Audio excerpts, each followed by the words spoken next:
Oh shit, I forgot to take my meds.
Shut up.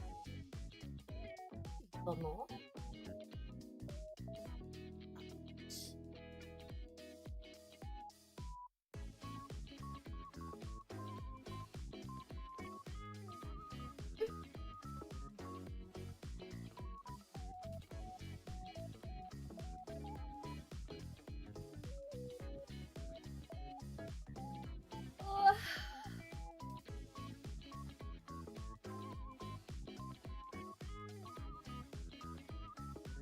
Oh shit, I'm unmuted. Good morning, guys. Good morning. Good morning. Good morning, guys. I hope you guys had. Hope you guys are having a nice morning. Oh, I don't know if I'm EP. I don't think I'm EP. No, I think I'm alright.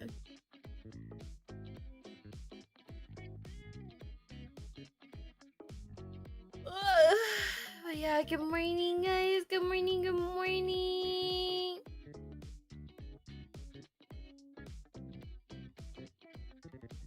There's Brown Dust 2 roll stream. Oh, I need to play Brown Dust 2. I will play Brown Dust 2 after I'm done crying for like 2 hours.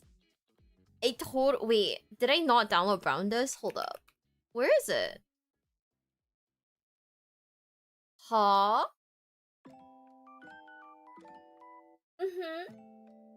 Hope you're feeling better. Thank you, guys. I am feeling marginally better. And by marginally, I mean way better. Oh, I can't believe I got sick again. Holy shit. Like, they need to, like, not do that. I need to, like, stop being sick. I need to, like, lock in, bro. This is it's so unfortunate. Yeah, good morning, guys. Good morning, good morning.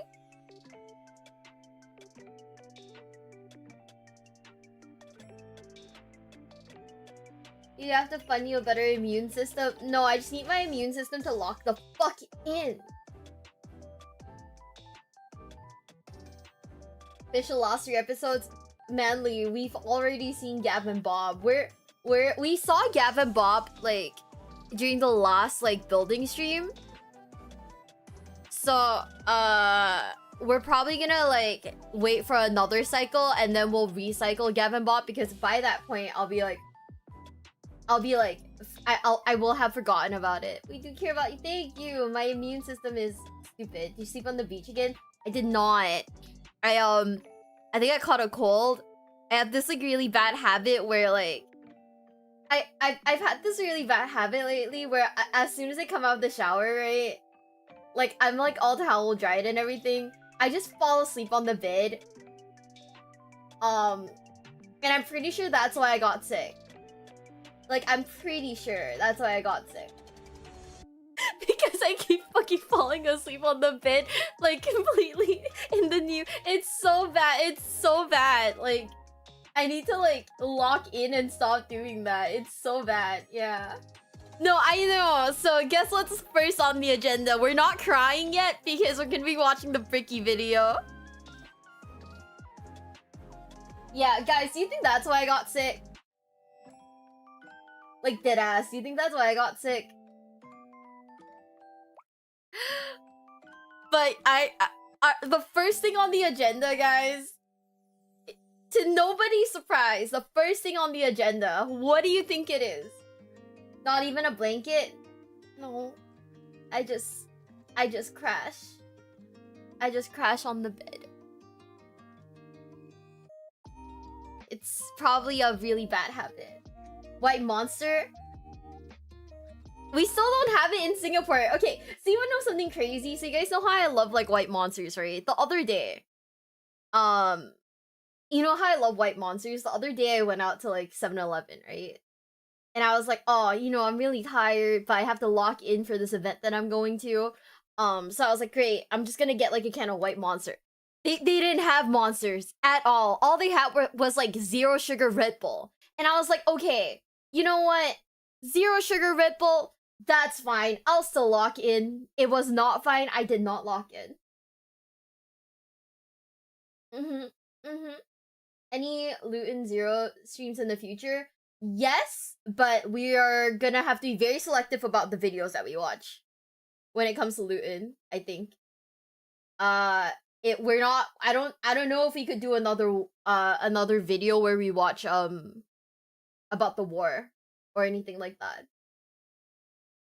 Just because we only watch the first houses, the latest. Okay. That's not so bad then. Nah, if we I was thinking if we do like Gavin Bob, if we re-explore Gavin Bob again, it'd be like a re deep dive into like Gavin Bob. But yeah,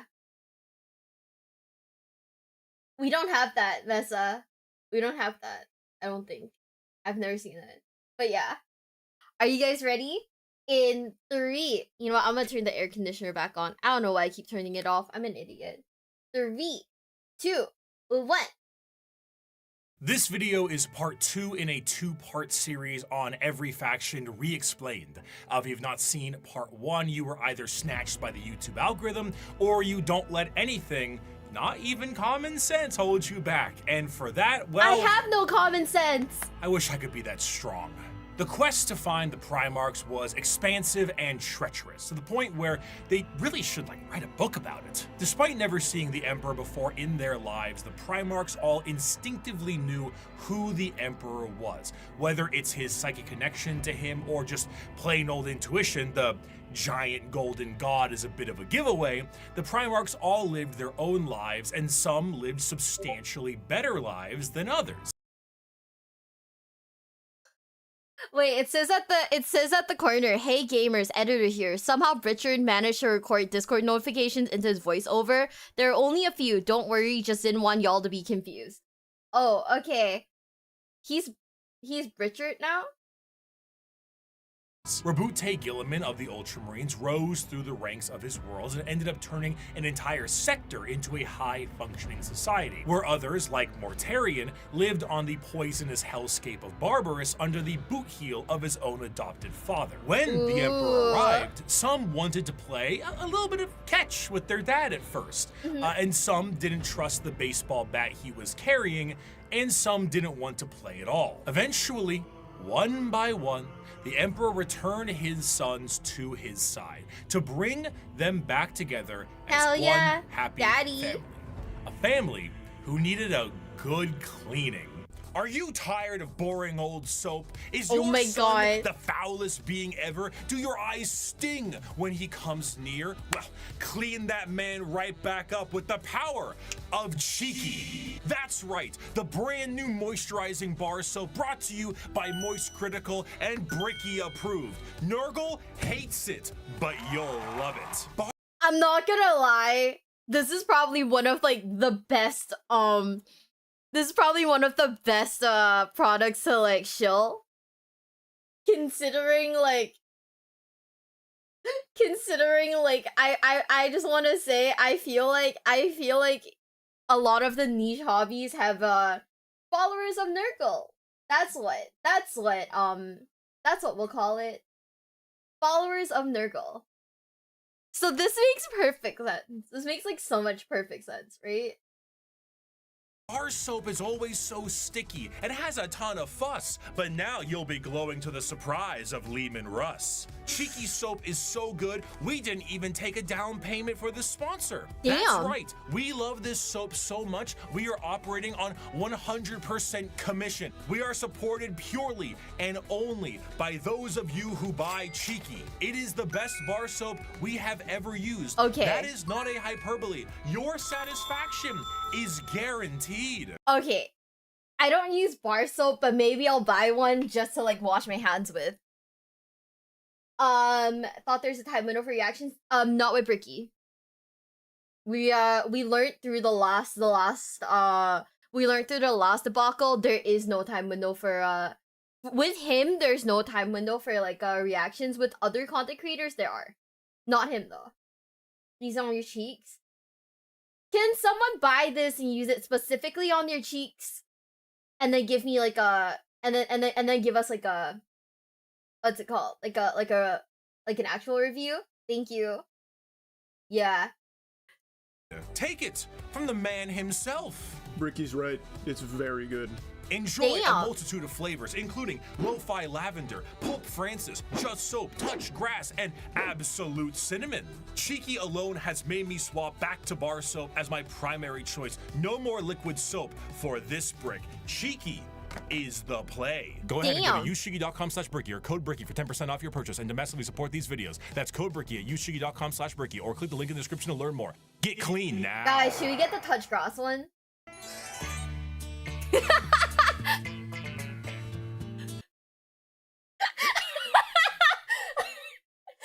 is literally, oh my god, this is chat, this is you, this is you, this is actually you, this is literally you. I'm sorry guys, this is you. This is 100% you.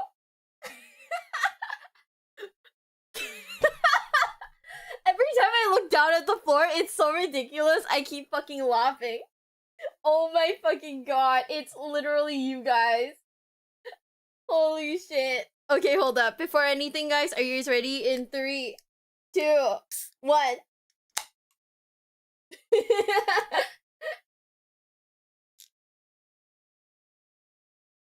This is not my house, chat. But yeah, we got our first can of monster for the day.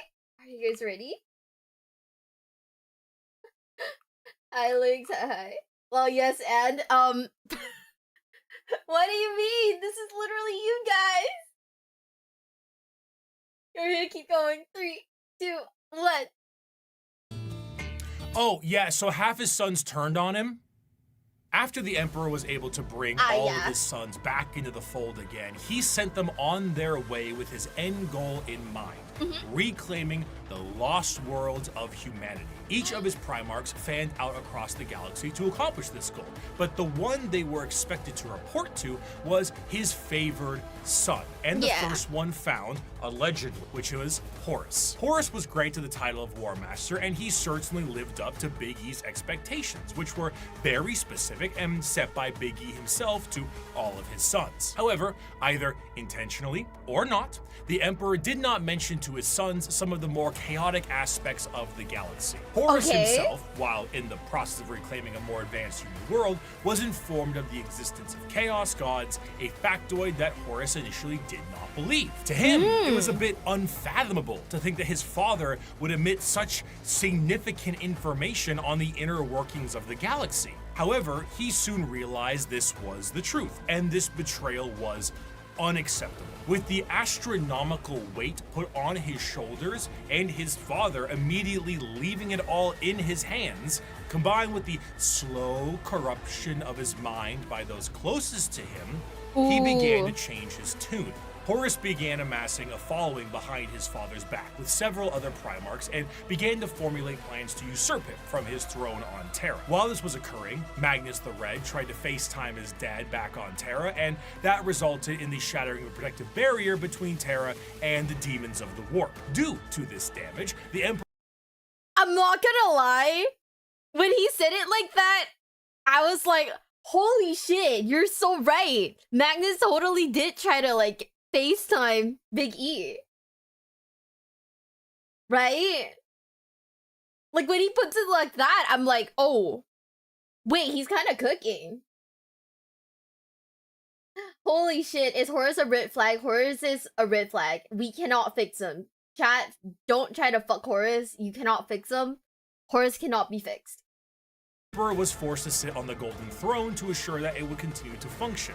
Ultimately, half of the Primarchs would fall to chaos, and the remaining half would fight back viciously against their brothers. Horus eventually gained the upper hand and arrived in orbit above Terra itself, and after antagonizing his father enough, the Emperor temporarily removed himself from the throne, strategically putting his old friend there as a seat warmer, and went to confront Horus himself on the Vengeful Spirit, his flagship. The Emperor faced down his son, and after a heated battle and 64 novels, the Emperor managed to obliterate Horus on a subatomic level, but not before his favorite son was able to mortally wound the Emperor. As the dust settled and the traitors fled from Terra, the Emperor's body was dragged back onto the Golden Throne, where it sits permanently to assure that it continues to function. A corpse forced to constantly hold back the horrors of the warp and guide humanity with his pale light. And that light is flickering.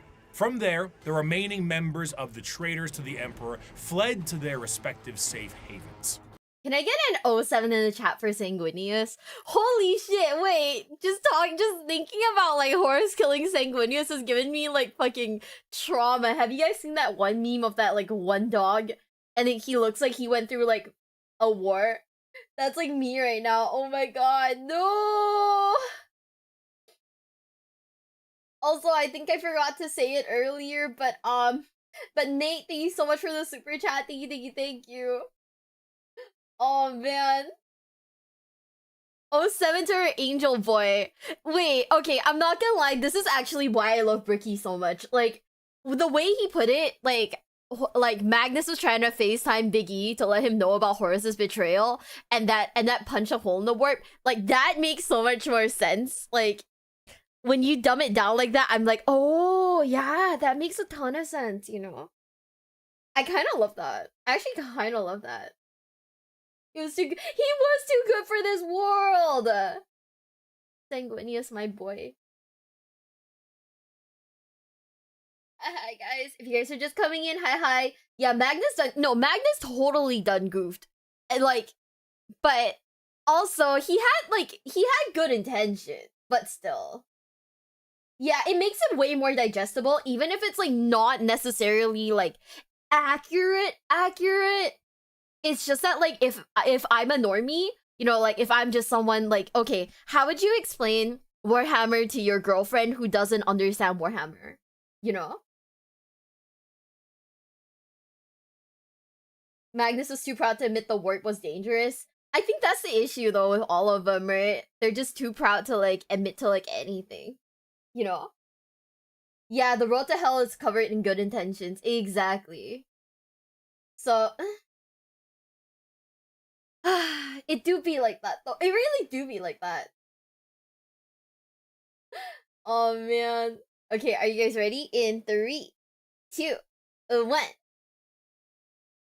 These are the veterans of the Long War, the spiteful, and to them, the wronged. Those who would let the galaxy burn if it means the Imperium gets caught in the flames. These are the Chaos Space Marines!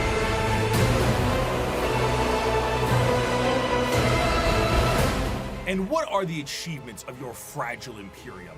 It is a corpse rotting slowly from within while maggots writhe in its belly. It was built with the toil of heroes and giants, and now it's inhabited by frightened weaklings to whom the glories of those times are half-forgotten legends. I have forgotten nothing, and my wisdom has expanded far beyond mere mortal frailties. The Horus Wait, hold up. I kind of want to go back to the quote real quick, because, like... what the fuck? That is... It's simultaneously so intense and so metal, but at the same time, like... Wow, I'm gonna cut myself on this... on all that edge. Holy shit.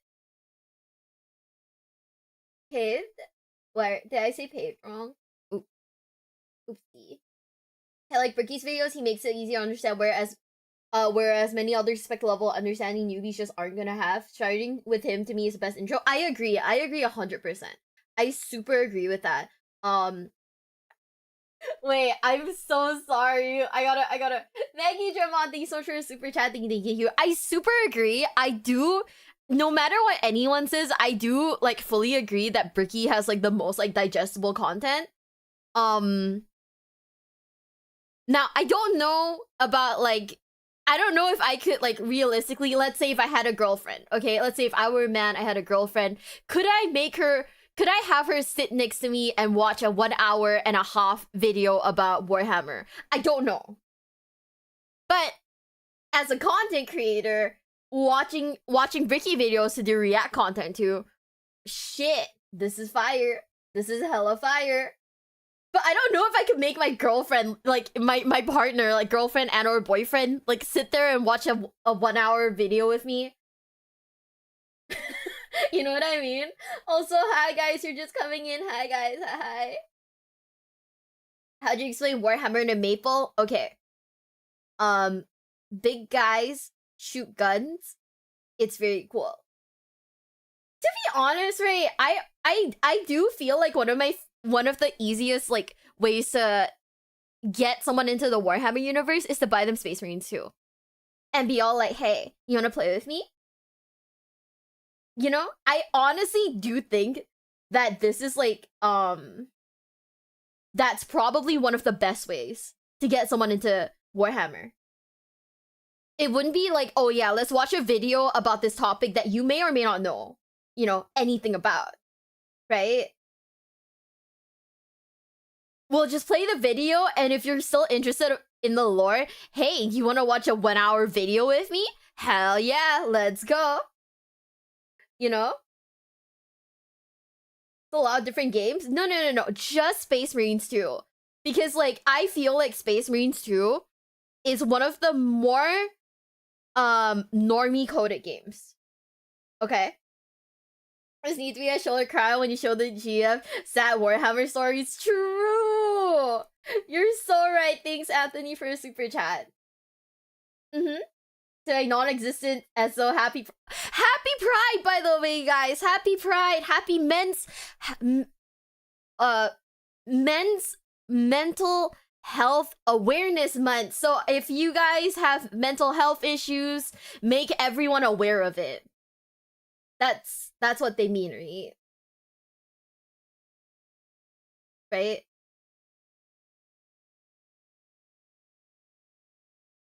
I don't know. Mental awareness? We're complete normies? No, we're not normies. If you guys are sitting here watching me watch this video, we are not normies. We're not fucking normies, chat. We're not normal at all. But yeah, I do think that Space Marines 2 is one of the more like normie coded games, and it's like, could you reasonably scam someone into playing it with you? Just be like, hey, there's this like really cool like shooter game, kind of like it's really cool. It's like low key like fuck, what's the other one called? Helldivers. I feel like you could reasonably scam someone into playing Space Marines with you and then be like, hey, wasn't the story like really cool? By the way, did you know that they have lore? And then you slide them like a video or two to watch. Wait. Does mental health awareness not mean you tell your oh, okay. I'm sorry, guys. It's not making people aware that you have mental issues. It's making people aware that men can also have mental health issues. So if you guys have mental health issues, here's a very platonic kiss on the forehead for you guys. Mwah. Dark Tide's pretty normie too. I want to play Dark Tide. I'm gonna see if I can like round up the girls. But yeah, honestly though, I do feel like the Bricky videos though, great entry point. Great fucking entry point.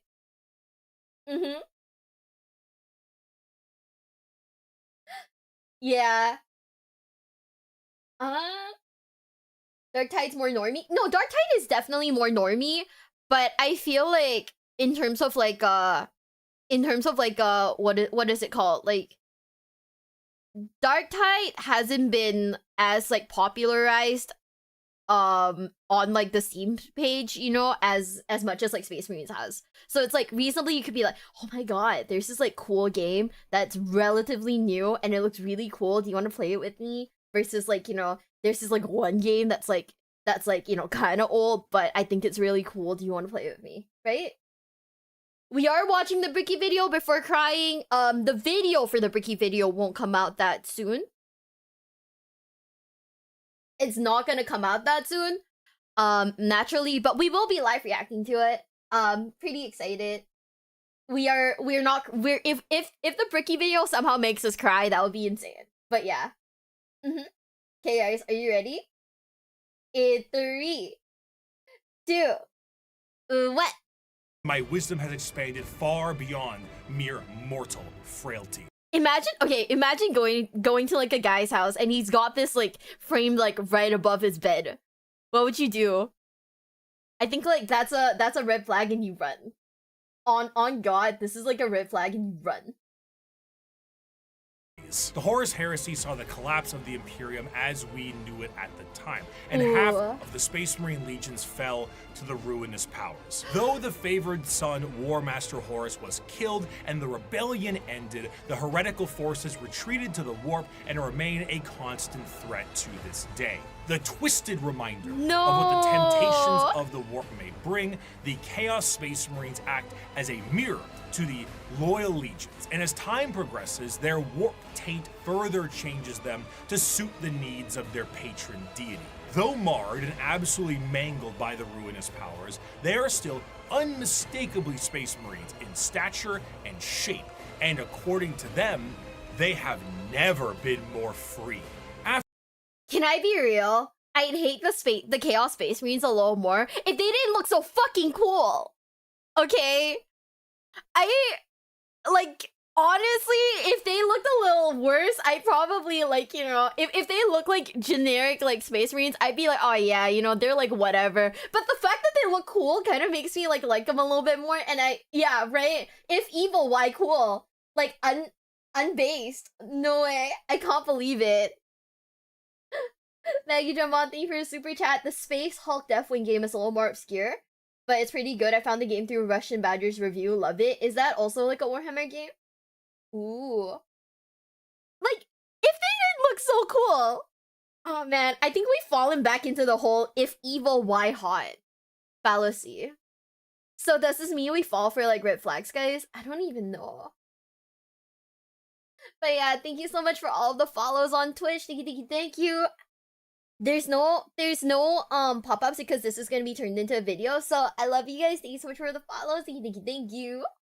After the heresy, the loyal legions of Space Marines became very strict in their organization, and their separation into separate chapters with capped numbers and other formalities was done to prevent any form of heresy from happening again. The Chaos Space Marines are a bit different. Ultimately, these Marines are subject to the primary legions that fell to Chaos in the first place. The majority of these legions, the Black Legion, the Word Bearers, Iron Warriors, Alpha Legion, and the Night Lords, are supporters of Chaos Undivided, either enjoying the powers of all Chaos gods or sometimes shunning them altogether. But a few of them follow a very specific Chaos god. Thousand Sons are followers of Zeech, the Death Guard follows Nurgle, Slaanesh has their claws in the Emperor's Children, and the World Eaters are avid followers of Khorne. From there, the legions themselves are separated into roaming war bands that may go under their own unique names or may stake a claim to one of the primary legions. Most of the gear and armor of a Chaos Space Marine remains the same, but stylistically it changes quite a bit to reflect the intention of the legion or their patron god. The Death Guard's armor has become rotted and full of gaping mouths and plague-filled boils. The World Eater's sharp and violent armor reflects their bloodthirst, and the chaotic noise of the Emperor's Children armor, nipple rings included, pleases Slaanesh greatly. Due to the taint of chaos, the armor itself becomes less about plating and more about a new skin for any given chaos space. Did he say nipple rings? Or am I like, or did I hallucinate that bit? Did he say nipple rings, huh? What? He did? Oh, I didn't. They have nipple rings, chat? I didn't know that. Fuck. How does that work? Considering you're wearing armor. Do you even have nipples on armor? How do you how does one how do you do that? Wait, huh? Don't ask? Oh, okay. Oh, okay. Sure, guys. I'm not gonna ask. What the heck? Remember Batnip? Like the Batman one? What the fuck? What the hell? Okay, never mind. I take it back. Okay, cool. Ooh. Space Marine. Though the Chaos Space Marines have no true fear of death or numbers diminishing, there are still major recruitment efforts for their legions. However, the conscription of these recruits is a lot more chaos-fueled and is more of a forced assimilation, and in some instances, breeding. The organ implementations and other modifications are the same, and the necessity of a gene seed remains the same, but the result is a hell of a lot different. Understanding Chaos Space Marines is a difficult exercise. If we took my original video 5 years back and looked at the Imperial Knights section, it mainly focuses on big stompy robots. Now that I understand more, I can discuss the Code Chivalric, the Throne Mechanicum, Squires, and Monarchs, and bring some more context to it all. To assume Chaos Space Marines are simply the opposite side of Space Marines would be foolish, for once you understand the plight of their Primarchs, it can provide a context always needed. Horus himself turned through an overwhelming weight on his shoulders and lies told by his father. But what of Angron? Angron lived as a slave gladiator for his planet's masters, who took Dark Age technology and shoved it into his brain, so experiencing any emotion other than rage was agony for him. He finally leads a revolt for his fellow gladiators and frees himself from the confines of servitude. The Emperor finds him and says he will take him home, but Angron refuses. He will fight with his friends He's just an against angry the tyranny boy. of his slave owners to the last. At the final last stand with him and his closest friends, slave gladiators, all of them outnumbered and on the verge of death, the Emperor forcefully teleports Angron to his flagship and none of his compatriots, leaving Angron to live and watch all of his friends die. You kept that mule core Pharaon. Russ kept his kin friends. The Lion kept Luther. Humans, brothers, and foster fathers, saved and raised into Legion ranks. But not me. Not Angron, no. Did the Emperor teleport his gold-wrapped custodians down to help me in my army? No. Did he free the warhounds and order them to battle? Fight alongside me? No. Did he save my brothers and sisters the way he spared and honored the Lion's kin? The way he honored Cor Pharaon? No, no, and no. No mercy for Angron, Angron the Oathbreaker, Angron the Betrayer. Conrad Kurz lived as a lonely boy, scrounging the dregs of a hive city plagued by constant visions of an assassin sent to murder him by his own father. Lorgar was born on a world of chaos worshippers with abusive parents, and the Emperor decided the best way to reprimand him was destroy his holy city. The Emperor robbed Mortarion of vengeance and suppressed Magnus at every turn. The question isn't why the Primarchs rebelled. The question is, why didn't they sooner? To them, they are not the betrayers. They are the betrayed. They were under the boot of a golden tyrant, and they finally could be free from his heel. Of course, things have changed a lot since the heresy, and the Primarchs of the Chaos Space Marines that have survived the fall are a twisted variant of what they used to be. I'm not gonna lie. Like, it does make so much sense why they turned. Like, honestly, it makes, like, way too much sense why they turned, you know? Because, like, I don't know. I feel like, to me, Angron made the most sense, like, why he would, like, turn on the Emperor, right? like Ingron to me just made like the most sense. It'd be like, yeah, you know what, understandable, have a nice day, go off king, live your like angry life. Poor guy. He skipped Fulgrim, he did. It's okay. We will talk about Fulgrim later. They have all, for the most part, ascended to the position of Demon Prince and act as a direct connection between their god and their legion. However, due to the nature of the transformation and dedication to a particular chaos god, their actions tend to be separate from their legion's actions. Fulgrim, for example, is so infatuated with being a Demon Prince of Slaanesh that he is at times far too focused on his own personal perfection as opposed to conquest and sitting around like Frankfurter on his throne. Meanwhile, Lorgar is being stalked by a bird, so he's always on edge. The most Wait, can someone expand on that? What do you mean Lorgar is being stalked by a bird? Wait, that's so funny. Oh! Is it because he's getting spawn camped by like... Oh, because he's getting spawn camped by Crow, you're right! I forgot about that bit! Wait, I forgot! Wait, that's so funny! No, I love it. Oh my god, I love that like Crow is basically spawn camping him. Like that just makes me love Crow like us like so much. Like you have no idea. Holy shit. adamant against the temptations of the Chaos Gods, Perturabo, was even made a Demon Prince as a reward for being the one who did the most work on the group project. Yay! Chaos Space Marines are Peter a fascinating faction because there is a great deal of cognitive dissonance that is represented in them. Depending on which faction you follow, your devotion to Chaos is a sliding scale, and the representation in the universe is so varied. Some are there to reap a high tally of kills for their patron deity, while others are there purely to destroy the Imperium who wronged them. Some are there to torture and maim, and some are there to conquest and conquer. There is no unifying glue. They fight each other as much as they fight everyone else, and their machinations are entirely up to their warband. You have all walked different paths, but together we have come to the same destination. The Emperor has failed us. The Imperium has failed us all.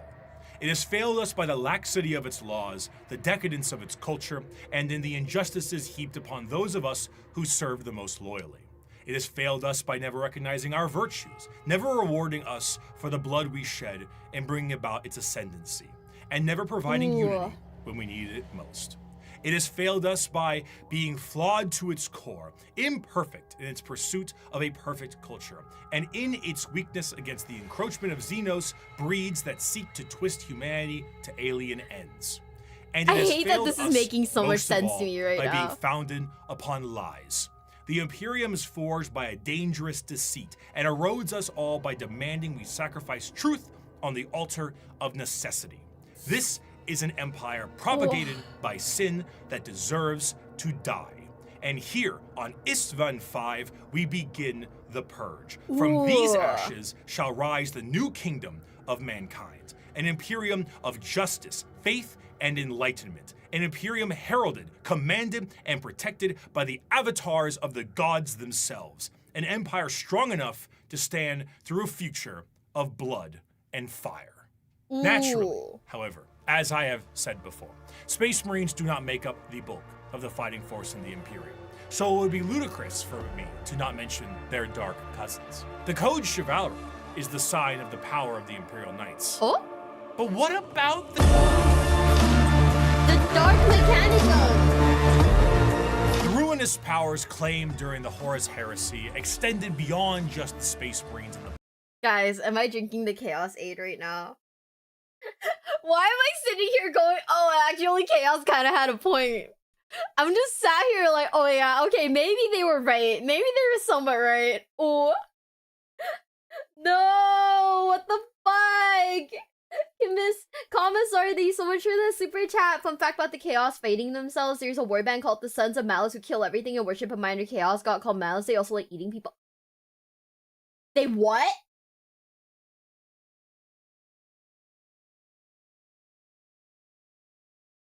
They what? They eat what? Guys, no! Oh my god. Okay, this is like one of the, if you guys didn't know, this is probably one of the worst things about me, and I kind of blame it. I kind of blame the fact that I totally blame the fact that I grew up in like Singapore on for this, right?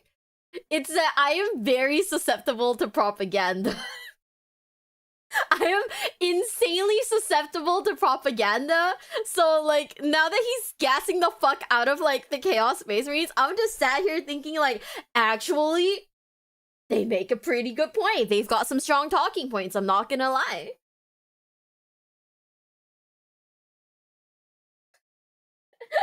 Anthony, yes, join us on the side of chaos. It's all fun over here. No, Bessie, thank you for the super chat. No, yeah, was Malice retconned? Oh,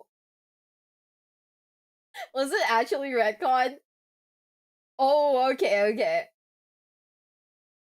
Guys, this is so bad. I just want you guys to know your streamer does fall for propaganda very frequently. So, yeah. So literally, yeah, guys. We're drinking the Chaos Space Aid right now. It's not really retconned, just on DMCA Limbo. Ah, okay. Cornstarch is not cannibalism. You know, it's like cannibalism light, I'd say. I would say it's like cannibalism light. That's what corpstarch is. You know, you're pink, you're a heretic. I'm black and pink. I have like, oh my god, I am a heretic. Holy shit. Mars itself was subject to a revolution that saw half of them fall to chaos as well. And some of the once loyal night houses saw themselves swearing fealty to the dark gods. The falling of these factions allows for the war machine of chaos to continue uninterrupted and to have firepower equal to that of the Imperium itself. The Dark Mechanicum, as the name suggests, is the chaos-affiliated branch of the Mechanicus, and have a lot more free reign, much like the freedoms of the Chaos Space Marines. The seeds of the Dark Mechanicum were planted fairly early due to some of the Mechanicum not really seeing the Emperor as the Omnissiah immediately, and Horus exploited this to allow the schism to happen a bit more naturally. Unlike their Imperial brothers, the Dark Mechanicum have the ability to invent and innovate. What a concept. While also utilizing forbidden technologies such as the Silica Animus or AI. The Dark Mechanicum do have their own desires to find lost technologies and put them to use, but they're more interested in taking ancient and forbidden technology from Imperial worlds and activating them for their own purposes. Because what good is a bunch of knob and tube wiring if you don't overload it with as many extension cords as possible? However, instead of being clear-cut and more generalized creations, the inventions of the Dark Mechanicum are inherently tied with the warp and its demons. Genetic experimentation and modification, the fusion of man and machine are exceptionally common, and no creation is more reflective of this than the demon engines. Instead of regular tanks and vehicles, the demon engines are machines bound with the presence of demons to make them living war machines.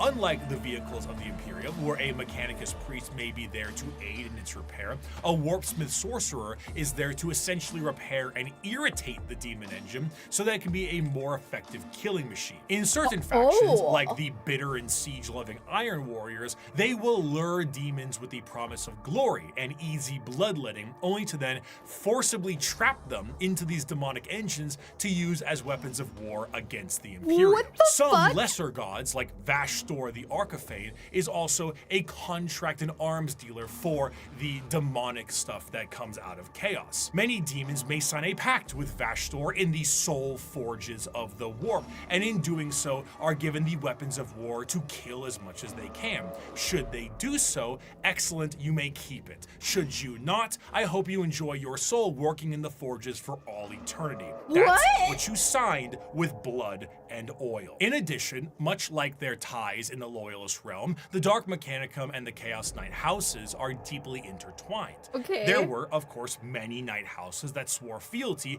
and bent the knee to War Master Horus during the heresy, but a good portion of them had no choice, as they were absorbed by warp storms and corrupted into compliance. Many of these Chaos Knights reflect the very early Dark Age technology Knights with more corrupted weapons. The Throne Mechanicum, which once had a noble sitting and taking control of generations of previous drivers and taming a beast, is now a saddle to a monstrosity of wrath and hatred. The nobles of the Chaos Knights fight to aggravate and bring the machine to their will while combating the corrupted minds of their fallen ancestors. Some of these nobles may do such a good job that they themselves fuse into the throne itself and become one with the knight. What? If a noble dies, no worries at all. Unlike the Imperial ones that require a pilot, a demon can hop into the cockpit and control it instead. The Night Worlds also see full corruption as well. Where there were once peasants, there are now cultists, and the goal of the Chaos Knights are just as chaotic as the gods they follow.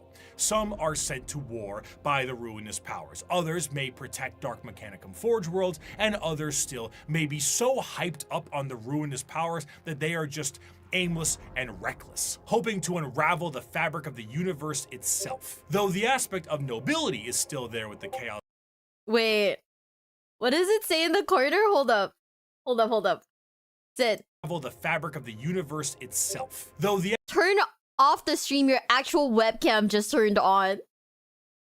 aspect of nobility is still there with the Chaos Knight, Hello? but it's hardly the same. Turn as it is off. on What the are you Imperial doing? side. As opposed to a beautiful knightly stallion, Bottom the knights left here chat. are horrifying and unpredictable monstrosities, fueled in part by the agony of the memories of the ancestors trapped within. An invasion by a house of Chaos Knights is a horrifying thing. One Right, I completely forgot that, like, I forgot about the Chaos Knights. Holy shit.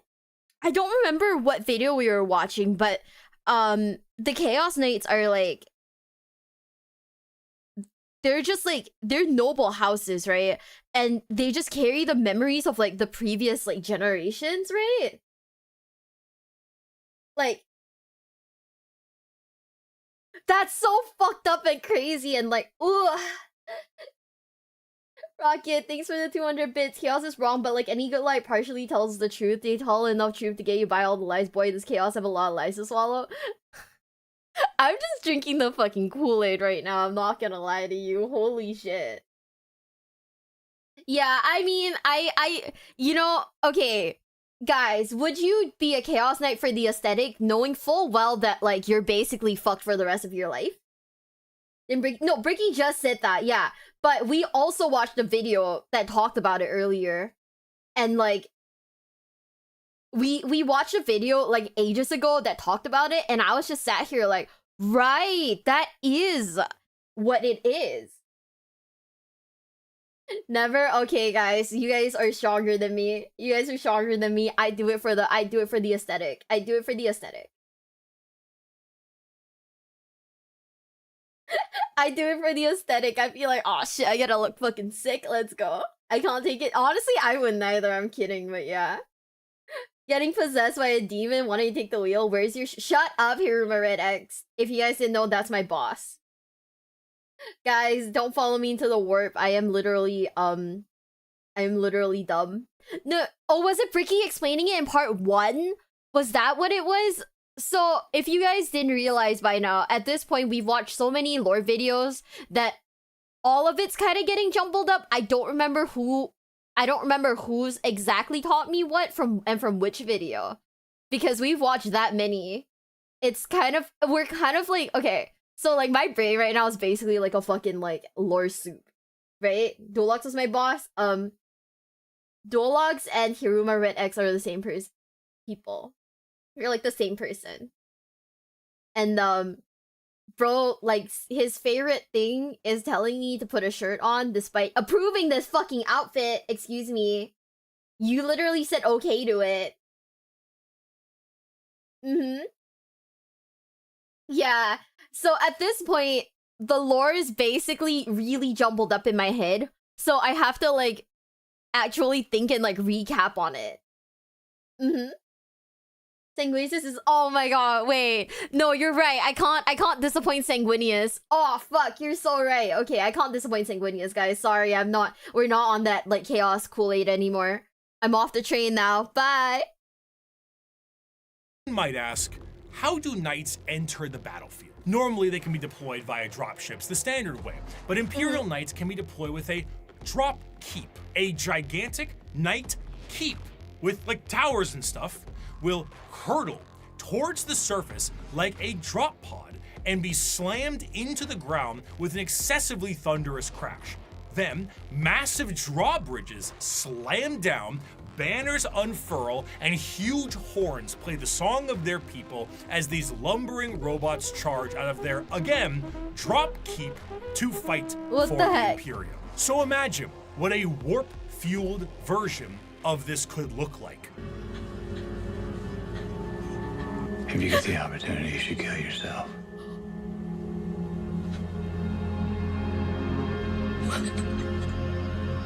Chaos Knights have such a presence, the warp fluctuates in their tread. Wait, what does this mean? 15 signs your yogurt mail, super rare. Is it better than alpha? What is a yogurt mail? Wait. That's a joke? Oh, okay.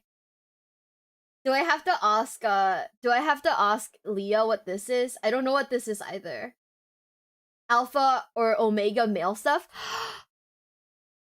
Oh, wait, you know, can I be real? I've seen that on Twitter. I don't understand it. Like, at all. Only a yogurt male would understand? What is a yogurt male affirmations? It's peak. Am I not like Twitter brained enough for this? Am I too normie core for this? I'm too normie for this. I'm sorry guys. I'm just a normie. I'm just a normie. All I have on my Twitter timeline are like dog videos. Oh my god. They bring doom, dread, and despair across the battlefield. Not Warp despair. storms occur overhead, and psychic phenomenon cling to them. A Chaos Knight will arrive either in some warp-debased platform, or perhaps a portal itself, or climb out of a pool of blood. As the air gets heavy, the enemy feels a crippling sense of Arms paranoia, sweaty, and the knees sky begins to raid blood, acid, and God knows what else. The horrors of the warp have resulted in a dramatic change in technology in the favor of their forces. Though in practice, it is a horror beyond comprehension, their baseline desires don't seem that radical on paper. They are creative builders, working to innovate and improve technology while utilizing anything they can to accomplish their STEM goals. Looking at the dark forces of chaos and the Emperor now on his golden throne, humanity is fractured. The Emperor himself is the guiding light for warp travel for humanity, and in being that exists as a beacon for the entire species. Without him, things would get somehow worse. Therefore, he needs his protectors. Where a Thunder Warrior wasn't enough for his armies, and half of his Space Marines turned traitor, the Emperor's personal bodyguards are something else entirely. They are not the fallible Astartes, nor are they a nightmarish concoction of organs and indoctrination. They are built and gene-crafted with science bordering on magic. They number 10,000 strong, and each of them is a hero. They are the Adeptus Custodes. You guys call them the Nana Rare boys? is the battle where an Emperor's custodians outnumber our foes. We are ever beset, surrounded upon all sides by heresy and foulness, just as is Terra itself. Yet, like the throne world, we stand resolute, indefatigable, indomitable. Let the enemy come. Let them darken the horizon with their numbers. Still, we will prevail. Though the Emperor sits rotting on the golden throne, his talons remain sharp. The talons of the Emperor was the name given to the most elite forces at his disposal. The left hand of his talents comes in the form of the Sisters of Silence, psychic blinks that scour the galaxy to claim souls to fuel the Astronomicon in the form of the Great Tithe. 1,000 psychers sacrificed daily to keep the Emperor of Mankind alive, dragged into the black ships of the Silent Sisterhood. See, you guys can't see because my bangs are covering it, but I definitely have a face hat like that one, huh? You guys believe that? What if I told you guys under the bangs I have a tat like that one? Would you believe me? I don't. I'm lying. I'm sorry. I lied. Right hand of the Emperor's protectorate, his golden bodyguards that serve him and only him. These are the Custodians. While the members of the Space Marines went out to take back the galaxy, the Legio Custodes stood back and kept a close watch over the Emperor himself. The Custodes are, in a sense, similar to Space Marines in that they are genetically modified super soldiers clad in power armor, but that is where the similarities stop. Their genetic makeup seems to be made from the Emperor himself, or at least something quite close. And the precision of their creation predates the development of the Space Marines and even the Primarchs. Unlike Space Marine recruitment, where there's a process undertaken when a subject is at least somewhat grown, a Custodian's process begins at infancy. Okay, so are the Adeptus Custodes just basically Primarchs light? Like, if the Primarchs are what you get from a SOR, are they basically the Primarchs but like from like Timu? Is that like yeah? More like premium? Okay. So if the Primarchs are like the premium stuff, are the Adeptus Custodes basically store brand? Budget Primarchs. That's what I was thinking. Cousins, I think. Okay. Different direction, but a bit weaker. But yeah, that's it. I was thinking like, okay, so like, you know that I don't know much about the Custodes specifically, because the only thing that I know about the Custodes are from the if the Emperor had TTS, and that also didn't really explain much about the Custodes, and we've never really watched a video about the Custodes specifically. So it's like they're weaker like cousins then. I see. Good night. If anyone's going to bed now, good night, good night. Have a nice sleep. Well, we've seen an Angron fight Custodes and one, so was it Angron? I don't know. Go read Watchers of the Throne. I'm not reading anything until like June, unfortunately. Remember, guys, we're not reading anything until June. At which point, check out my Patreon because I might do book reviews. I might I might just do book reviews because I thought about like reading the books and then live tweeting about it. But then I'd have to create like a separate Twitter account. That way, like, I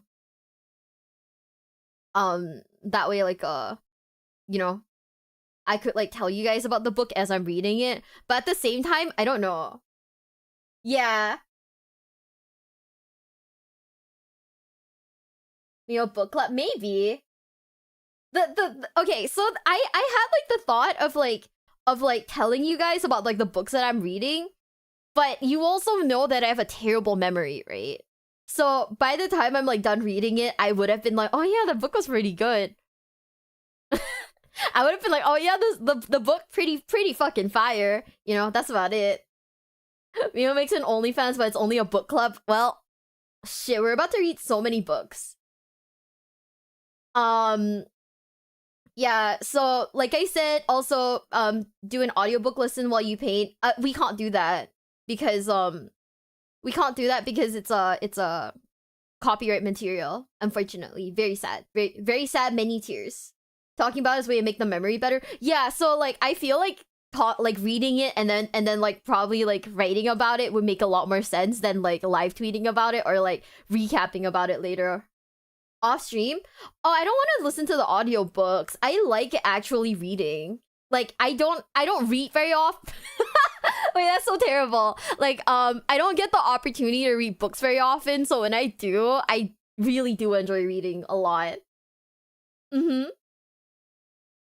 Nerd? Okay, rude. What the heck? I have to slowly start getting used to reading again, guys, because, like, I have to read my fucking cards. Ugh.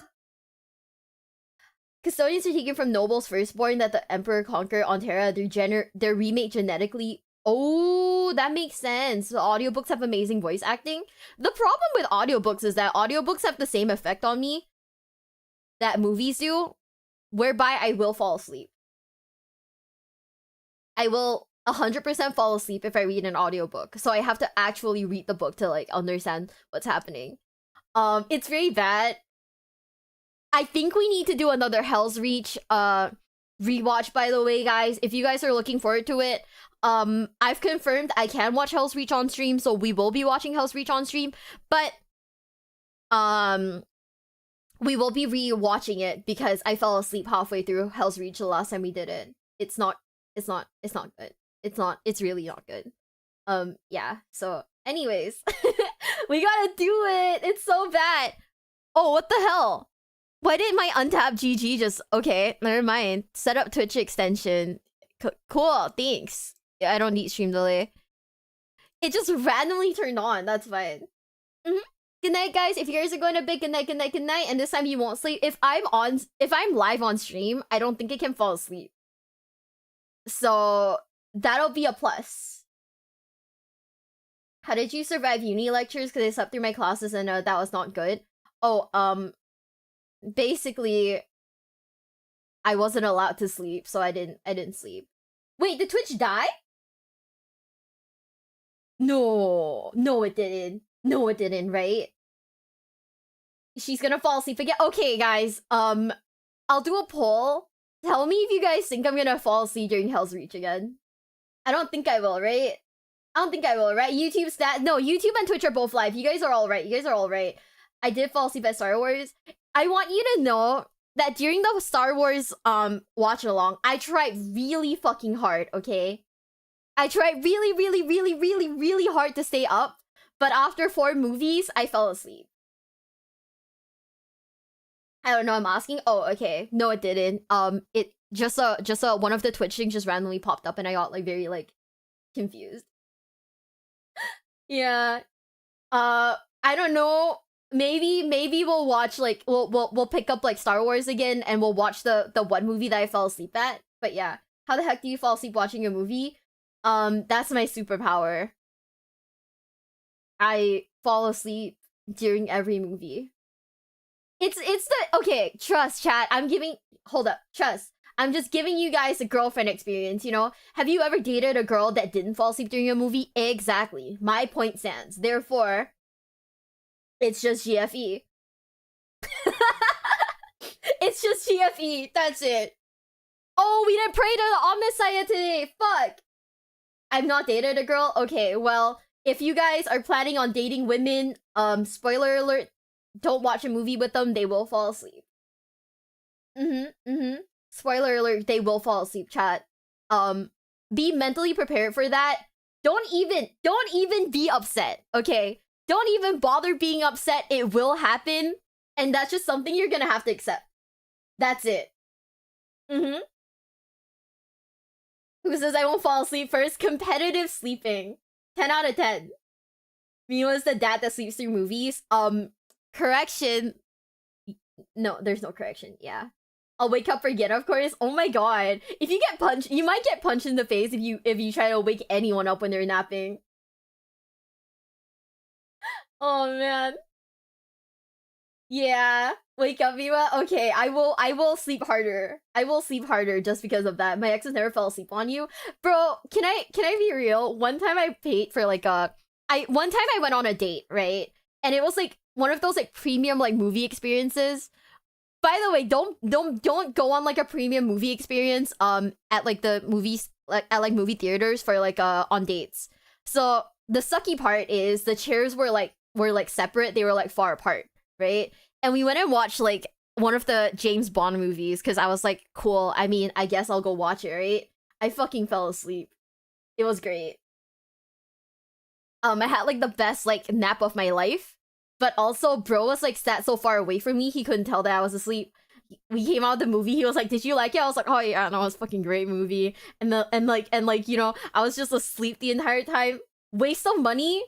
Don't go on a date night with one of those places. But also, it was very good. It was a very nice nap. I will admit, very good nap. Yeah, guys. Anyway, should we keep going in 3, 2, 1? Kind of rude, not gonna lie. Well, he doesn't know. He doesn't know. The problem is that, right, it's set so far apart. So it really doesn't matter. It really doesn't matter.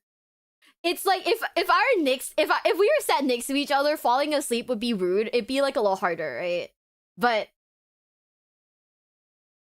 just, was it the one who cheated on you? No, this was wait. No, this was the one this was the one who was like, "Oh yeah, no, I'm dating you until I meet my future wife." And I was like, "What?" That was the guy. The guy who was like, "Oh yeah, no, we're just dating until I meet my future wife." I know. I was like, "What?"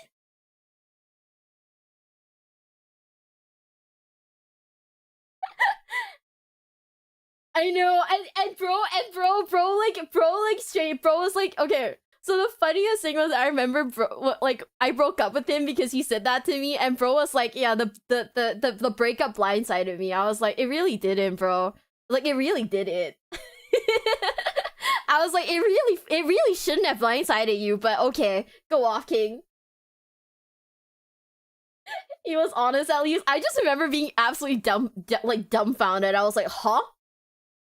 I thought this was a Crag stream. Oh, so we started watching like Bricky videos because, you know, the new one came out. It's great. It's great. I really like it. This is a new one. No, this is like old as fuck. Like, I wouldn't watch like movies in like 2025. Are you kidding me? Have you seen movie ticket prices lately? You have some luck with guys. I really do. I'm not gonna say I'm faultless in these relationships because I'm pretty sure my constant like sleeping gets to like people's nerves, but they're also kind of psycho. What's the heart rate on the left? Oh, the heart rate on the left is for when we start crying. It's just easier to set all of this up before stream. That's why it's still there. Anyways, are you guys ready? In 3, 2, 1. The methods in which they are made are a secret, but what is known is that at the very beginning, each custodian was made by the Emperor himself. Regardless of the bioalchemical process, the process is exceptionally long and grueling, and only a handful of selected aspirants make it to the end. Those that do are clad in the most regal and effective armor in the Imperium. Commonly, a custodian is seen carrying a guardian spear, an utterly yoked up version of the staves the Praetorian guards of the Emperor in Star Wars had.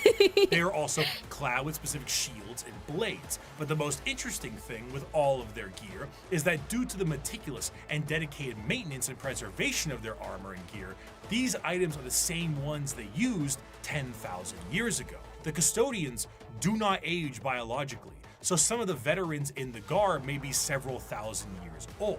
And unlike the Space Marines, they fight entirely as a solo force. When a line of custodians is holding back waves of enemies, they operate independently. There are no battle formations, there are no squad tactics. Each custodian is the main character, trailed by serfs and servitors, tasked entirely to reload their weapons. They fight with a singular purpose, if not action. Groups of custodians will dispatch enemy after enemy, their spears coming within inches of each other, but never close enough for a killing blow. Their strikes are intentionally defensive, allowing their opponents to attack 1 to 2 times before parrying and ending their lives. Each strike deflected is an opportunity to know their enemy more and learn from their patterns. They are truly the Emperor's bodyguards, masters of close combat, enemy knowledge, and reactions measured in milliseconds. Though the custodians are a part of the Adeptus Terra, the members of the Guard only answer to their own leadership and the Emperor himself. The leader of the Custodians is known as the Captain General, and individual squads of Custodians are overseen by a shield captain. As their focus is on the Emperor, their command center is located within the Imperial Palace. The Tower of Hegemon serves as their primary base of operations, but there is a dedicated elite guard of Custodians known as the Companions that stands 300 strong by the Emperor's side.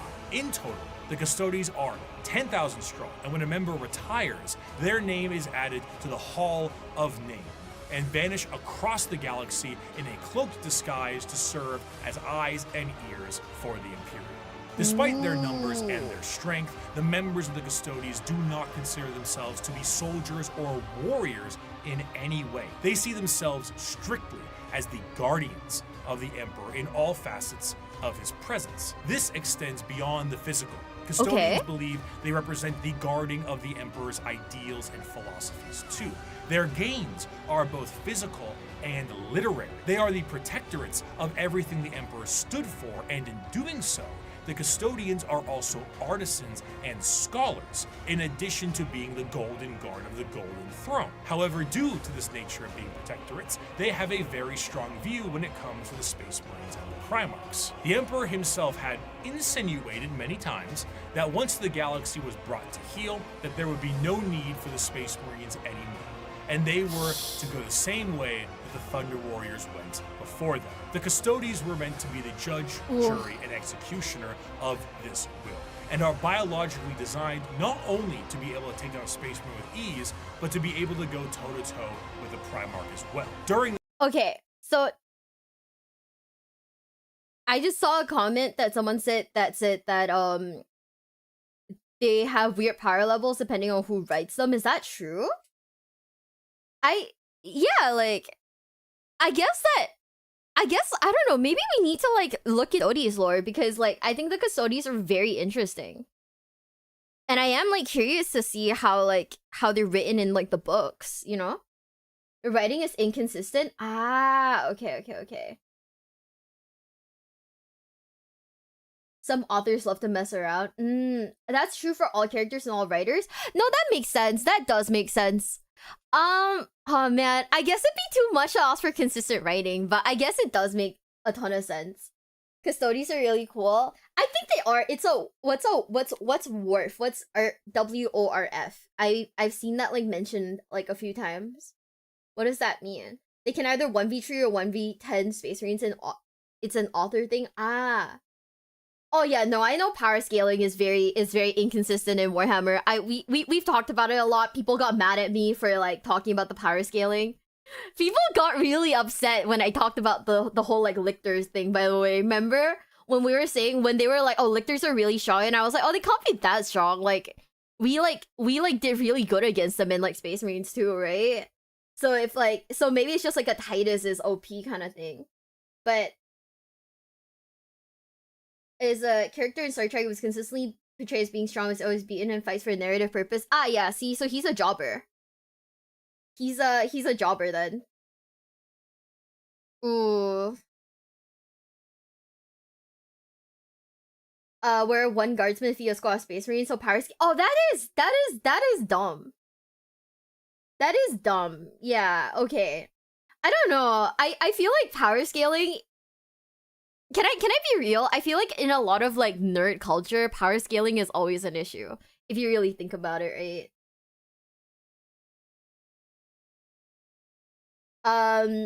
The rule is if they have name of story, they're mostly OP. If they're named Custodians, they're super OP. Is there a name Custodians? Is there one? Or am I like, or am I like misremembering?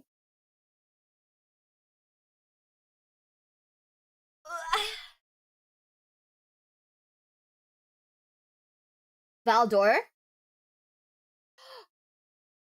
Is he a... Oh! Constantine Val... Oh, right, I forgot about him. You're so right. Okay. Okay, Piccolo from Dragon Ball Z is a really strong character who's... Can I be real?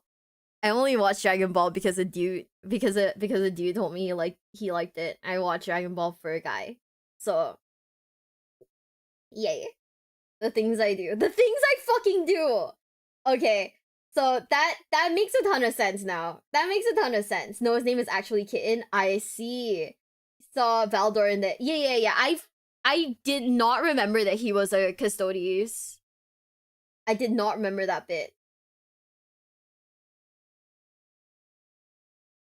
Higher scaling is an issue when a systemic place is in place and people don't adhere or respect the set system. Yeah, I do genuinely think that in a lot of especially like nerdy culture, power scaling is like insanely weird and like inconsistent.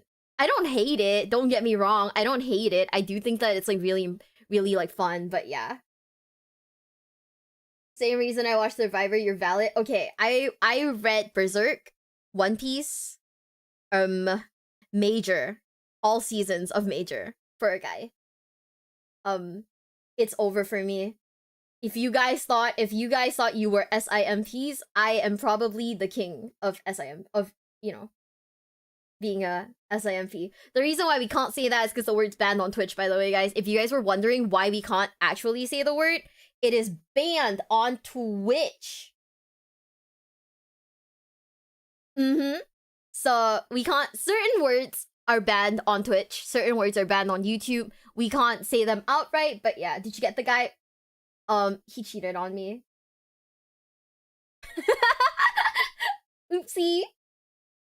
Yeah, it's also banned on YouTube. Okay, so guys, so we're gonna use the word shrimp. Yeah, we're gonna use the word shrimp because that shit is banned. So yeah, if you guys didn't know, that's why certain words we can't say. It's not because I have it. I mean, you technically have to self-censor, but it's more like because I'm trying to keep my job, not because I care about it, but I just want to keep my job, girl. Yeah. Oh man. Where do you find these people? You know, at this point, I have no idea. The trash, maybe. The trash, probably. Yeah, it's okay, guys. So anyways, if you guys think that you're shrimps, I'm the shrimp. I cannot understand why you can't keep a boyfriend. It's not that. It's just that at some point, my exes prefer to, you know, share themselves with other people.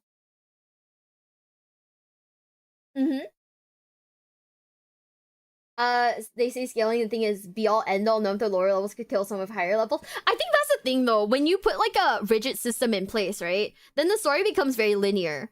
And everyone loves like an underdog story. So it just becomes like, you know, this one rando guy who is like an underdog, like he's born in like the wildest of like circumstances. You know, he has to rise up and be like way stronger, right? But yeah. Didn't he also invite you to his wedding? We don't talk about that, man. We don't talk about that, man. If you guys didn't know, I crashed out last month because an ex of mine decided to invite me to his wedding. And he's getting married to like the girl that he cheated on me with. And I'm like, why the fuck would you send me a wedding invitation, you fucking freak? But yeah. Boo! Get wrecked! I hate you! But yeah. Yeah, no, we crashed out a little. Yeah. Boo! Fucking asshole! I hate you! And your new wife, you both suck! But yeah.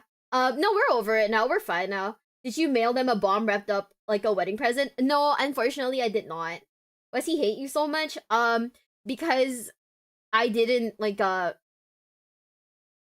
okay, so bro's one of those guys where he's like very he's very lazy. I wouldn't say he's incompetent, he's just incredibly lazy. So a lot of his life, right, I had to like help him with. So stuff like paying the bills, stuff like renewing his passport, stuff like that. I had to help him with it when we were together, right? And then after we broke up, bro was like, so by the way, did you help me with this? I was like, no, we're broken up. Why the fuck would I help you with it? And he got like really mad at me. He was like, you know I don't know how to do it on my own. The least you could do is just help me with it. You know I don't know how to do any of this on my own. And I'm like, that's really your problem. We haven't been together in like 5 months, dude. That's really your problem.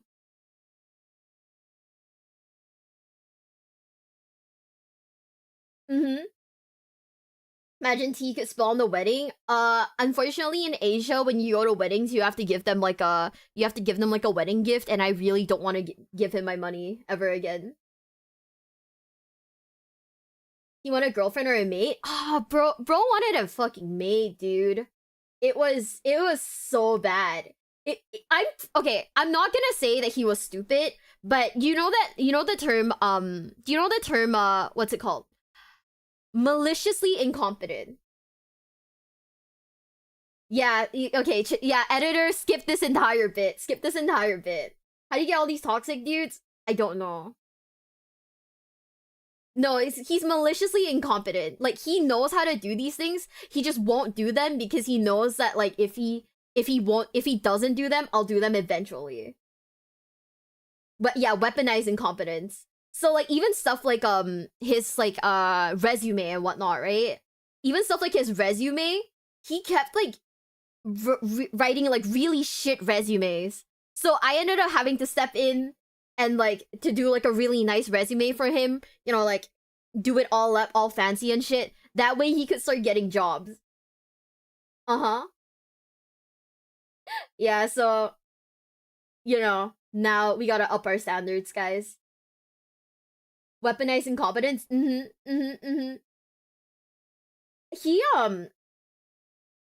no, I remember, cause like eventually we had to I needed to help him with like some documents because he just didn't have the paperwork.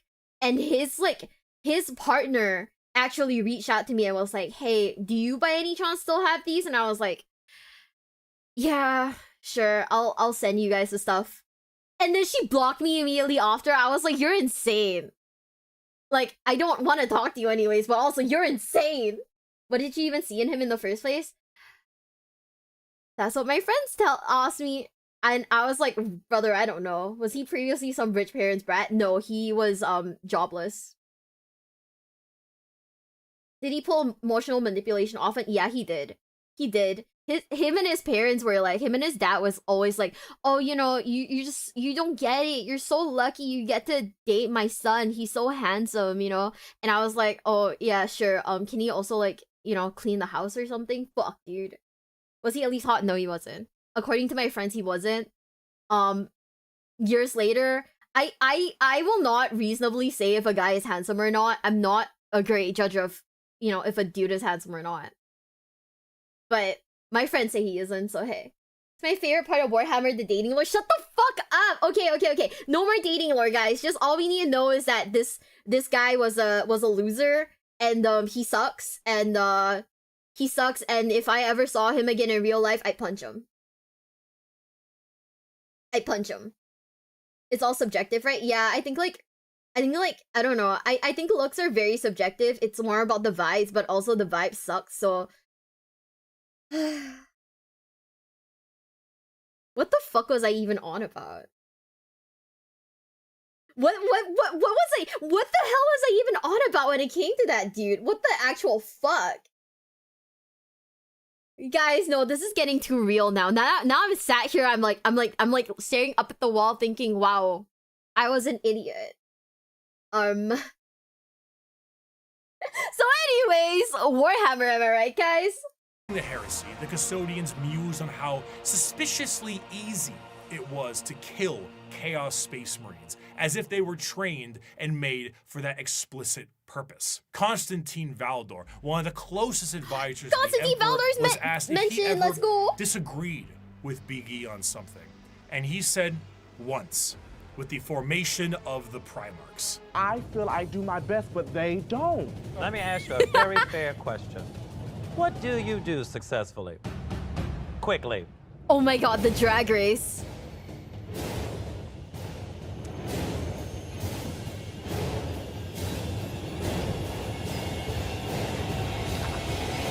I hate that every time we're in Untucked, the conversations are about me. And besides the trained distrust for Space Marines, the custodians also have evidence for their distrust. The Horus Heresy saw half of the chapters fall to chaos and turn traitor against the Emperor.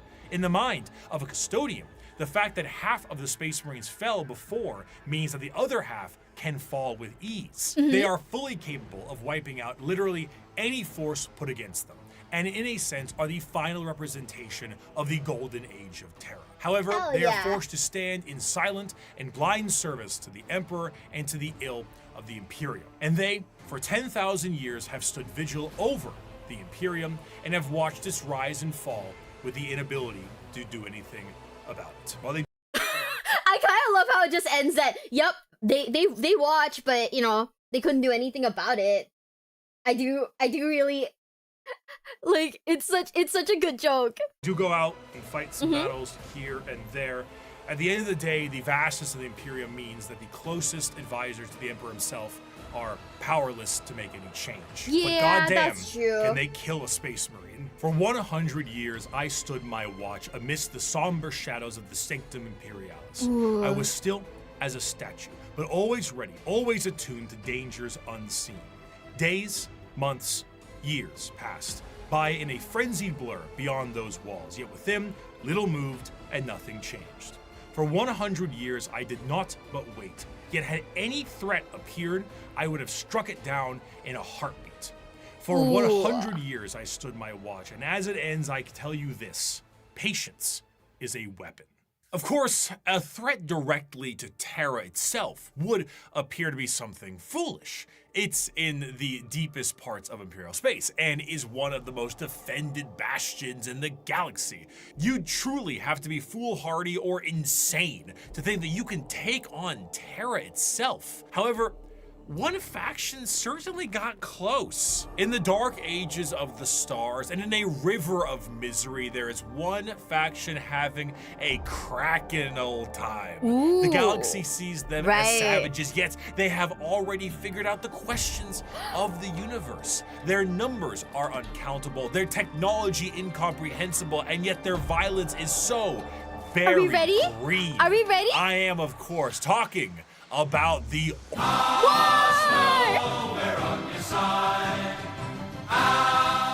The orcs are the pinnacle of creation. For them, the great struggle is won.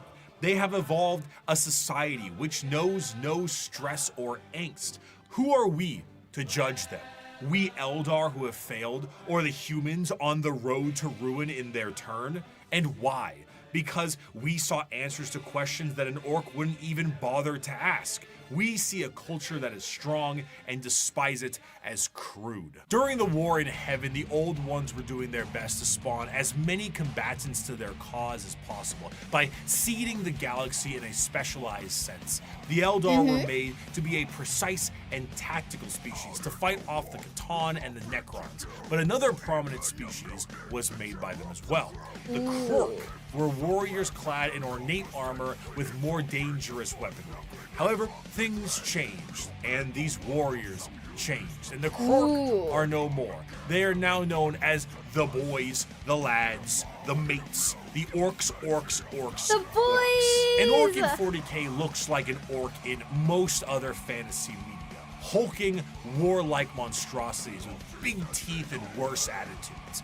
However, unlike the more Tolkien-esque forms of these creatures, the devastating nature of the orcs is in their biology. Unlike most species in the galaxy, the orcs are actually a type of fungus. This fungus itself comes in various forms. The small goblin-like Gretchen and Snotlings are a part of this fungal ecosystem as well, and also the squigs, which can be used for basically anything. But regardless of what is a part of the fungal system, all of them are born from spores that land on the ground and grow. As they travel around the galaxy, they drop spores literally everywhere, and then an orc dies, and they drop tons of fungal spores that allows for their numbers to be replenished over a period of time. Because of this, orcs are not only extremely prominent across the galaxy, but they are exceptionally resilient due to their growing cycle. Even if Orcs are just mushrooms?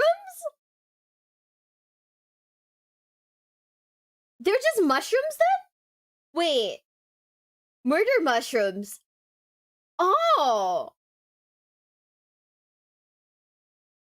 Huh. Huh. Okay. That makes a ton of sense. They're just fun guys. Okay. impossible to get rid of. Sure. Okay. Okay. I think this is the first time I've ever heard that, like, how they reproduce, and now I'm like, oh, that is so interesting. What the heck? I just watched Lord of the Rings recently. I just like rewatched Lord of the Rings recently, and like I don't know why, but I've always had in my mind that like orcs like reproduce like, you know, the way that they did in like Lord of the Rings, right? I didn't think they're basically mushroom spores. What the heck? Okay.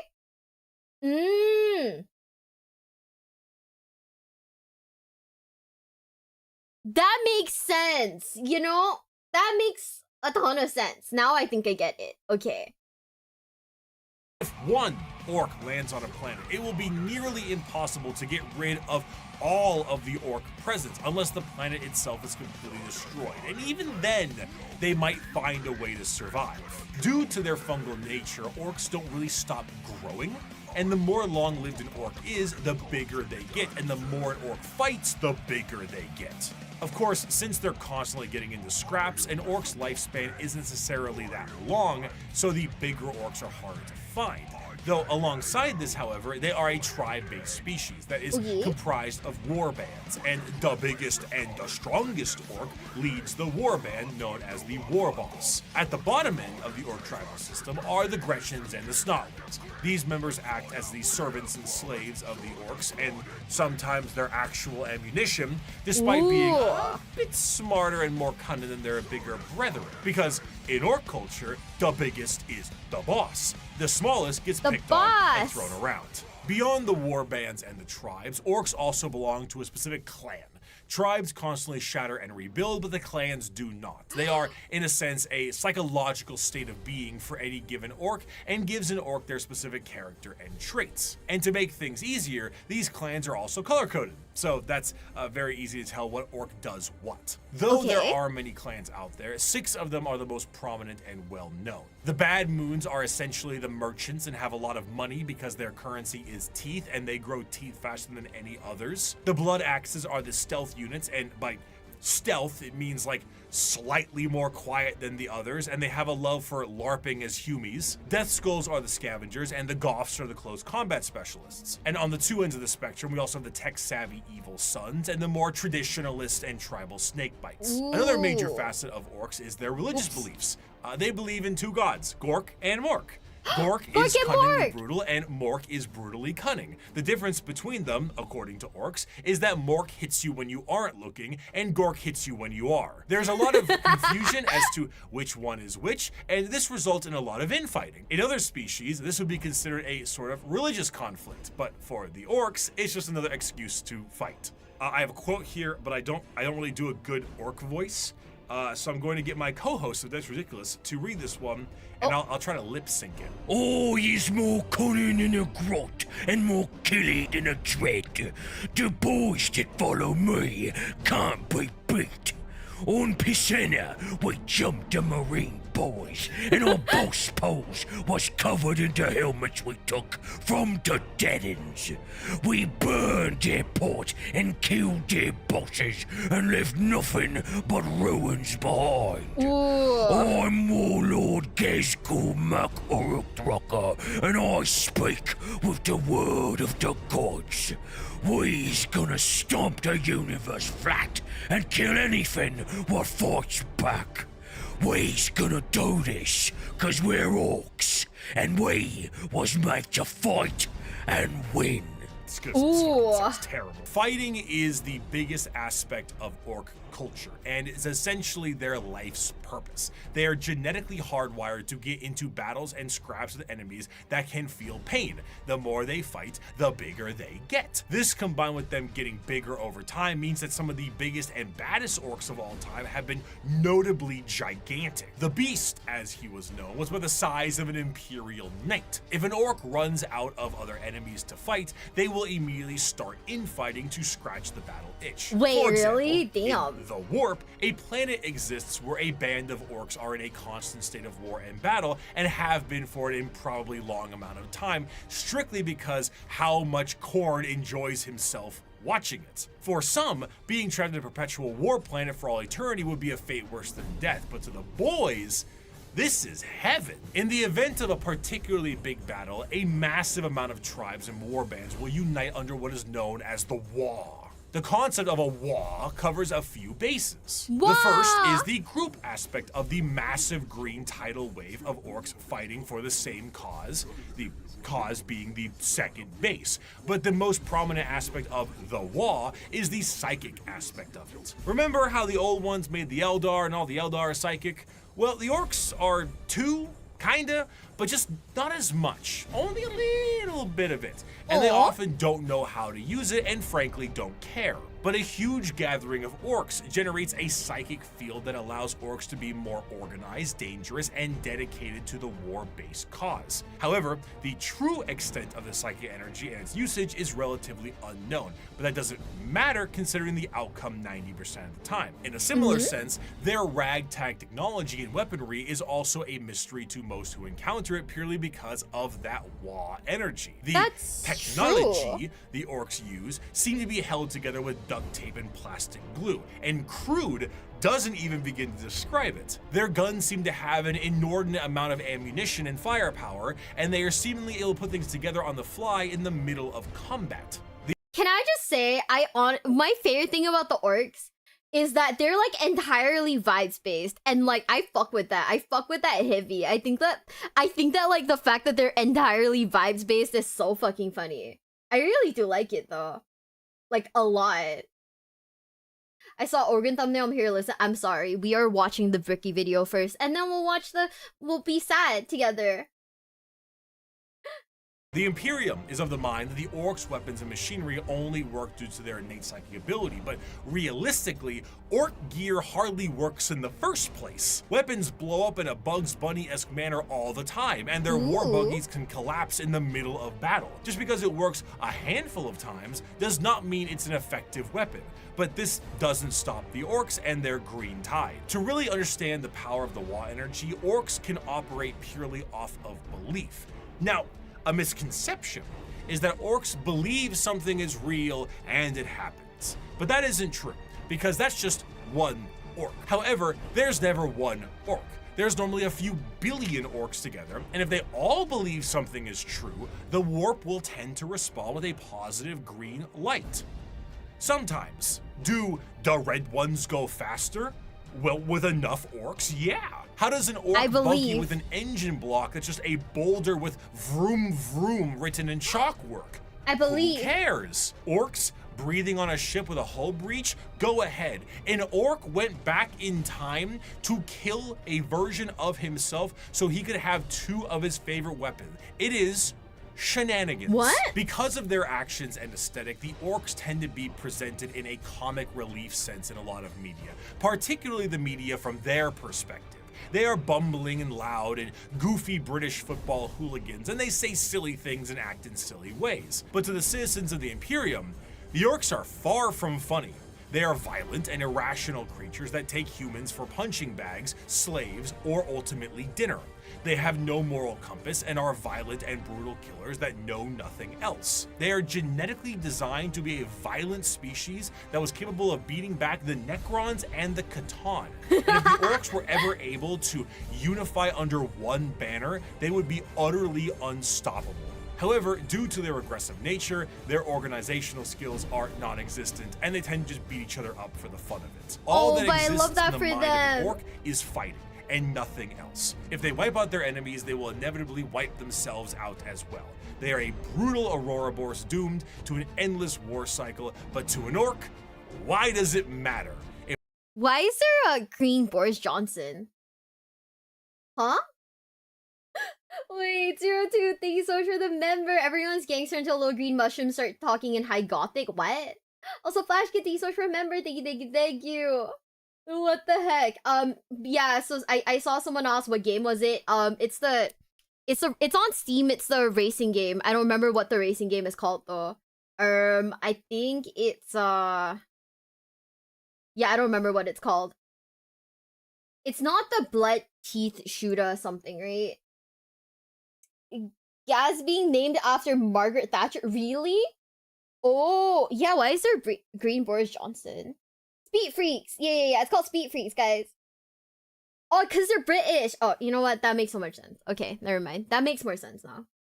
If they fight and they win, they win. If they fight and they die, it was a good fight. Now that the Xenos armies are growing in strength and more are threatening the safety of the Imperium, they need to bring new methods in order to handle what they are currently facing. The Emperor is on the Golden Throne. Half the Space Marines are traitor and they are beset from enemies within and without. So now the Lords on Terra must prepare for anything possible and sometimes the impossible. For that, they take to the stars to explore and expand. They recruit assassins for priority eliminations. They train a galactic police force and a secret police to root out any and all heresy. The lesser known yet most feared, the agents of the Imperium! I carry with me an inquisitorial seal. It is a small, unassuming object contained in a neat box of Pluvian obsidian. It is a modest thing, relatively plain, adorned with a single motif and a simple motto. Yet with this little object, I can sign the death warrant of an entire world and can sign 1 billion souls to oblivion. Where the Imperium may see its justice dealt out by the hands of its armies and the gauntlets of its Astartes, when one needs eyes, ears, or both cut out, it looks to the agents of the Imperium. In a meta sense, these agents are a homogenized version of multiple factions from the original video 5 years ago. They comprise multiple aspects of the wide and all-encompassing armies of humanity and serve different roles. Whether it be the law enforcers of the Adeptus Arbites, the void-faring explorers of rogue traders, the invisible hand of the Assassinorum, or the hospitality of the Emperor's Inquisition, each has a part to play in the God Emperor's domain. Rogue traders are a great example of a somewhat undiscussed part of the Imperium: its nobility. While you may see the General Imperium as a totalitarian hellscape, because it is, this is to those under the Boot Lore, and their existence is extremely important to the function of the Imperium. A rogue trader is often an extremely special individual and is given the monumentally sized warrant of trade, allowing them to be given almost complete and utter freedom. Yo, this lady though, kind of hot though. Holy shit. Oh no, did Twitch die for a bit? Oh, we're back. Okay. I can hear the old Ricky video even while muted. Honestly, mood. Task is simple: to chart the uncharted, learn the unlearned, and do whatever they can as an explorer and conquistador for those back on Terra. This information is, strictly speaking, invaluable. Whether a sector can be settled and colonies built, or precious rare resources exist on a floating asteroid can be mined, or a long-lost Imperial world from the Age of Strife is recovered, it's all absolutely imperative. These rogue traders are faster than any other kind of Imperial armada, and therefore chart the direction of the entire society. Because of this, rogue traders are given a substantial amount of freedom.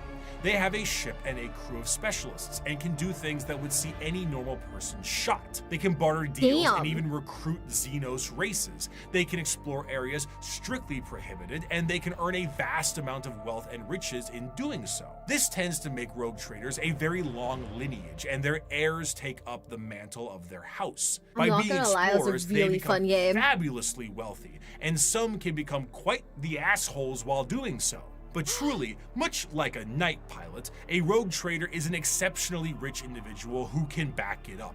They are master swordsmen, explorers, merchants, settlers, diplomats, and everything in between. They chart a course and they set the grounds, which means they will need someone to defend them, and the prime choice for that can be the Adeptus Arbites. Now, the Arbites are cops, Judge Dredd-style cops, as their inspiration clearly shows. Each planet will have their own members of local law enforcement, and most of them will settle many of the issues there and then. But when something requires a far more in-depth peacekeeping force, the Adeptus Arbites are brought in. Think local police versus the FBI. Arbitrators in the Arbites tend to focus heavily on stopping crime before it can become too much of a threat. A criminal gang or heretical uprising can be subdued quickly and efficiently by utilizing them and dealing with soon-to-be criminals, as they put it. They will tap into communications, create spy networks, do interrogations and sabotage, anything that helps the good of the Imperium and the law they seek to preserve. The Code of the Arbites is laid out entirely via the Book of Judgment, a gigantic library of pages showing every single law from every single High Lord of Terra in the history of the Imperium. Because the Imperium is so vast, hundreds of laws are added every single day, and the library continues to grow with more and more laws and judgments. While Arbites themselves carry a small version called the Book of Law on their person, this does end up creating a system where the unjustly prosecuted will never escape their prisons. If an innocent is wrongly convicted, any form of legal counsel will need to go through the Book of Judgment to help get you out. Often these prisoners require hundreds of years of litigation in which they will eventually expire before they can be deemed wrongly convicted. Damn. Innocence is irrelevant. You have been judged guilty of transgressing the Lex Imperialis. Do not compound your guilt by evading punishment, as there are greater crimes, so are there greater sentences. Of course, should something go out of the hands of the Adeptus Arbites, there is always the silent hand of the Officio Assassinorum to take their place. Naturally, the Imperium has assassins, and these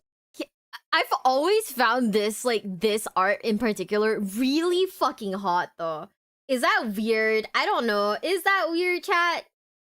Is it weird? I think they're really fucking hot, but I don't know. Maybe it's just me. Yeah, sometimes the Discord notifications trip me up too. I was like, oh.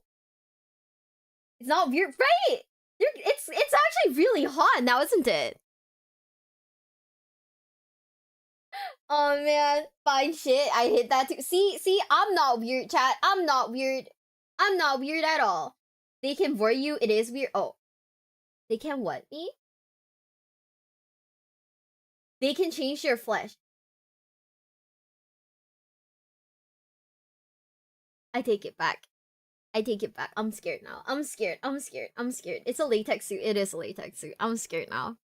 Assassins are sent to dispatch important figures that would not normally be handled by simply sending waves and waves of guardsmen at it. The Assassinorum is headed by the Grand Master of the Assassinorum, who is a High Lord of Terra and perhaps the shadiest individual in the entire galaxy. At his disposal are multiple types of assassins that all specialize in various things. Their training is extreme and absurd. Aspirant children are often subjected to Hunger Games style combat with each other on the ride over to the temple. Then you get low gravity, high pressure, traps, horrendous physical and mental strain, and everything in between. Then their minds are wiped completely and the real fun begins. An Imperial Assassin is nothing to mess around with. They are some of the fastest moving and hardest hitting things the Imperium has at hand and can go toe to toe with Space Marines depending on which temple they are from. Some, like the Vindicares, are master snipers who lie in wait for weeks, days, or even months just to get the perfect headshot from 5 kilometers away and disappear. That's the Calidus crazy. Temple are masters of shape-shifting and take a drug that allows them to transmute their body into whatever they see fit. A confidant of a target may be killed and they will take their place before killing their target outright. Or they can shift into a member of a Chaos Warband with symbols and flesh and all that to earn the trust of a cult leader before slitting their throat. The Caluxus Assassin is a psychic blank, a soulless mutation, making them appear as uneasy to normal humans and downright disgusting to psychers. When a powerful psycher is causing issues, this is who you send. Their specialized helmet enhances their already latent powers and will allow them to all but drain the souls from those they touch and their very body. It is an extreme weapon used when a direct form of pressure must be applied to an otherwise untouchable psyker. Now, if you need direct pressure in a more literal way, the Eversor is for you. A drugged up comatose psychopath that is directly dropped on enemy lines and allowed to wreak havoc, killing anything and everything it sees in a blaze of movement and blood before it inevitably dies and causes a plasma explosion on its demise. There are other temples as well, the Vanus Temple acting as sort of of like a cyber hacker, the Venom Temple specializing in poisons, but all in all, assassins move with their skin-tight body gloves with a speed unmatched and force unexpected. One of the best assassin novels puts a Vindicare Calidus and Vanus to infiltrate a night world, kill the High Monarch of the Night, who is permanently stuck in his giant robot knight, install a new ruler in his stead, and make sure nobody knows the Imperium did it. Their missions are insanity, and their tasks impossible, and they do it anyway.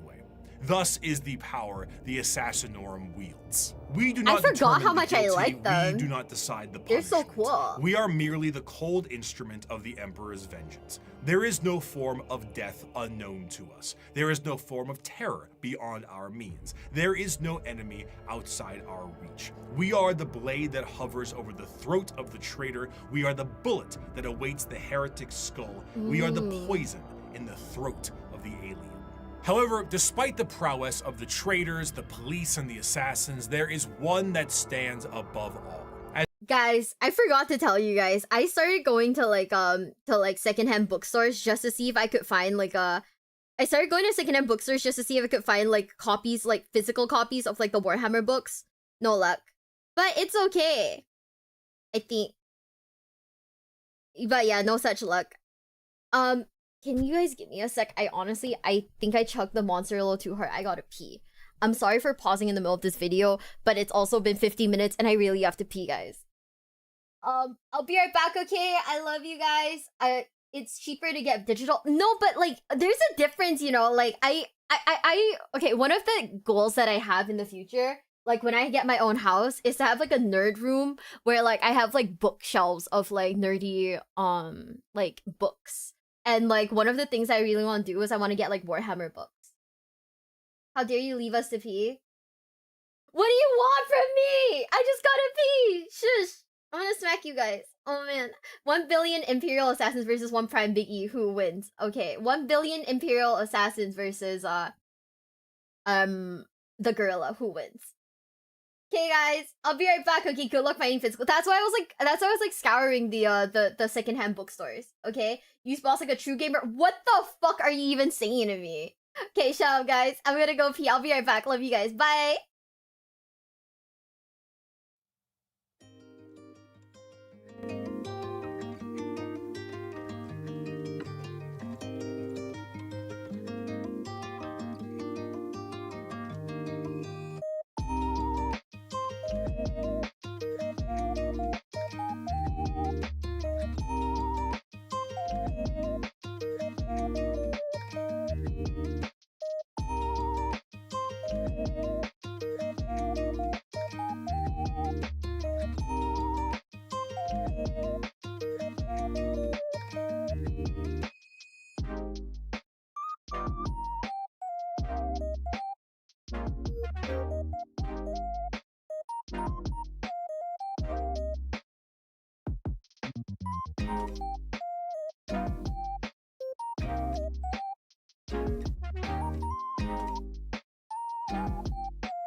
Oh shit, I'm back!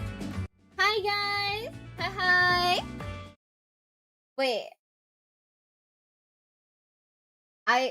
All I did was pee, guys. Are you guys good? Also, Stim, thank you so much for the raid on Twitch. Thank you. Hi guys, Stim raided. Thank you, Stim. Thank you. She survived, she's back. Yeah. So I'm not gonna lie. I took my phone in with me and I started shit posting a little. That's why it took a bit. I'm sorry, guys. I'm an idiot. I don't know what you want from me. By the way, I wore the cause it's a bitch to take off and a bitch to put on. So I wore the heart rate tracker with me in the bathroom, and then I thought about it. I was like, does it track when I'm like when stuff like that's happening? Did I wash my hands? I always wash my hands because I'm not filthy. I'm not filthy, chat. I always wash my hands. That's true. I am your idiot. I truly am chat's idiot. I am chat's Nintendo. You guys gotta let me out of the house once in a while. Yeah, you reach 150 beats per minute. You guys can't see. You wouldn't know. Hey, you guys wouldn't know. Filthy girls, thanks. Stop.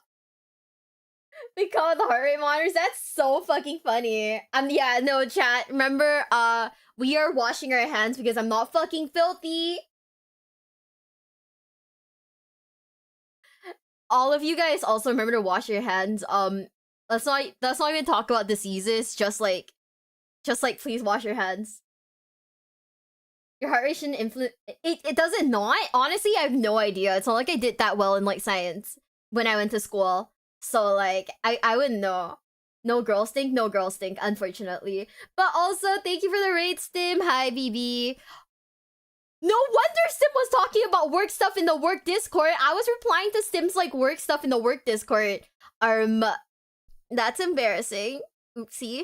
But anyways, are you guys ready? We're gonna keep it going in 3, 2, 1.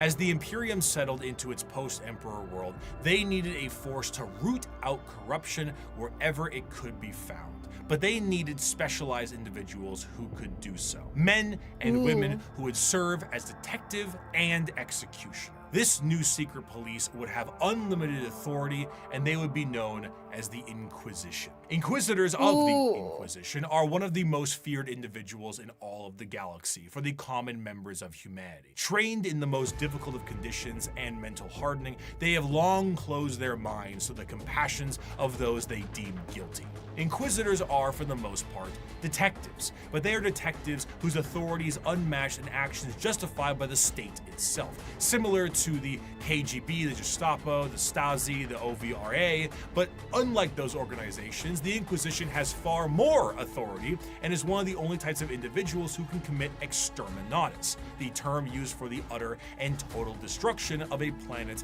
that is no longer deemed usable by the Imperium. While it is a very exciting word and a commonly notable thing done in Warhammer, exterminatus is not actually used particularly often. It's a last resort entirely meant to stop the enemy from gaining a major foothold. Wait, I feel like I've heard the term exterminatus often enough. What the hell? What?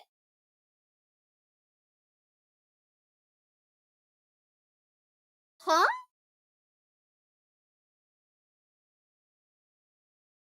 You don't have infinite planets to blow up?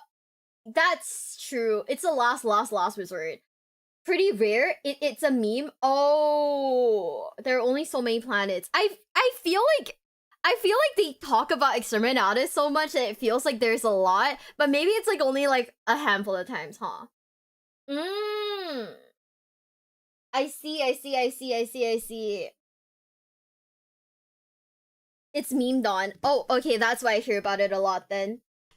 Ah. You know what? That makes sense. Could you teach Moshi the importance of proper hygiene? I don't think I could teach Mochi that. That's a little too hard. The Inquisitor who got crazy with that got kicked out. That makes sense. That makes so much sense. Oh my god, Dologs. Worlds haven't been visited by the Imperium in a couple of years. I think that's a thing, though. Like, so far, all I personally know is that, like, big incidents have happened, right? But, like, the fact that, the thing about the Warhammer universe is that it's so big, right? That even though these, like, important events are being mentioned, they realistically haven't happened that often, so... I see. Most Inquisitors' careers are ruined after they form Exterminatus. I see. Okay, that makes more sense. Okay, yeah, that's what I was thinking. Cause like in the lore, it's mentioned a lot, but I think realistically, it's not something that happens very often. I see. Or spread even more corruption. Even with 1 million worlds, the wholesale slaughter of an entire planet is still a massive blow to the Imperium. Inquisitors range quite a bit, not just in how they operate, but also in their personalities. They are often main characters for a large amount of books, as detective noir is a great genre, and they can be the most stone-cold killer or a pragmatic and sympathetic individual depending on who they are. Radical Inquisitors may utilize methods unlike most of the Imperium, such as alien tech or even demon hosts, where Puritans stick closer to the methods of the religious state and shun any deviations. They also specialize in various aspects, as the Inquisition has orders or ordos, such as Xenos for aliens, Malleus for demons, and Hereticus for, you guessed it. Truly, if you are a normal citizen of the Imperium, a person flashing an inquisitorial rosette in front of you may be one of the most terrifying moments of your entire life. It is the same as an FBI badge or a KGB member, except now you're in Warhammer. So, their authority and tools are infinite. Agents of the Imperium are vast and makes so offer a much ton of different sense. concepts to the world of Warhammer.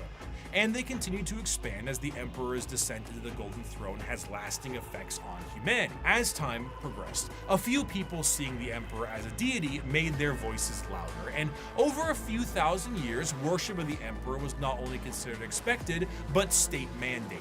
This church will be known as the Ecclesiarchy, and there were many who would look to the cardinal position and make desperate grabs at their power, leaving horrid effects on the populace. The Age of Apostasy was a time of reformation in the Imperium that saw its eventual change into an overtly religious empire.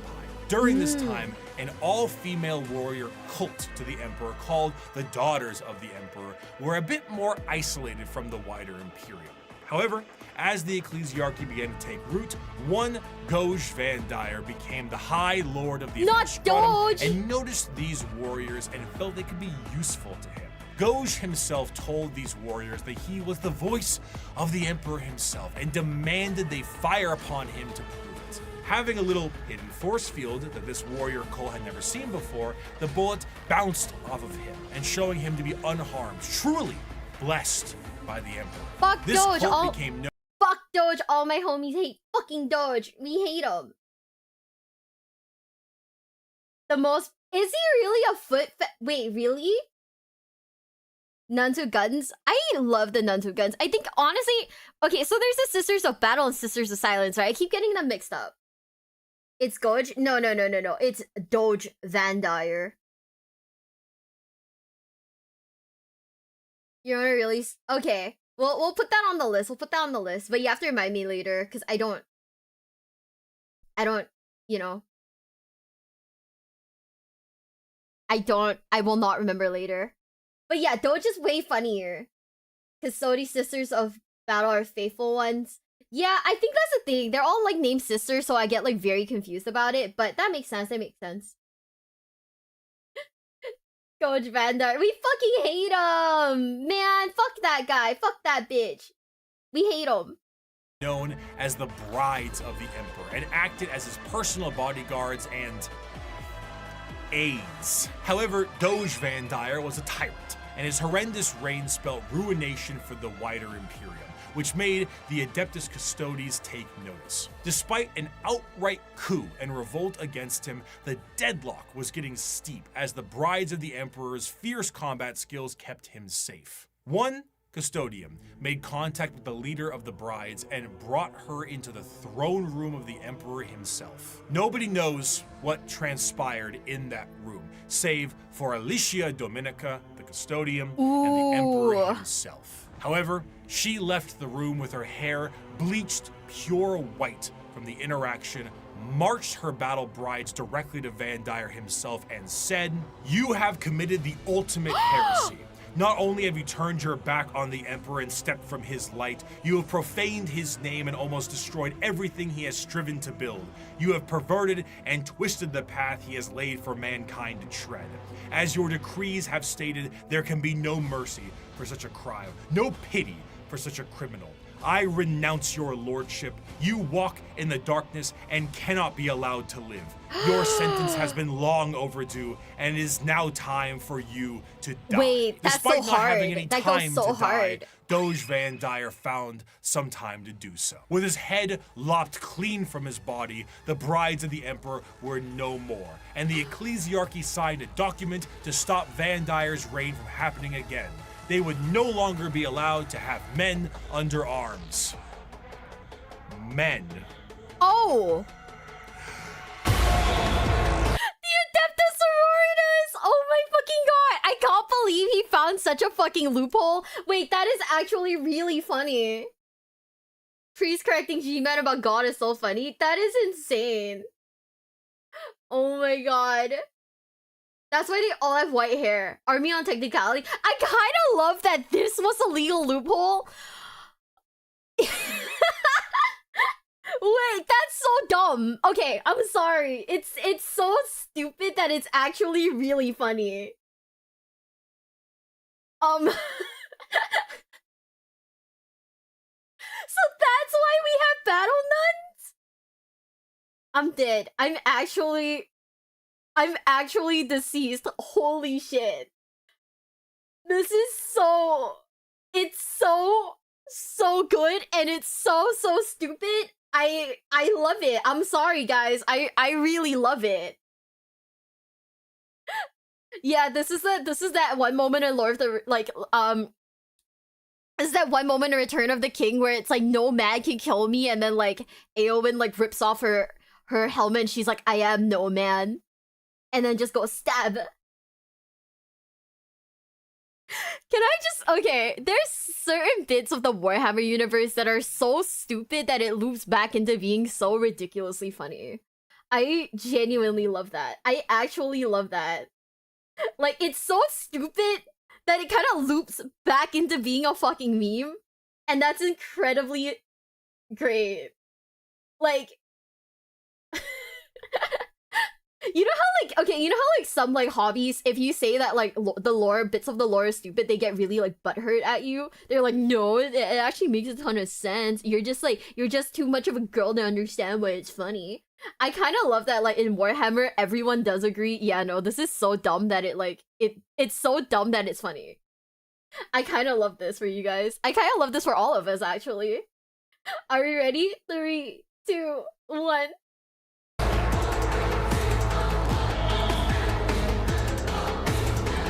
The Adeptus Sororitas, or commonly known as the nuns with guns, the fighting force of the church. Despite being the main militant faction, the Sisters of Battle, their organization actually is far more diverse than this and have many more nun-based roles for their members. They are organized by various orders with various specialties in mind, such as the non-militant orders like the Hospitaller, Dialogus, and Familius, including things like helping with surgical equipment and various other medical stuff, Duolingo, and a poli-sci degree. These orders are further separated into smaller orders in an almost Space Marine chapter sense, but tend to have more flexibility due to the nature of their work. And in addition to that, there is flexibility between the orders. It is not uncommon for a member of one of the more battle-hardened orders to switch to a more passive one once they've sustained battlefield injuries or are a bit closer to retirement. As mentioned before, the Sisters of Battle are a part of their own separate organization, the Order's Militant, and feature the highest number of any given system. They are the official fighting force of the ecclesiarchy, and they specialize in wars of faith. Unlike the deployment of Astartes and Guardsmen, the Sisters of Battle are often deployed with members of the Inquisitorial Ordo Hereticus due to the holy war nature of their battles. The Sisters of Battle are suited up with their own form of specialized power armor that gives them almost like a Joan of Arc vibe to the battlefield. You're so cool, though. Though lacking the more extreme modifications of a Space Marine's power armor, mainly to the fact that Sisters are For the most part regular humans, the power armor of a Sister of Battle almost matches the defensive power of an Astartes. But Can I just say, I kind of hate how most of the Sisters of like battle art, right? It's always like some young hot girl in like Nundum armor, and then like a bunch of like old men. Like, where are the young hot men in this universe? Excuse me? Where are the young hot guys? with added flexibility and versatility in exchange for strength. Some of the patterns of armor do allow for the enhancing of genetics, but this is far from the norm. This, combined with an arsenal of tanks and vehicles that have literal church organ rocket launchers on them, really brings across the holy war vibe in a gothic manner. Accompanying a sister of battle in the fields of war is the holy trinity of weaponry: the bolter, the flamer, and the melta. With such a simple loadout, the Sisters of Battle are able to bring down the glorious flames of the Emperor himself, and his holy light shines on them in other ways during a conflict. Hell, even their jump packs evoke angelic imagery as opposed to the more clunky jetpacks ones that Space Marines have. In times of great turmoil or impossibility, a living saint of the sororitas itself might appear on the battlefield surrounded by a litany of doves and cherubs, an almost comical scene of holy glory followed by literal hellfire. The Sisters are a fascinating organization because they take what is normally seen as a benevolent force and turn it on its head to be a horrifying method of war. Because the Sisters are so zealous, they are nigh impossible to persuade and almost never fall to chaos. In fact, any deviation from the Imperial faith may see you killed outright as you are deemed a heretic, and sometimes Sisters have even less patience than the Inquisition does. To the Wait, this just reminds me of the Gav and Bob story, like, number 2, where, like, she got turned into a servitor. No, now I'm sad again. What the fuck? Fabian, thank you so much for the super chat. The young men are in the guard for 15 hours. Oh my gosh, that's true. All the hot young men just die. This is so fucked up and evil in this universe. No. This is so sad. My trauma is back, guys. No. Gavin Bob number 3 hurt me. Oh. I want a book about a young hot priest that has a chastity vow surrounded by sisters that don't. I think that's a dojin, and I think that's very NSFW. Fuck! No, my PTSD! It's kicking in! Chat, send help!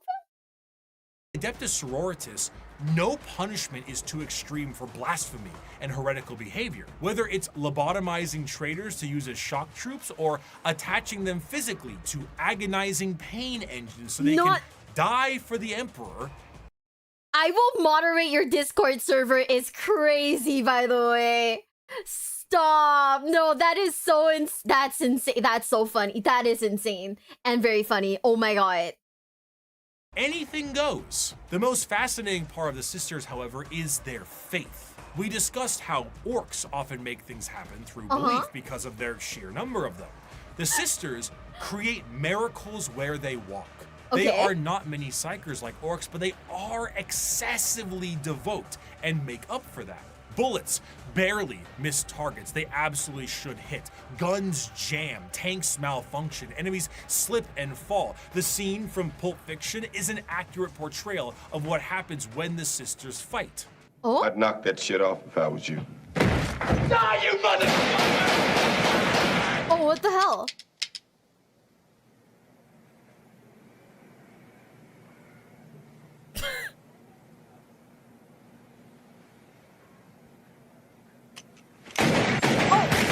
One of the most prominent figures is the Triumph of St. Catherine, a literal open casket with the saint of a sister's order held aloft by lobotomized servant cherubs and protected by bodyguards of the faithful. The devotion Damn. to the Emperor swells so strong that acts of faith are made manifest, and sometimes angels themselves. When the sisters go to war, they have thundering organs and litanies screeching out into the battlefield, hymns and songs. They rabble off prayers on their lips and burn holy fire across the area.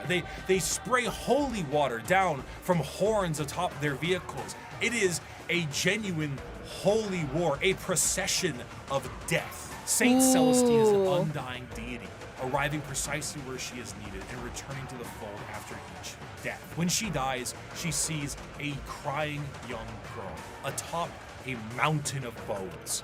Her bones, after every one of her deaths. She What? climbs this mountain every time to help comfort this crying child and is rebirthed upon the battlefield. And one day, her deaths will create a mountain so large that even she will not be able to traverse it. Is she a demon of the god emperor? Perhaps, but she'll be shot for saying so. She is genuinely and literally faith made manifest. Some sisters may make a mistake, however, and find themselves questioning their faith, disobeying a command, and even leaving their order. These sisters are sent for reconditioning and are known as the Sisters Repentia. They generally face the front of the line head on and seek retribution and forgiveness from the emperor himself. Though their actions were heretical, repentia on the fields of battle is an indication of an individual wanting to become forgiven. They run aloft with torture devices attached to their bodies and a chain sword the size of their body, completely armorless, to determine if this is how they die or if the emperor will forgive them. That Even makes the sense most somehow. famous champion of the sisters, that Saint Celestine, was a repentia. Even she questioned her faith. And if she can do it, so can you. Just don't run away again. They don't really do third chances. The Sisters of Battle are martyrdom-enthused zealots that create miracles in their tread.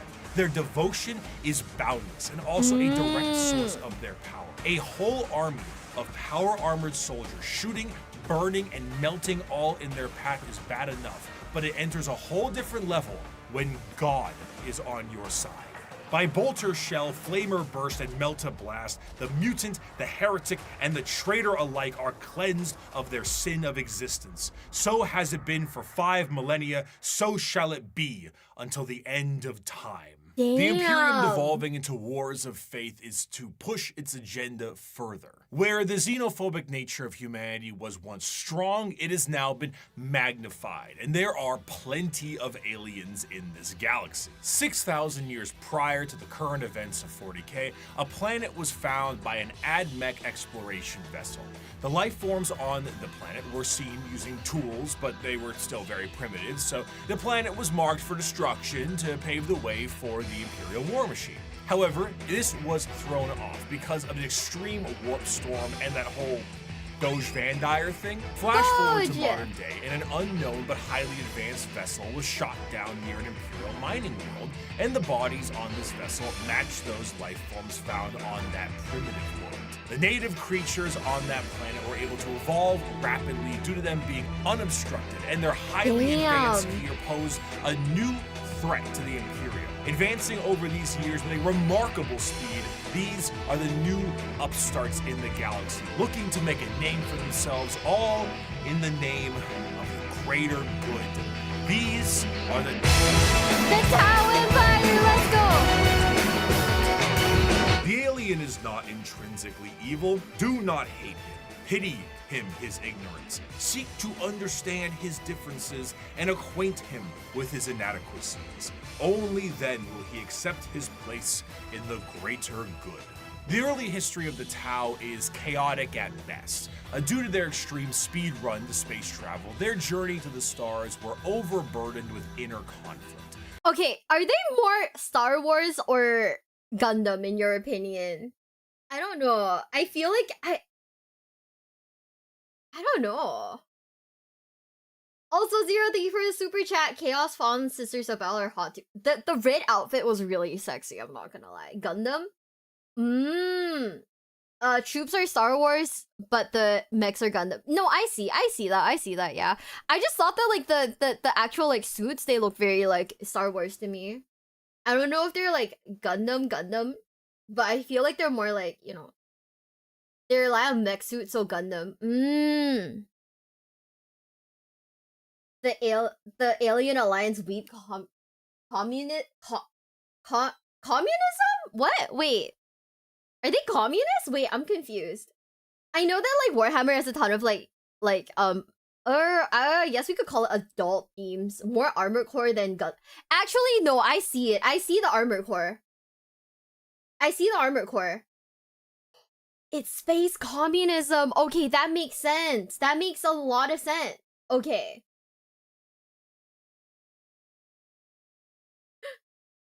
That's a meme. Oh. You know, honestly, I feel like Warhammer deals with so many like IRL like memes and like stuff that I myself I can't quite tell, you know? I just can't quite tell. It wasn't until the appearance of the Ethereals that things began to settle. These Tau to the warring tribes marked their unification under one common belief: the greater good of the Tau Va. What about the greater good? The greater good. How can this be for the greater good? The greater good. This system is a caste-based system that seeks to unify and organize the Tau into an effective and successful society while working for their mutual benefit. These castes, in order from lowest to highest, are the Fire or Shas caste, which is soldiers, Earth/Theo, which is manufacturers and industrialists, the Water or Core, being diplomats and traders, and the Air/Core, being Navy officers. Also, you have the Ethereal/Un, which is the lords and leaders of the Tau. Now, unlike the paths of the Eldar, the Tau don't get any say into which caste they're in.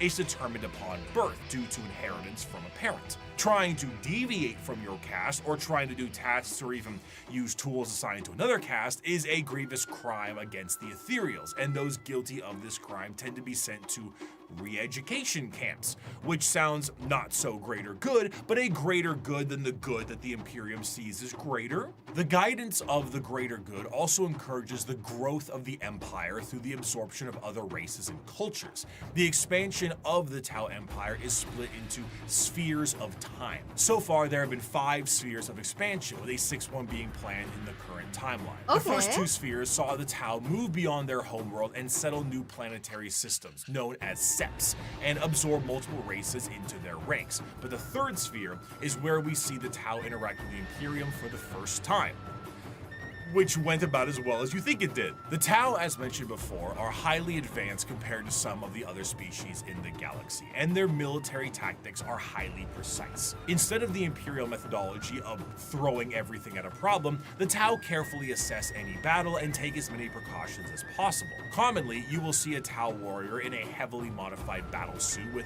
advanced targeting systems.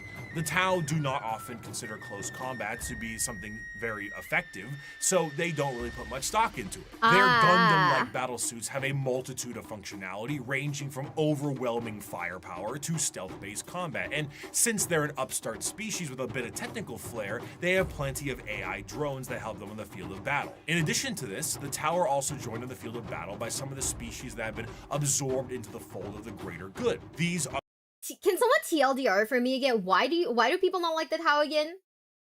Why do people not like the Tau?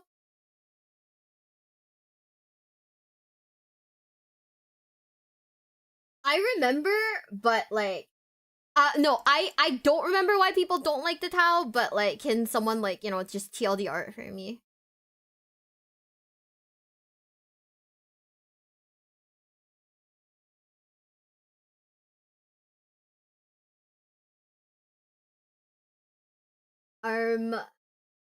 They're kind of annoying tabletop rules. It's just meme. It's not grim dark.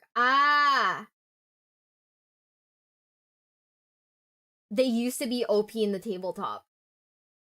Oh, okay. So it's more that they were annoying in the tabletop than like the fact that they're not grim dark enough.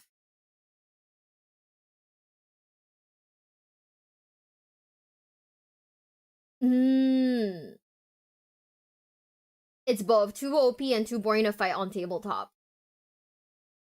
I see. Okay, they were unbalanced, annoying to play against. They're too nice for Warhammer. Ah, okay. That was why you guys didn't like them. It was both. Okay. They tried to negotiate befriend the Drukhari that's not very on theme and not great lore. Is it better now? Are the Tau like a little bit more liked now?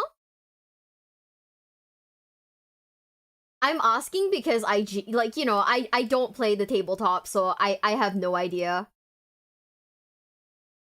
Are they more liked now, or are they still like it's getting better? Okay. Oh, okay, so the lore is better. I'm a Tau player. I'm not gonna hate on people for playing what they like, but yeah. They're becoming more anti-human. Not I already see some people saying Tau GF. Chat, don't not the Tau GF guys, not the Tau GF. They have a handful of good novels. They're thank you for the 100 bits. Also, thank you everybody for the follows. Thank you. Thank you for the 100 bits, Infernal Saxon. They're long range to shoot your army before ever getting a shoot back. Annoying gameplay for opponents they were. Lore-wise, Halo, Covenant, table snipers. Ah, so it's just that they were annoying to play against. Commander Farsight's a cool character. To cute how unaware they are because they're learning and writing to become better. Okay. That makes sense then. That makes a lot more sense. Didn't they make fun of that in the TTS? No, they did. They did. The whole Tau GF thing. Yeah, Farsight is good. It's kind of showing the Tau leaders are bad, but you have good Tau out there. Ah. See, okay, so I'm approaching this in a very neutral standpoint, mainly because I don't know enough to form, like, a decision, right? So, yeah. Okay. That makes sense. Okay. You can like them, but not in front of us. I don't have any strong feelings for the Tau. I mean, is it cool that they're, like, Gundam-ish? I guess. I do like Gundams.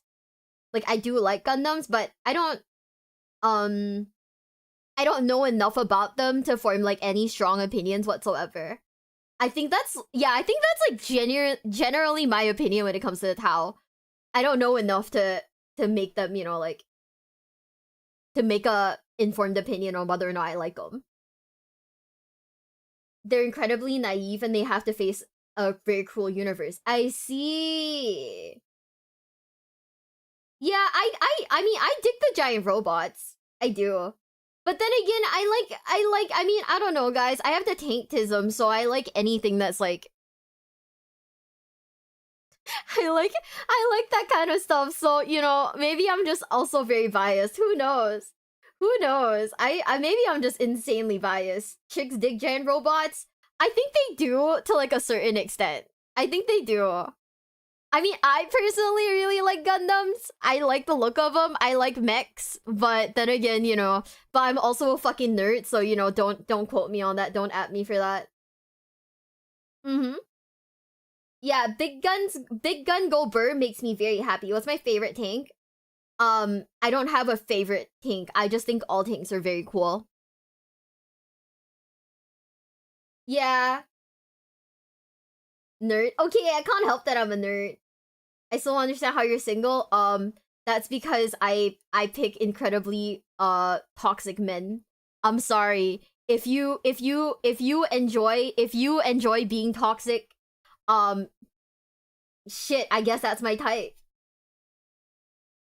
Oh man. I mean, there's just something about mech suits that make me really happy. But then again, I also like Kamen Rider, so you know, maybe it's not the mech suits. Maybe I just don't know what I like. Yeah. It's most tank to the Baneblade is the most tank to ever tank among tanks. Okay, wait. I want to go look up the Baneblade real quick. Baneblade. It's so cute! I love it!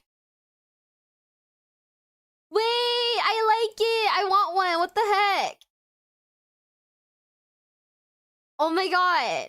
I want to get one so I can paint it like pink, and then I'll put like the glitch stars like logos on it. That's so cute. Okay, I do like it very much. You're absolutely right.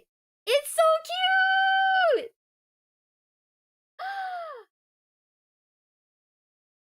Probably as big as, yeah. Okay. Is it not very cute? I like it. I think it's adorable. Oh my god, and if I get one, I want a Katie and just like peeking out of it. I really like it. 12 barrels, by the way. Yo, that's a fucking beast right there. You're right. 1, 2, 3, 4, 5, 6, 7. I don't know. I think these should be lights, right? I don't. Is there another angle? Wait. 1, 2, 3, 4, 5, 6. I don't know. But it's so nice! I like it! What the heck? Hates Baneblades? Why do they hate Baneblades? Classified as super heavy tank. Ah, okay. Well, we're definitely not getting one until I have my own house then. Cause like, I cannot imagine moving and having to transport this. It's okay, guys. We'll get we'll get. How much is it? $700. So, anyways, guys, I'm gonna be selling feet pics to fund the Baneblade. You know, throw $1 over to my only feet. I want to buy a Baneblade. Why is it $700? So what the fuck? Excuse me? Who's gonna buy up? Shut up, Dual Lock. Support. Can you be like a supportive boss for once? What the actual fuck? Oh my god. No, why is it $700? Oh man.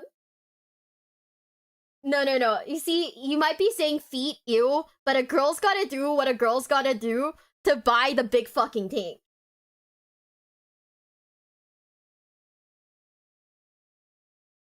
Okay. Okay, this one says 158 AUD, which is probably like way cheaper. So this one's probably not nearly as bad. This one's probably more affordable. I could probably, I don't know, guys, watch my videos. I could probably afford this one. Just watch my videos, guys. Yeah. Okay. So I'm not gonna buy one, obviously, anytime soon, right? Where's the throne for Warhammer minis? I wanna put more Warhammer stuff on my throne so bad. I just know that like I won't be able to paint them because I'll be gone. I'll be in America for a bit. So yeah. Dude, oh my god. I'm so sad right now. I really want to get the big tanks. To be honest, right? Can I be real? Can I be very like brutally honest about something, guys? Why is this one $500? Oh my fucking god. I'm a brokey. When are you moving? I still need to I'm still doing the test to like prove that I can speak English. See, leave and rest. Yeah, painting is hard. Yeah. It's okay. This one says it's 200 and wait. This one from Amazon says $222. I mean, I guess it's whatever. Eventually I'll buy one, but can I be real? At this point, I think I would rather buy like tanks. I think I'd buy the tanks over buying like armies. Miwa can speak English? I know, it's a shocker.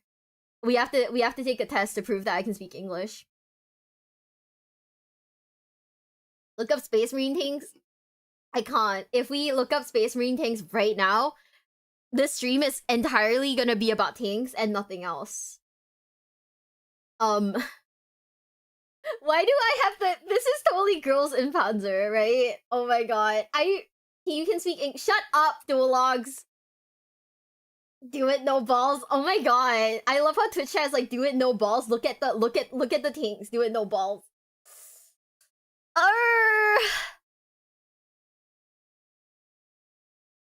Ignore the fact that I googled Warhammer 40k Dakimakura.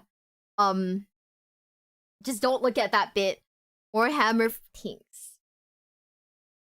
Stop! This one's so cute! I love this one! He's such a guy! No! He's so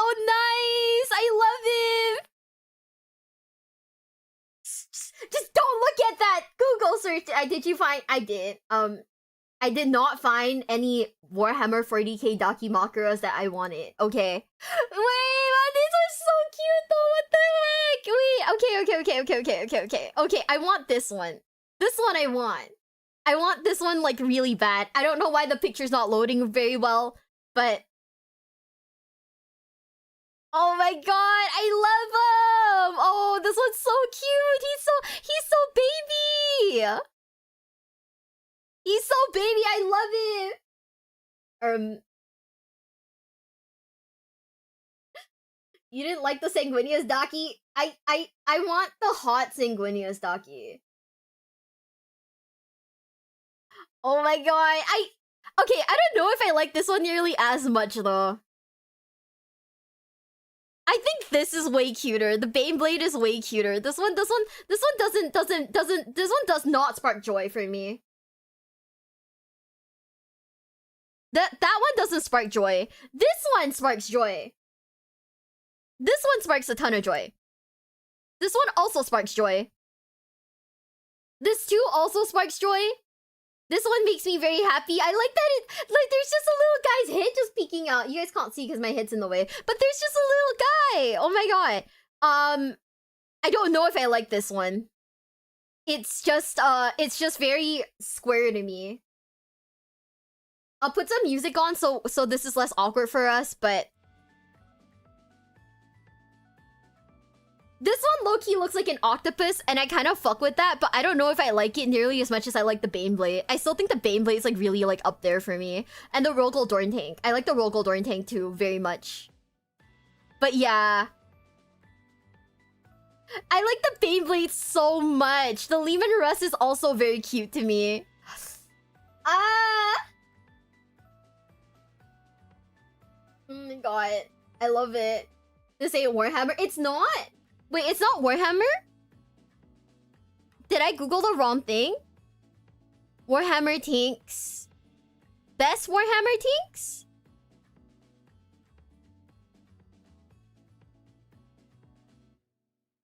I mean, this is Baneblade for sure, right? Which one is this one? Which one is this one? It's still Warhammer? Renos are free? Are they? As a repulsor. Ah. I don't know. There's just something about... Oh my god. Wait, what is this? Wait, I'll open the image in a new tab, guys. Lehman Russ. The cooler Lehman Russ. Wait, no, stop. The cooler Lehman Russ is cooler. What is this, though, guys? Is this like a new one? Oh, the one that I didn't like wasn't? Ah, okay. The one that looked like an octopus was World War II. Oh, he has glasses? Oh. Wait.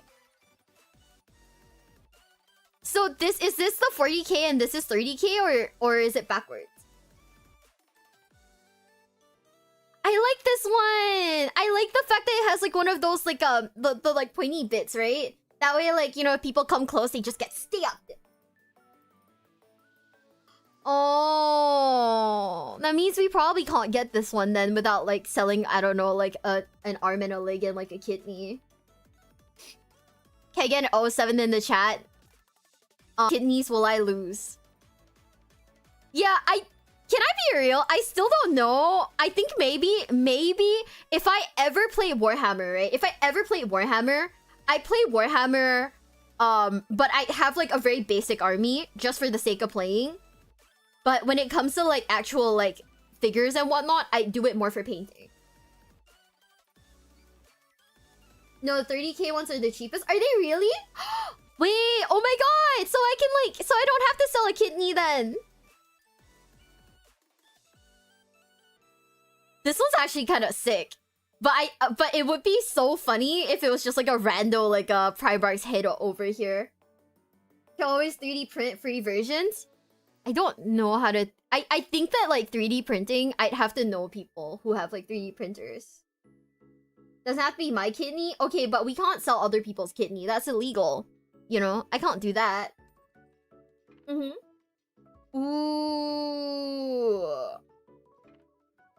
Yeah, honestly, I buy these just to paint.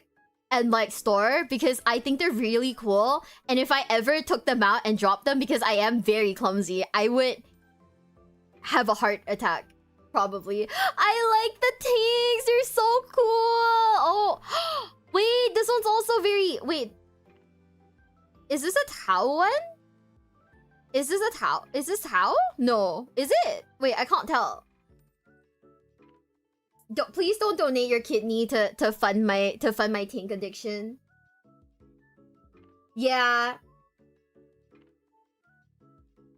Space Marine? Oh. Okay, I can't tell whose symbol that is. There's like a symbol on the side, but I can't tell who it is yet. It's only illegal if you get caught. I'm not selling anyone's fucking like kidneys, bro. Come on, man. We gotta be Blood Angels. Oh, right. Tao's probably like white. But this one's also very cool. See, if you guys didn't know, I am hyper fixated and I only recognize Cadians and Rogaldorn. And that's it. Guys, do not give me your kidneys, please. That's scary. I still really like the Cadian ones though. I like, okay. So there's just something about how classically war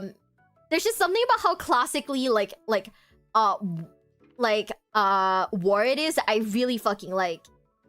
The best solar auxilia tank, the Malkador Infernus. Is this Warhammer or is this like rando? It's like a random thing.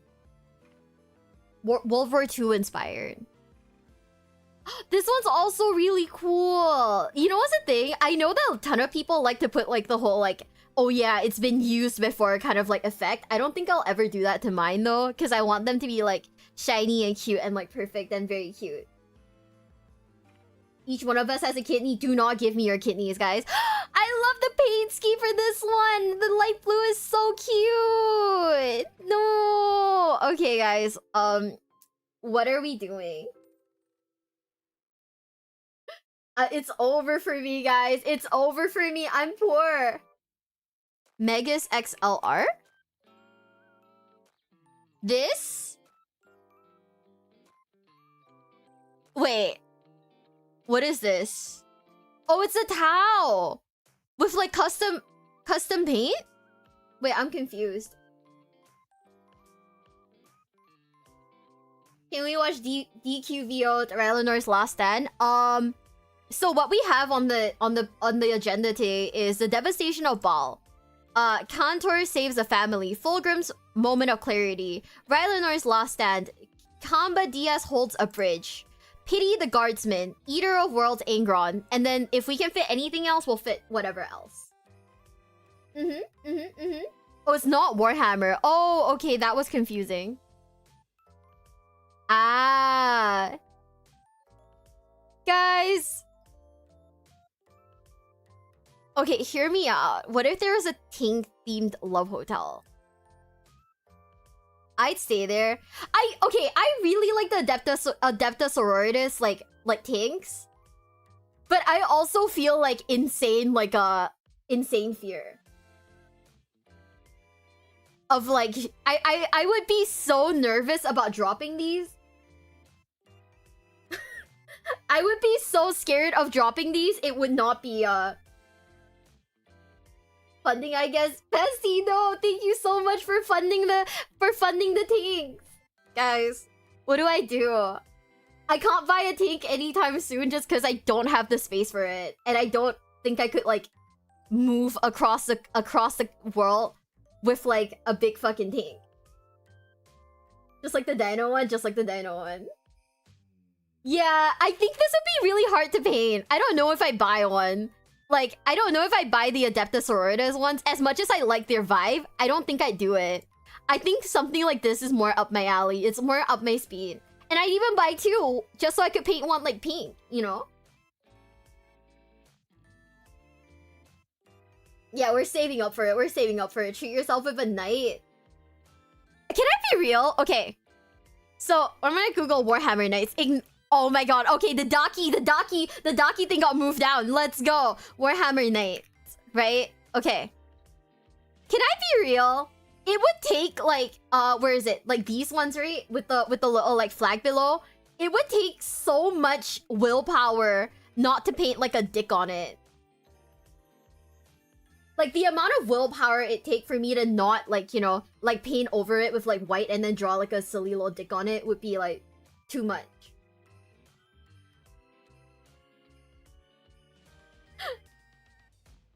I would do it. It's your model, paint it however you want.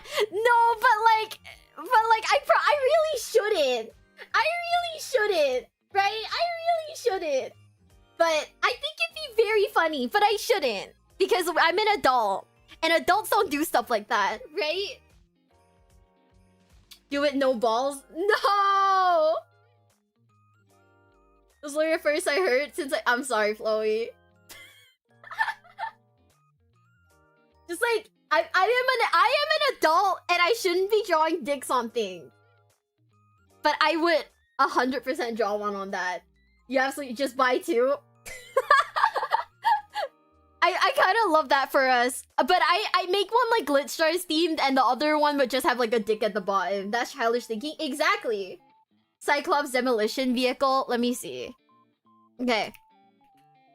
Thank you so much for the super chat, by the way. Wait, this one's so cute. What the heck? Stop, he's just a little guy. Wait, he's just a little guy. I love it.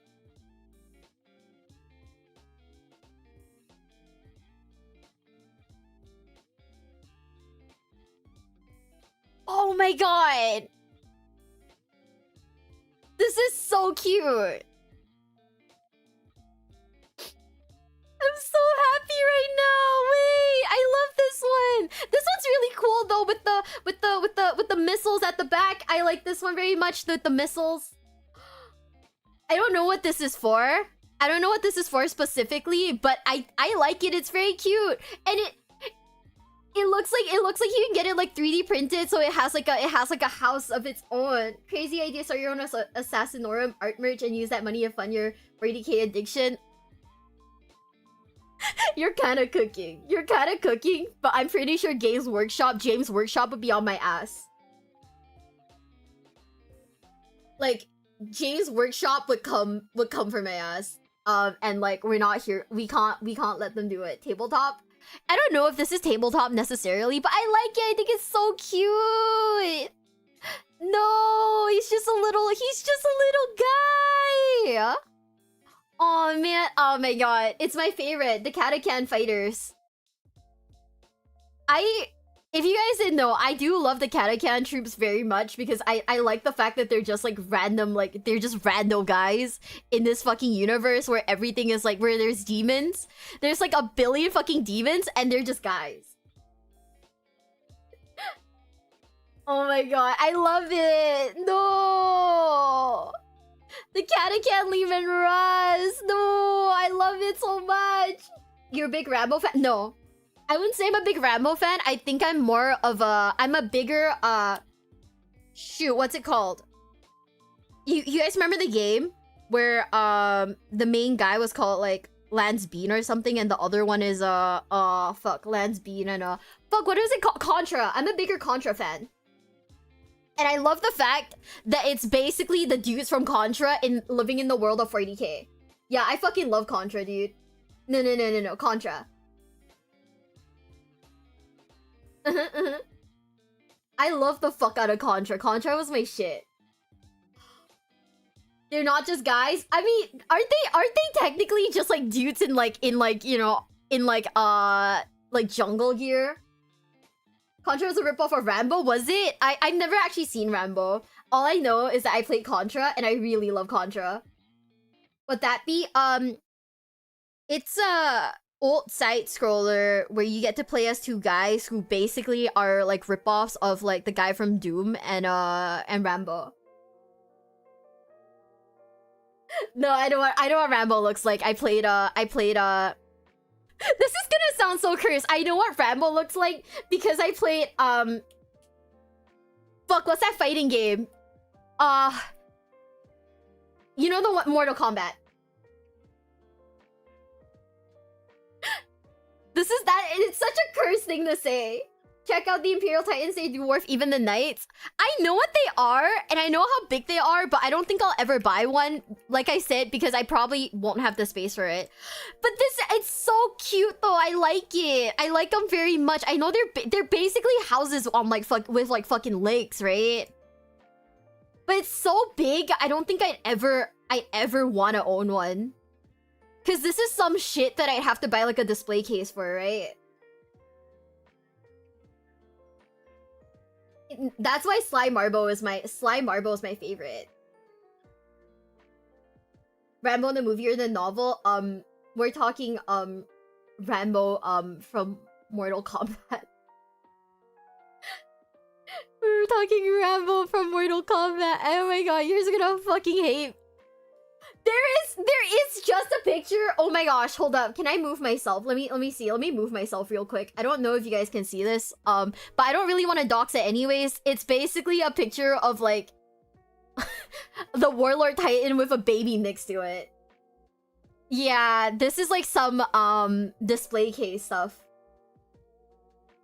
Look up Joy Toy Knights. I don't want to look up Joy Toy stuff. I know exactly what you're talking about, but Joy Toy stuff makes me want to buy. And I need to protect my wallet. I'm going to America in like 2 weeks. 3 weeks. And I gotta protect my wallet now. No more looking, guys. We can't do it anymore. I'm poor. Somebody in the chat slap me and tell me I'm poor. Tell me I'm poor. Tell me I'm poor and I cannot afford to buy things. Also, one of my friends asked me if I wanted to ride a tank while in America. I said yeah. So I'll let you guys know. I'll let you guys know if I have fun in a tank. You're rich, you can buy it. I'm not rich, I cannot buy it. I am not rich and I cannot buy it. You're a VTuber? Well, that still means I'm poor, you know? AK, thank you so much for the sub and prime. Thank you. I can't afford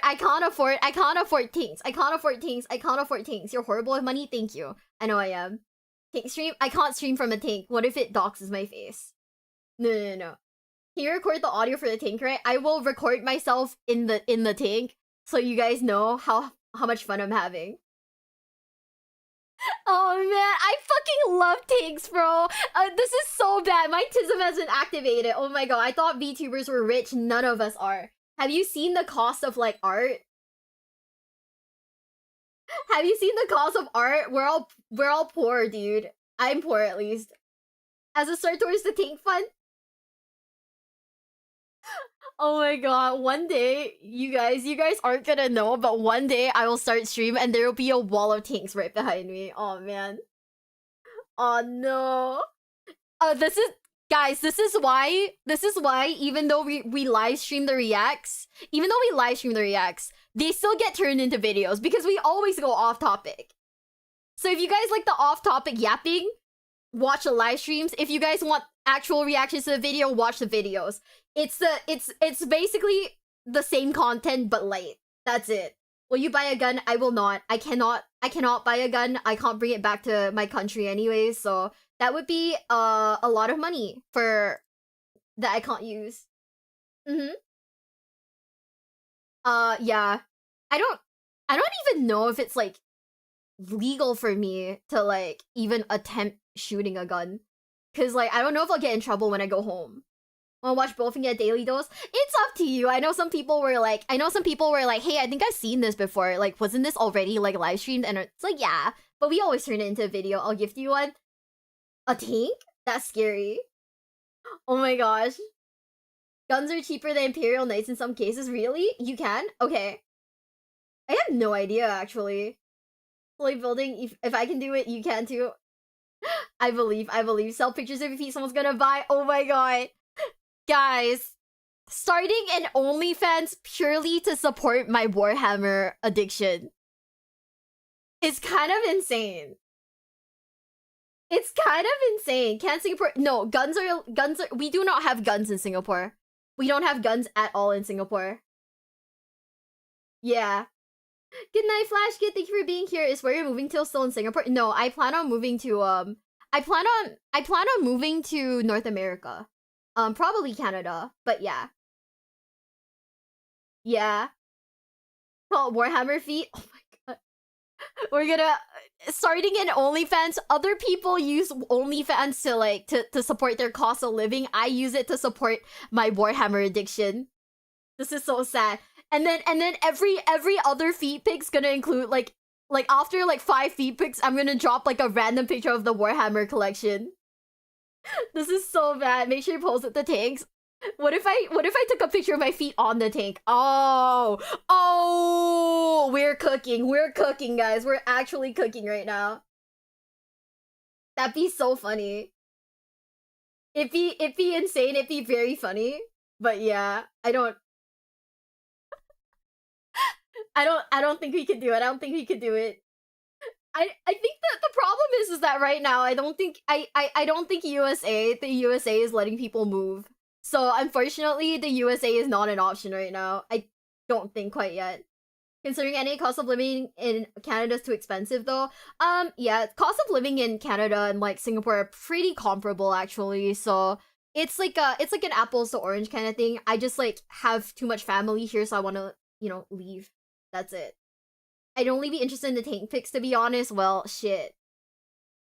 What army are you gonna build first? I think I want to build the blueberries. It's probably a very vanilla choice, but I do enjoy my like basic Space Marines very much. So if I were to build any army first, it would definitely be Space Marines. Maybe the Imperial Fists. But yeah, you know what I mean? Just maybe another VTuber? No, then if we both stream at the same time, that would like clog up like the Wi-Fi, right? That'd be like bad. Right? You're Smurf pilled? I wouldn't say I'm you know what? I think I kind of am Smurf pilled though. I do like Robute Gilliman very much. Like, from the fact that I've stopped calling him Robot Girly Man, you guys know I fucking like him now. So yeah. I do really like him. So I do think that yeah, eventually I will probably build maybe not necessarily a blueberry army, but definitely an Imperial Fist one. Why'd you use Wi-Fi instead of Ethernet? You know, I'm just a girl. I don't understand internet. No, I'm kidding. No, I know. I'm kidding. But I don't know. I don't know. Painting yellow is pain. Turns out all the colors that I want to paint my Space Marines are all really painful. Oh man. Marriage would mean half your tanks would be lost in the divorce. Is this when we make our future spouse sign a prenup that says that all of my Yu-Gi-Oh cards and like Warhammer stuff go back to me in the divorce? Like, you can have the house, I don't care, but like I want my Warhammer and like Yu-Gi-Oh bits. Right? Blue is easy. Honestly, that's kind of why I want to start with Space Marines first though, because like blue seems easiest. So it makes sense to me, right? To start with that first, because you know I am still like baby tier. I mean, we'll put the music back on since we're still yapping. Like I am very much still baby tier, so it makes like the most sense to me to like do the baby stuff first instead of like hopping into something really hard. Sure, you signed that with Dual Logs? No, I mean, it's a different contract with Dual Logs. He just doesn't get my VTuber model if I leave, but yeah. Bye, Adrian, bye. We're still gonna keep going. Only because it's been 3 hours and I still haven't watched any of the sad stuff. We've been watching the same Bricky video and going off topic. Oh my god. Guy in the Discord posted yellow painting tutorial like a day ago. Yeah, I saw it. I have it like bookmarked somewhere. I have it bookmarked, but I still need to like you know, learn and figure it out because we're a little silly. We're just a little silly guy. If you guys didn't know. Not the bright is just a silly guy. Does the contract say we can't ban him? No, we can't. We still can't ban him. It's okay. The good Bricky video? It is a really good Bricky video. We've been watching the same video for like an hour now, and so far we've been yapping for like 2 hours. Yellow is easy paint, do it right. Just most of the normal ways to paint other colors don't work with yellow. Paint yellow over white, or like undercolors pink is popular. I was thinking of buying like a new new kind of like spray paint, because the one that the store recommended me was like, it was black, right? It was Chaos Black, so I might have to get like a new, like, I don't know what it's called, primer? Pink primer? Having first Dulox into maid outfit, legally speaking, of course, he does have art of him in a maid outfit. It's on his stream. He does have one. Do you corrupt glitch stars with Warhammer? I did not, but everyone likes Warhammer because the universe is cool. Like, I wouldn't say it's the most like the universe itself is cool, but I think you have to have like a certain level of nerdiness to like, you know, really appreciate it, right? Yeah, the store didn't have white primer, so I'm probably gonna have to buy like Tamiya like pink primer somewhere.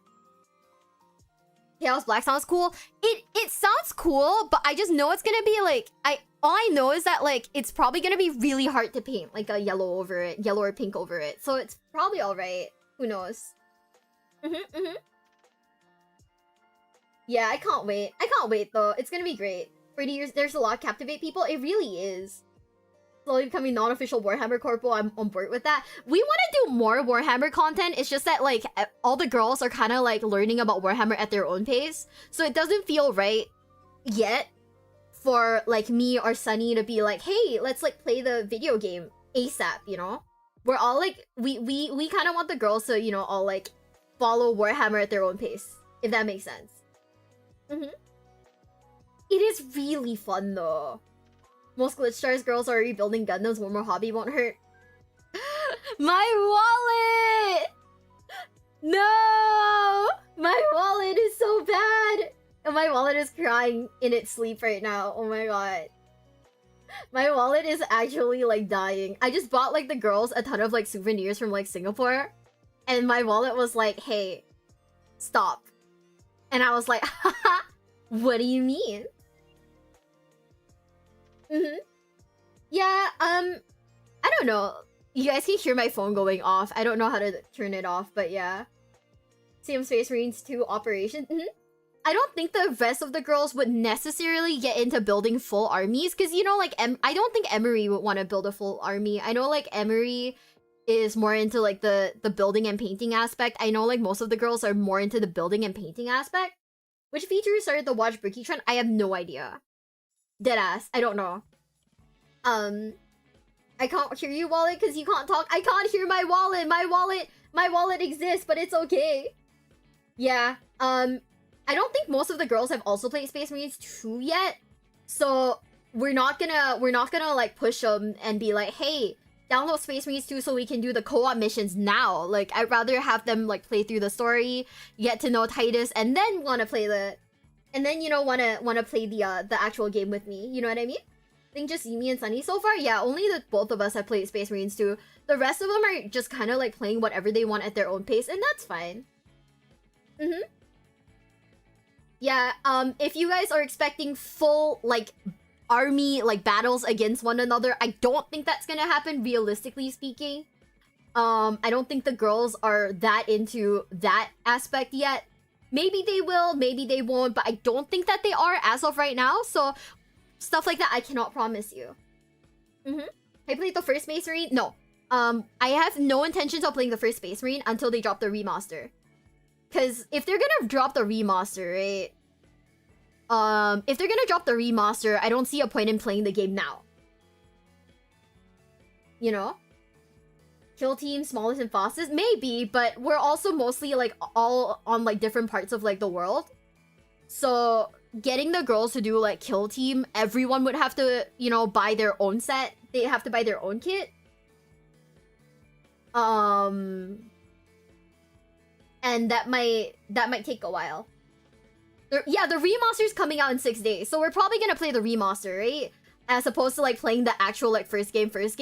Hopefully it's not too janky. I don't know. Tabletop sim. Yeah, that is definitely an option, but like I said, right now the only people who are actually interested in playing the tabletop game are me and Sunny. So it would just be a tournament between me and Sunny. So that just be like, you know, a 1v1. It's Dark Tide. That will be for, and has no campaign per se. Yeah, we gotta see. Some of the girls are interested in like playing Dark Tide, but another issue that we have is all of our schedules lining up. There's a lot of Warhammer that isn't 40k. I know, I think, like, I know some of the girls are more into Age of Sigmar. And that's okay. You know, if they're more into Age of Sigmar, that's fine. We're not gonna push them to, you know, be into, like, 40k. But yeah. Yeah, Leah is on Mechanicus. I don't think Leah is gonna play Space Marines anytime soon, so I'm just happy to have her play, you know, Mechanicus, you know what I mean? Play on Tabletop Sim, you could have fans join. We are planning on doing a stream. I'm not gonna say who, but we are planning on having a stream where we have someone teach us how to play the tabletop. Before we dive into Tabletop Sim, we're planning on having a stream where someone teaches us how to play the tabletop game first. But yeah. Leah would play Mechanicus, yeah. Yeah, she's prioritizing Mechanicus first. I'm not gonna be like, oh, Leah, I wanna play, so you gotta play it too. Clue? No clues. No clues, I'm sorry. I mean, it's not even confirmed yet. We're just asking around. We're just asking around. No, we're asking. I can't confirm or anything because they haven't like agreed to teach us. Like, people haven't agreed to teach us, but I have been asking. You know? We have been asking. We don't have clout, guys! I don't have clout! We need to slowly build that clout up first. You know what I mean? But yeah, I think there's gonna be a lot more Warhammer content when I'm in America. Probably not painting because I will be staying at a friend's house, and I think that painting in her house might be a bit rude. Because she is, because, you know, it's her house, it's her PC, it's her table. I don't think I should paint in someone's house. Might be a little, rude. But yeah. I mean, okay. We'll attempt it. We'll attempt it just because I'm a little scared. But yeah. We'll attempt it. But definitely there will be more lore streams, more deep dive streams while I'm there, while I'm in America. And yeah, I do wanna go to like a local hobby store, to learn more about Warhammer. Do you guys think I should try the strat again? You know, the wearing a tank top strat with like shirt shorts. Do you think that'll work again? Do you think I get like a discount again? Maybe that way I can save some money. Painting streams are super chill and fun. They are. I want to do it again. I just need to like. I have a cardboard box. All I need to do is like maybe like after stream today or tomorrow, I'll lock in and like. No, I can't do it today. Today I have to run my errands. But after stream tomorrow, I'll sit down and properly prime the models I worked on. Should get a discount. I did. I got a discount. I ended up getting like a bunch of paints and like primer and like paintbrushes for like. I think it was like $50, so it was pretty nice. Maybe. It was really nice. Just be careful where you walk in America, just like that. You know, Nova's like saved me so many times in America. So it turns out that like, I was about to ask for directions from some people, and Nova was like, "Don't talk to those people. They look like they're gangsters." And I was like, "Oh." So you know, basically, I think Nova saved me. It's probably really dangerous because I'm not gonna lie, living in Singapore, living in Asia in general, I'm very sheltered. Will you listen more Vox in the Void soon? We are gonna be watching a sad Vox in the Void video after this Vicky video actually. So yeah, bless the gecko, yeah, bless her. Turns out it's very unsafe for me to walk around without people. Please be safe, yeah. Yeah, we gotta be safe. I will do my best to not be weird in America, trust. I didn't know, okay? I didn't know. Turns out that if people like if you can't talk to people who don't have their like if their pants are like not fully up, you know, and they show off like most of their undies, don't talk to them because there's a chance you're gangsters. That's what I learned. So I guess we're learning stuff. Yeah, I was gonna ask one of them for directions. Turns out, don't do that. I didn't know. I didn't know, okay? We're very sheltered in Singapore. We're very sheltered in Singapore. Yeah, turns out don't talk to people also, cause and like don't stop for people on the road because they'll probably ask you for money. So I learned a lot going to America. And that is to be very cautious of people. Pepperoni Nips, thank you for the sub at your one. What a name! Oh my goodness, Pepperoni Nips, thank you so much. I don't think it's just being sheltered just sucks to your fam. Is it really? Oh no. I didn't know. Don't buy their CDs. Oh yeah, and then there's like people who come up to you and ask you to buy their CDs, or like Spider-Man tries to offer you pictures or something like that. I don't know. Dude, America's kind of scary for me. People keep trying to talk to you, and you kind of have to like, you know, perfect parry all of these guys. So I'm an introvert and that frightens me.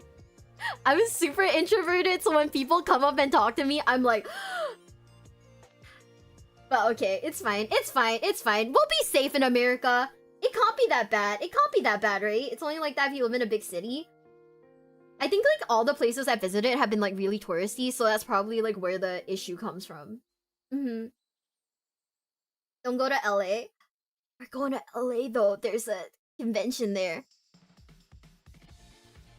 Just listen to Google Maps. One time I took like a what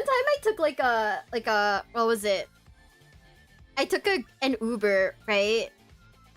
To like my hotel that was near like Disneyland, because I was going to Disneyland, right?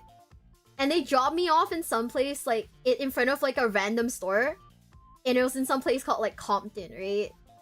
And I was like trying to go to like a Marriott near Disneyland, and this like one lady, she saw me just standing there with my bags, and she was like, I'm gonna stand with you. And I was like, oh, okay, thank you so much. And she waited with me until like my cab got there. I was like, that's so nice of you, but I didn't understand why until I came back home and I told Chat about it, and Chat was like, oh fuck. Yeah. Yeah, and it was just me. I was just like standing there with my bags, like excited to go to Disneyland. I was like, I got off the Uber. I was like, this isn't the Marriott. I was like, I'm pretty sure this isn't the Marriott. And I even asked the lady, I was like, where's the Marriott? And she was like, you should book a different Uber. It's dangerous? Yeah, that's what Chad told me. I was like, ooh, I didn't know. But that's like frightening. That's like honestly real frightening. Ooh. Well, it's okay. It's okay. America can only get better from here, right, guys? Shall we keep going, guys, with the... Shall we keep going with the Bricky video? Are you guys ready? In 3, 2, 1.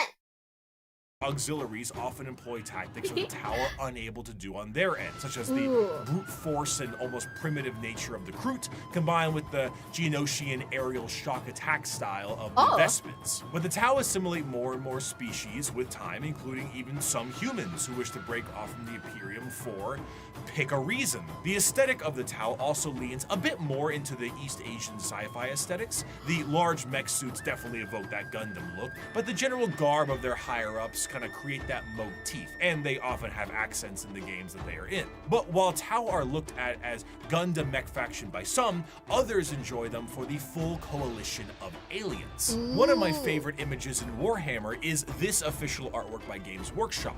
Now, not a single one of these aliens are a faction in Warhammer, and yet they all are different species that do exist in this universe. The Milky Way galaxy is vast, and while the Imperium and many other others exterminate what they can find, the Tau will assimilate those that can be assimilated. The crew investments we already discussed, and the humans and also Votan will join them at times. But you also have the Galg, the Nikasar, the Vorg, the Thraxian, the Turellian, Greet, Domati, and many others. Some of these are just one-off lines, and some are major players in the civilization. The Nikasar are, for lack of a better word, gigantic psychic polar bears with bird-like faces. The Tau have psychic bears. Right. And the fact I haven't seen this is a crime. The Tau as a culture are generally marred by the various issues that an advanced civilization would have in. Right, aren't they in the new one? Not Rogue Trader, but the other one? Is that not it? Wait. No. I remember there's like a Tau, like sniper guy that's in the. It's not Rogue Trader. I don't remember what it's called, but it's similar to Rogue Trader. Crew. Is that the psychic owlbear or is that different?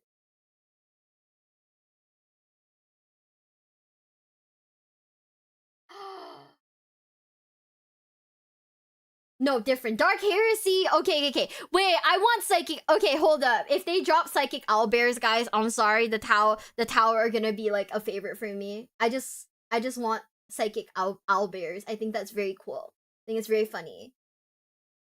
An unadvanced galaxy. They do not travel through the warp because of the insane dangers, but instead use a more classic FTL jump. However, because they aren't going through hell, it makes them a lot slower than many other races. The Imperium might surf through hell and lose a few ships, but they will get there first. Often they will take enormous cannons and weaponry and defeat their foes before they can even close the gap.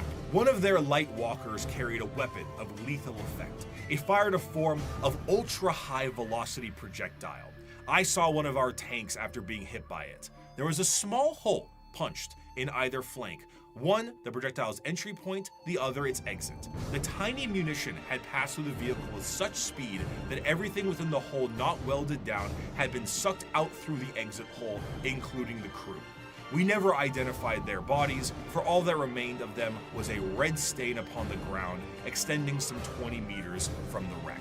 The fascination of the Tau is that in any other modern day world, their society would be horrid. Rigid caste systems, corruption, and politicking ethereals, and basically it's the greater good or nothing at all. But in the world of Warhammer, the simple fact that humans are accepted into their sphere should they please already puts them far and above the other races that would murder or eat them. But despite this, the existential dread that is the Tau Empire is ever so apparent. Despite being hyper advanced and welcoming a coalition of aliens, they are the upstarts, and they are painfully outnumbered on all sides. Almost any other faction in the universe, given the right amount of force, can wipe out the Tau Empire from existence. They themselves might not be perfect, but their slight glimmer of hope is exactly that, a glimmer in a dark and crushing galaxy. Of course, nobody dares take the attempt to destroy the Tau Empire, because doing so is an enormous amount of resources, and for the same reason why you don't full send your whole army to one person in a commander game of Magic. You open yourself up to player 2 and 3. But not to say it won't be a struggle. The Tau Empire, when prepared, are a vicious fighting force who might delete your formation before you even see them. But they lack numbers, and in the dark corners of the galaxy, something is coming that is entirely numbers. Yeah, Tyranids, baby! Tyranids, my There god! is a cancer eating at the Imperium. With each decade, it advances deeper, leaving drained, dead worlds in its wake. This horror, this abomination, has thought and purpose that functions on an unimaginable galactic scale, and all we can try to do is stop the swarms of bioengineer monsters it unleashes upon us by instinct. We have given the horror a name to salve our fears. We call it the Tyranid race. But if it is aware of us at all, it must only know us as prey. The conflicts of Warhammer 40k are chaotic enough with the sheer volume of violence that exists in the confines of the Milky Way. However, there is a threat to the galaxy that extends beyond our known galaxy that is creeping ever closer and cannot be negotiated with. What drew them to the galaxy is unclear. It may have been the light of the Astronomicon itself, like a moth to a flame. It could have been a Xenos device detonated in the Horus Heresy. It could have been that they were done eating the Andromeda Galaxy and they have come to take ours, or they might be running from something far, far worse. Regardless of the why, the where, when it came to the first official contact with these creatures, was the planet of Tyran. This is the site where the Imperium encountered a fleet of these creatures before being utterly torn to shreds. Thus, these creatures became known as the Tyranids. There is plenty of evidence that the Tyranids have been lurking in our galaxy for years beforehand, but this was the first true instance of their presence being fully known. Unlike other creatures in the realm of 40k that can be talked to, captured, or negotiated with, the Tyranids are unable to be reasoned with. They are, at their core, animals. But not the fun kind of animals. They are the xenomorphs of 40k, and boy are they hungry.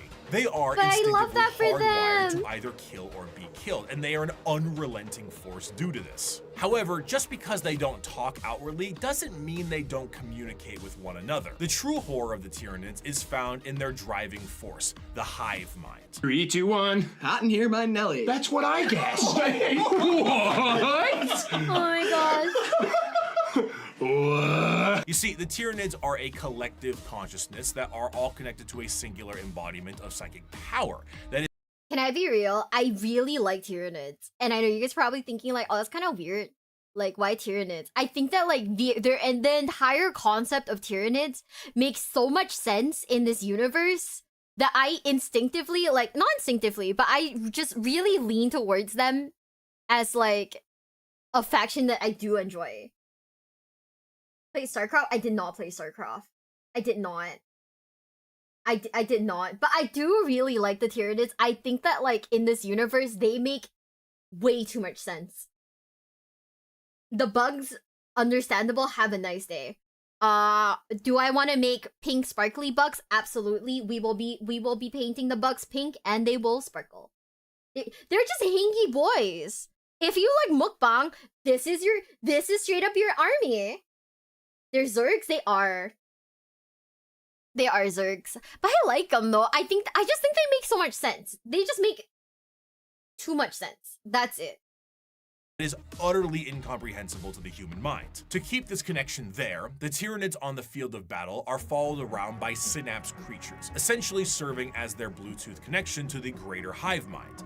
This allows them to send and receive information about the battle they're in, and it also allows them to adapt to certain situations based off of the information gained. Depending on the enemy, the swarm might be able to develop a new weapon or new tactics so they can get the upper hand. When the synapse connection is cut, they are unable to essentially form a save state and are stranded. The sheer power of the hive mind presence pours from each Tyranid in such a manner that it causes a distortion in the warp itself. A hive fleet's arrival can cause a dark shadow the size of several light years, coined the shadow in the warp. This shadow prevents any usage of the warp, or at least makes it exceptionally difficult. Communications shut down due to astropaths being unable to talk. Ships cannot freely enter the warp, and even creatures with a warp sensitivity feel an immense dread due to it. It causes everything to just kind of sit dead, like at a buffet counter waiting for the afternoon meal rush. The Tyranids meander through the galaxy in these gigantic hive fleets that are fueled by bioships, and these ships contain birthing pools for Tyranid armies and more ships. Everything about the Tyranids is organic, and to fuel this war machine, the Tyranids consume any and all biomass they come across and absorb it into their respective hive. From the ground to literally the air, the Tyranids strip a planet to a lifeless and uninhabitable hulk. As a means to curb the advancement of the Tyranids, the Imperium has been known to preemptively exterminatus worlds in the path of a hive fleet so that they have less biomass to consume in an attempt to starve them. The Halo method, literally scorched earth tactics by taking everything out of the freezer and lighting it on fire. Outside of the obvious threat and adaptive and unreasonable enemy posed on the field of battle, the most dangerous aspect of the Tyranids comes in the form of their general unpredictability. The Tyranids are external to the Milky Way galaxy itself, and it's unknown where they truly hail from. However, their arrival in the Milky Way is seemingly random and in 3D space, implying— Guys, I've decided I'm gonna paint a Tyranid pink and I'm gonna dump like glitter on it so it's like so he's not just pink, but he's also like sparkly. It's gonna be very cute. It's actually gonna be very, very, very cute. Aw, thank you, Fairy. Hi. Thank you, welcome in. If you guys are just rating the stream, welcome in. And also thank you so much for all the follows. Thank you. Yeah, I want a pink knit that has like that's just glittery. That's just like really like glittery, like a sugar cookie. I think that would be really funny. Oh my god, what if we just painted like Tyranids but like ice cream cookie colors? That'd be really cute. And quite heavily that Tyranids have the galaxy surrounded in some kind of way. Due to this, you will sometimes see instances of species engaged in a separate conflict or both agree to a temporary truce in order to take out a Tyranid threat. Because regardless of the stakes at hand, the existence of the Tyranids marks the heat death of the galaxy itself, and all the factions can ultimately agree that the Tyranids themselves act as the biggest threat to all of them. The Tyranid race is truly an unknowable horde, and pulls from that horror of the unknown. They, as a faction, are not ones with a large amount of general lore because their entire race is told from the point of view of those being eaten by them. Tyranids are called that due to the planet Tyran they destroyed, as we mentioned earlier, and their names are often phrases given to them by their victims. The Swarm Lord, Old One-Eye, the Death Leaper, Von Ryan's Leapers, and so on. Despite whoever gave them those nicknames, right, have like a more they're way oh my goodness, wait, Tired Tech, thank you so much for the 20 gift subs. Thank you. Oh my goodness, thank you so much. Thank you, Tired Tech. Thank you. Also Kmod, thank you so much for the follow. Thank you. Welcome to the basement. Welcome. I just want to say, whoever gave them those nicknames have like more self-control than I would, because if I had to name a Tyranid that I lost to, I'd be like, yeah, that one is fuckface. That one's a bitch, you know? Doesn't matter how glittery and pink they are, I'd be like, yeah, that one's a fucker, you know? But thank you so much, Tired Tech. Thank you for the 20 gift subs. I super appreciate it. I really, really do. Thank you so much. You guys remember when I think it was like Pokemon, like what is the Crystal was came out at the same time as like what? I don't remember. But you were allowed to like name your opponents back when like Pokemon let you name your rivals, and you'd always like name them something like really fucking terrible. That's me. Let's follow my school. Say good night. Thank you for being here. But good night. Yeah, that one's your mom. Right? Like, you know what I'm talking about, right? Like, I would 100% be like, oh, that one's a mega bitch. That one's your mom. That one's you know, it's okay. Let's not be mean to the Tyranids. I like them. I do. I like them very much. Despite the inability to even perceive the vast psychic hive mind of the Tyranids, they are fiercely intelligent. Special poisons and items designed to counter them are adapted in a matter of hours. If you bring light infantry, they create heavy monsters. If you brought weapon emplacements, they spawn little creatures to scour your vents and sewers. Many of you enjoyed the Servitor excerpt from part 1, and so bear with me as I provide you another very long account of a planetary governor whose planet is in the final death throes of the Tyranid menace. This starts about halfway through. It has been many weeks since a handful of us escaped the sinking of the Sea Fort Divine Anchor via airlift. We have escaped in this manner because the Tyranids had overwhelmed so much of our world, they no longer appeared to need to continue spawning beasts for aerial supremacy. I shall never forget what I saw from my craft's portholes. Alien biostructures dominated Huto's surface. Gigantic, lumpen barnacles pumped out clouds of matter to further poison the planet alongside pulsating, brain-like nodes that resembled lethal fungi. Immense capillary towers stretched high into the poisoned sky. The glistening chitin coating their flanks crawled over by chains of lesser beasts fulfilling some sick alien purpose I cannot know. Digestion pools spread for miles, replacing our once great lakes with reservoirs of bubbling biomatter. Tides of creatures bloated with consumed flesh vomited their guts into the pools or threw themselves entirely into the billowous liquid. Amidst the Damn. seas of feeder beasts consuming all in their path, we would every so often see an explosion or a burst of fire. Were these heroic final stands by other survivors, or merely abandoned ordnance detonating at random? I will never know. I cannot rejoice in the deaths they inflicted. The biomatter of the dead Xenos was surely recycled by the Xenos regardless in no time at all. Our aircraft ran out of fuel a week ago. Now I stand in the snow, not far from the peak of Mont Saint Hila. I am the only one left that I know. One by one, those with me perished. The slightest cut on a mountain rock resulted in an immediate infection that left the pilot screaming in agony. Her co-pilot fired the shot that ended her torture, and my senior aide threw himself from a ledge. The reality that there was no escape hitting him. I have no idea what happened to my chief medicae. Others were slain by lone beasts the rest of us were unable to kill or drive away. A justly deserved end will soon be mine. I have failed on every possible level. We were not even able to send word. An alien disease has me within its grasp. My limbs are numb, my tongue is dry as sand, my head throbs. Even at these chilled heights, I sweat profusely. From here where I sit, I can see the final death unfold on the planet entrusted to me. Before me is the Radarin Ocean. The water level is visibly dropping, hour by hour. They are even taking our seas.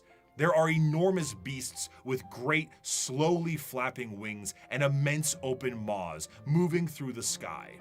I may be at high altitude, but the air is thinner here than it should be. I know enough of mountaineering to know that. They will not even leave our air. There is an isthmus I can see, upon which is sat one of the Xenos capillary towers. Now I believe I can tell what they are truly for. High up, foul Xenos bioships cling to their flanks like twisted calves at their mother's udders. They are feasting, I am sure, hungrily filling themselves to burst on the hideous gruels that are what remains of my people. I have witnessed the planet's death from sinister start to hideous conclusion. I see the power of our foe, and though I have shown boundless weakness these past months, I do not see how we could ever have won.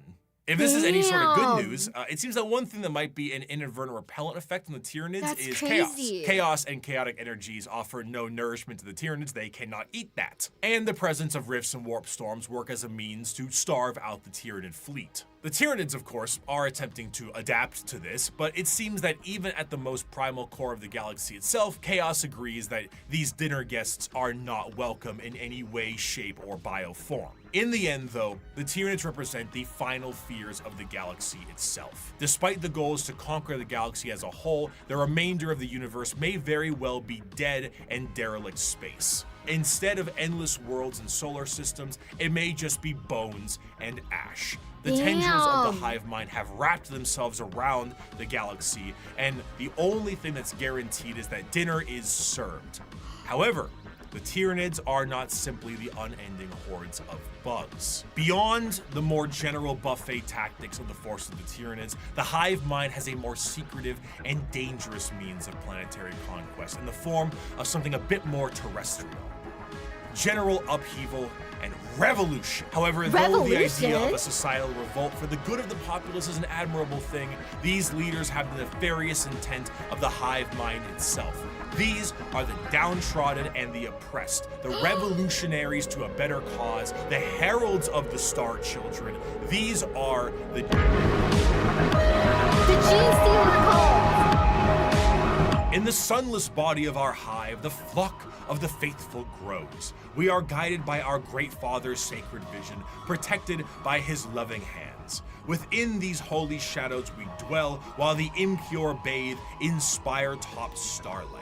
And what lies between those stars? What sails beyond those distant suns? Shrouded in night, born within that eternal black, our redeemers, our gods, truer than the silent, long-dead emperor, the children of the void.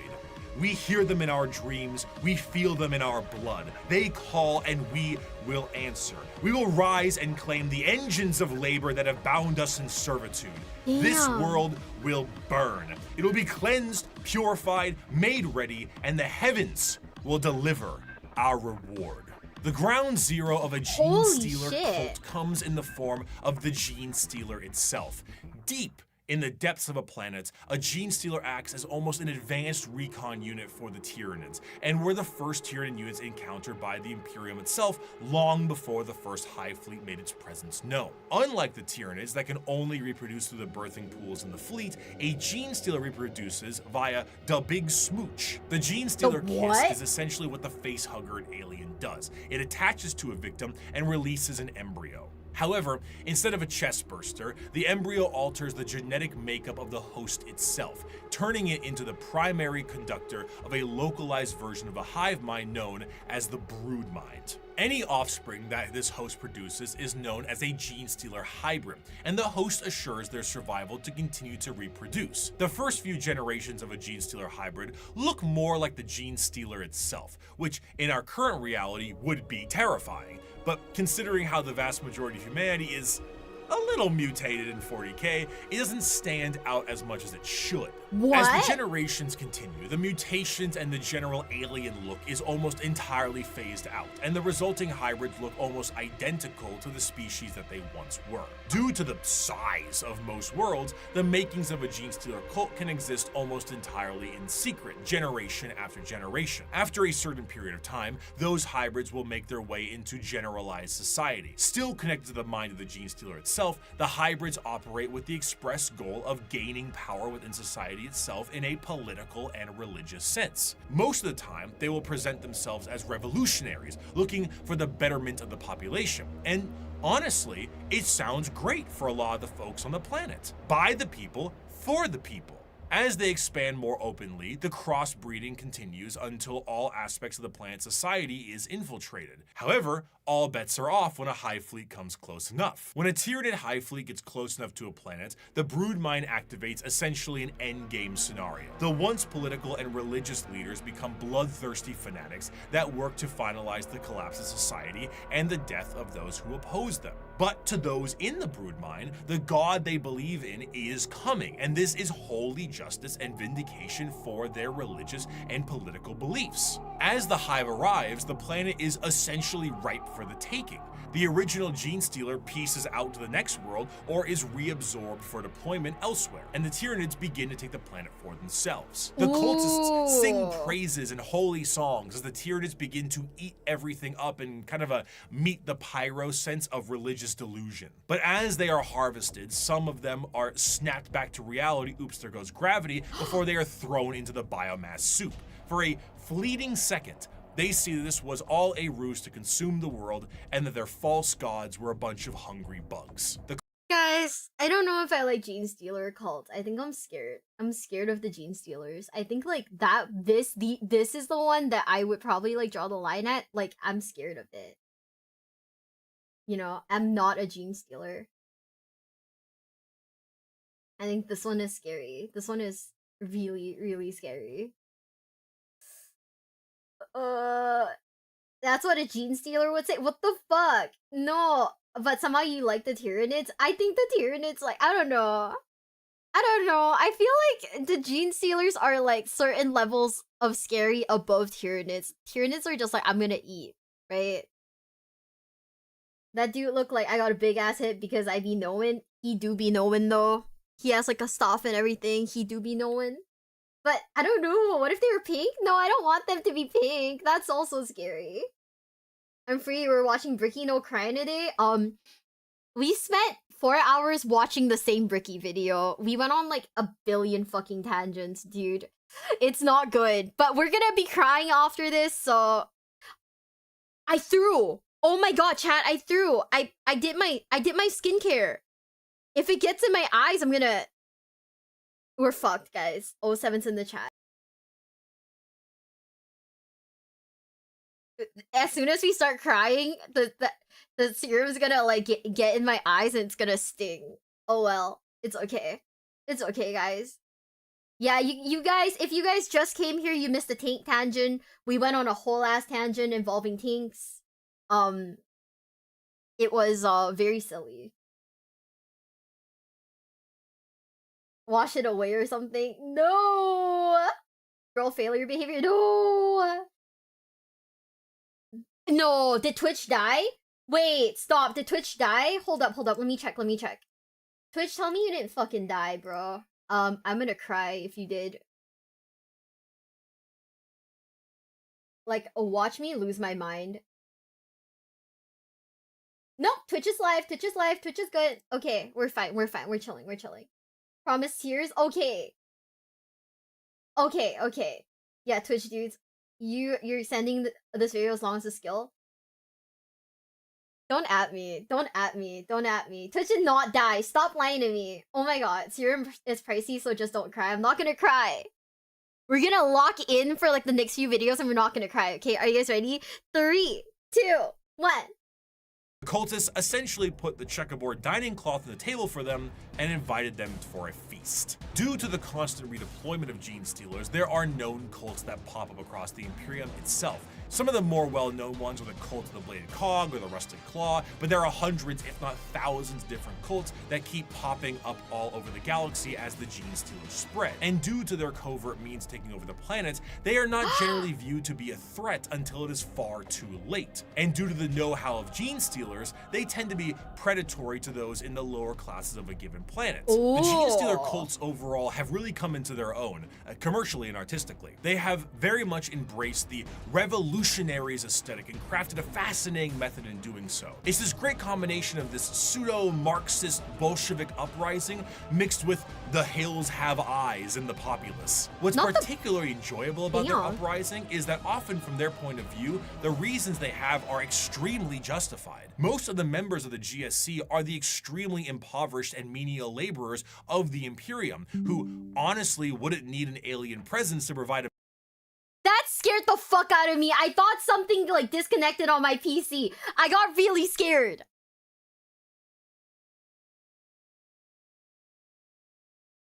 Oh man, thanks for like being here, guys. How much longer is this video? 4 minutes. This scared the fuck. I thought something disconnected. I was like, no. The bugs keep telling me to short the Bible. I don't know, but I don't fucking know what either of those things mean. No. In the middle of the Bricky React, Mio went on a long tangent. I made sure to record a second video looking up 40k, 30k tanks. Okay, it's not my fault that my tanktism got activated, okay? I thought something got disconnected. I got scared for a second. I was like, oh shit. What? Okay, let's keep it going. I am not infected. I'm not gene stealer, okay? Your genes are safe. Did you see my heart rate go up when this thing popped? That's insane.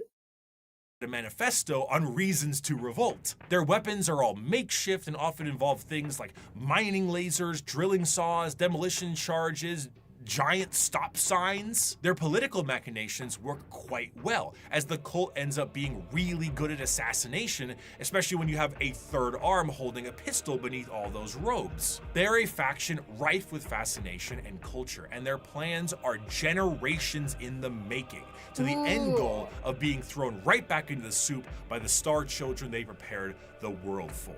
And those are the threats to the galaxy now. The degradation of almost every species is now behest by the Tyranid menace, and all of the infighting between each and every single one of them will be their undoing. The world of Warhammer is a bleak and horrendous one, and that is in its own right the charm. It is so large, so vast, so absolutely horrendous and insane, and yet is treated with 100% severity and seriousness. In the beginning of part 1, I gave you an abridged and different opening to the Warhammer world, the grim darkness of the far future, and I leave you with this part 2 with the full quote itself. Okay, it is I'm ready. The 41st millennia. For more than 100 centuries, the Emperor has sat immobile on the golden throne of Earth. He is the master of mankind by the will of the gods, and master of 1,000,000 worlds by the might of his inexhaustible armies. He is a rotting carcass writhing invisibly with power from the dark age of technology. Damn. He is the carrion lord of the Imperium, for whom 1,000 souls are sacrificed every day so that he may never truly die. Yet even in his deathless state, the Emperor continues his eternal vigilance. Mighty battle fleets across the demon-infested miasma of the warp, the only route between distant stars, their way lit by the Astronomicon, the psychic manifestation of the Emperor's will. Vast armies give battle in his name on uncounted worlds. Greatest amongst his soldiers are the Adeptus Astartes, the Space Marines, bioengineered super warriors. Their comrades in arms are Legion, the Imperial Guard, and countless planetary defense forces, the ever-vigilant Inquisition, and the tech priests of the Adeptus Mechanicus, to name only a few. But for all their multitudes, they are barely enough to hold off the ever-present threat from aliens, heretics, mutants, and worse. To be a man in such times is to be one amongst untold billions. It is to live in the cruelest and most bloody regime imaginable. These are the tales of those times. Forget the power of technology and science, for so much has been forgotten, never to be relearned. Forget the promise of progress and understanding, for in the grim darkness of the far future, there is only war. There is no peace amongst the stars, only an eternity of carnage and slaughter and the laughter of thirsting gods. Thank you so much for watching. I hope you have a wonderful rest of your day. That was such a good video though. Holy shit.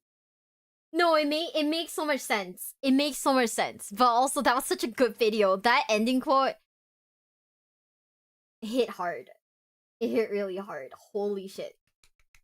Clapping, guys. Clap, clap, clap, clap, clap, clap, clap. Patchy, patchy, patchy, patchy, patchy. Oh my god, that was so good. I really enjoyed it. Dark Tide music fucking bumps. It really did. Does it make you feel small? No, I know how servitors got made. Pee break? Okay, pee break for chat. I already peed halfway through this video, so we're all like good. But yeah. No, it was in the first video, but I think that now that we have a lot more context, right? Now that we have a lot more context in regards to like the universe of 40k, the quote hits way harder than before, if that makes sense.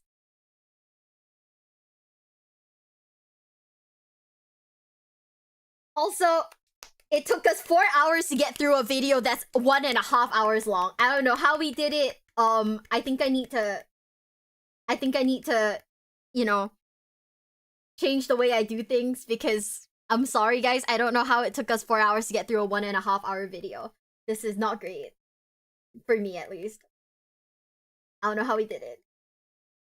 I do want to play Dark Tide. I think Dark Tide would probably be like a next week kind of thing, because this weekend we're gonna be playing Boltgun.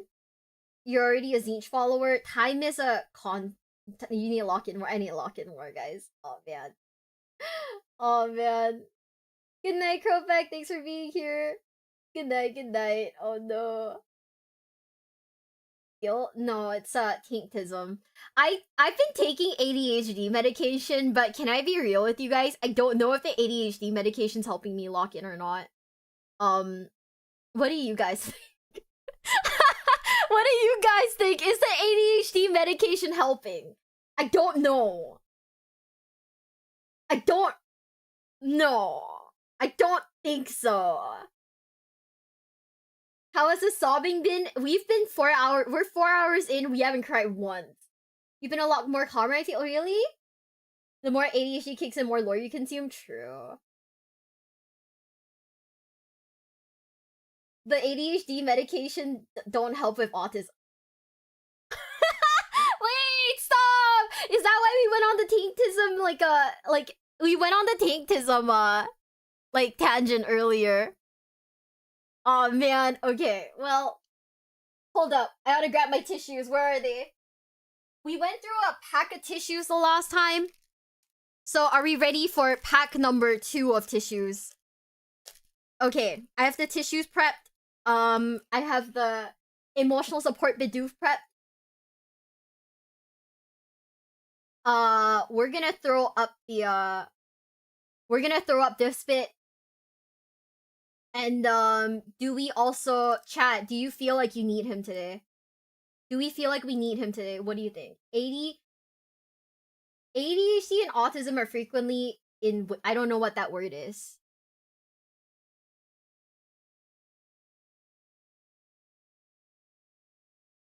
I don't know what that word is. I just realized something, guys. I honestly feel like if I read the books, if I read like the Horus Heresy and whatnot, I'm gonna have to sit there with like a dictionary. Are we crying about this week? Dante's meets Gilliman. I don't know. The devastation of Baal. Contor saves a family. Fulgrim's moment of clarity. Rylanor's last stand. Camba Diaz holds a bridge. Comorbid means conditions exist simultaneously in overlap. Hey guys. Yeah, we're gonna have to. So if I read the Warhammer books, I'm definitely gonna have to like Google a ton of words, huh?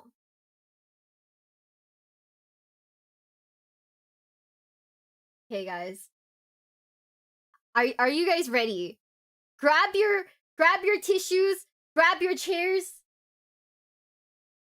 Any Isfon stuff? Can someone send like Isfon videos? We'll watch them too.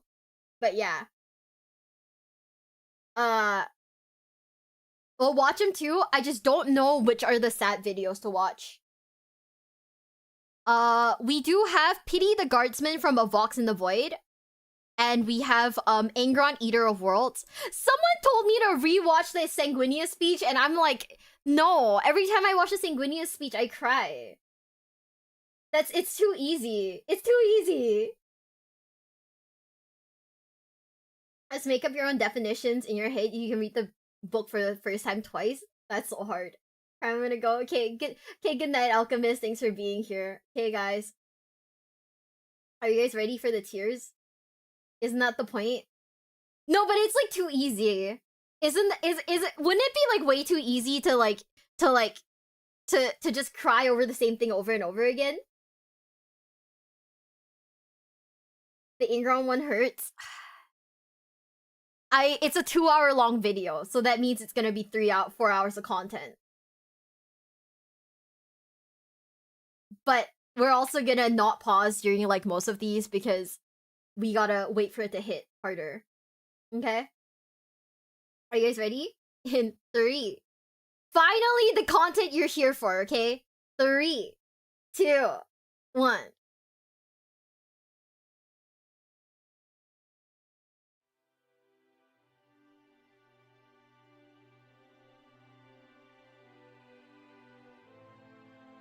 Okay.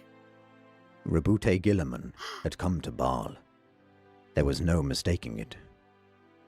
Dante had seen the Primarch before, shut away in a stasis field in the fortress of Hera on Macragge, where he had sat a second from death for most of the Imperium's history. But here he was, alive and breathing. The Primarch's physical presence hit Dante hard. Gilliman was nobility writ large, a monument in flesh. He was overwhelming. Ignoring the hurts of his healing wounds, Dante fell to his knees with a clatter and dropped his head. Can it really be true? Is it you? Do you live? The Primarch stood and set his sword aside and came down the steps. Get up, Dante, said Gilliman gently. I will not accept displays of humility from a man like you. You are one of the few in this era who have earned the right to speak to me on equal terms. Whoa. Rise, now. Dante grunted with pain as he attempted to get to his feet. Gilliman grasped Dante's pauldrons and bodily hauled the chapter master up. Forgive the indignity, Gilliman said. I see that you are hurt. Dante nodded humbly. Never kneel before me again. Oh. I will have you stand with me as a mark of respect. Whoa. I will order you not to, if I must. I would rather our relationship not function on those terms. I have no time for deference. There is much to do. Though if your pains are great, you may of course sit, he said with the ghost of a smile. Is this a dream of a vision? Neither. I live. I have returned to save the Imperium, said Gilliman. Forgive me, my lord. Dante has to step back to look him in the eye. I failed. Oh. I called all the chapters of the blood, and lost them all, to save Baal. The Arx Angelicum is in ruins. Thousands of Space Marines are dead. And Baal is devastated. Forgive, said Gilliman. There is nothing to forgive, Dante. You stopped them. When we arrived, the Hive fleet was greatly depleted and easily destroyed. As we speak, the Indomitus Crusade is scouring the system of the last remnants of the Tyranids. You have achieved what few others have, and destroyed a major Hive fleet tendril. I would congratulate you, but there is nothing I can say that encompasses the scale of what you have achieved. Gilliman put a hand on Dante's shoulder. You have saved Baal from the hive mind, Commander Dante, and with it, the greater part of this segmentum. At that, Dante wept freely. Oh, no. I am sorry. I am sorry, he said. I almost lost everything. Please forgive me. But... There is nothing to forgive. Dante did not hear. Overwhelmed by his hurts and the luminous presence of a living Primarch, he collapsed to the ground.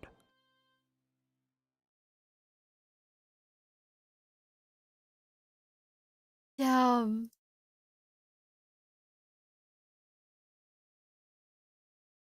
Damn.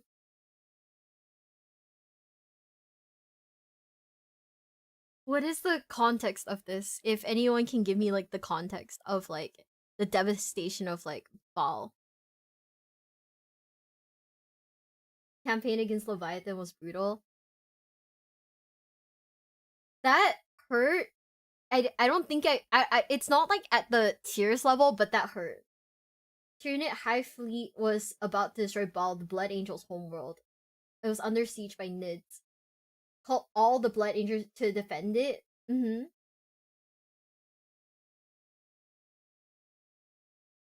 In that Kyark, I'm sorry. The VOD will be up on YouTube, but don't feel like you need to watch it. A good novel? Oh, so I guess we have to read this one then. We definitely do have to read this one. Tanit and the Blood Angels' descendants came to defend it, but he almost lost it. And Gilliman came to like... Oh...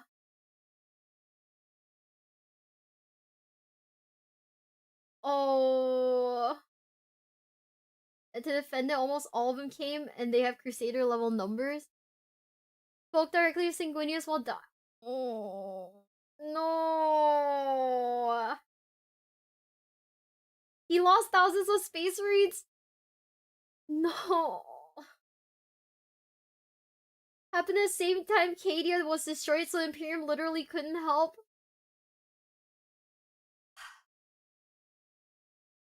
Why do only bad things happen? Like, I am like hurt again.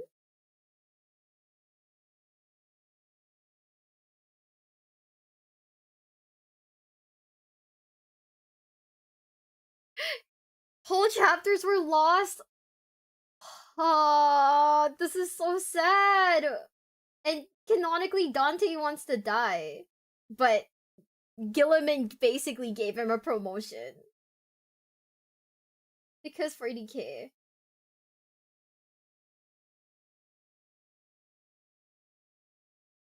Dante just died to a Hive Tyrant. Sanguinius told him, sorry, you can't die yet, send him back.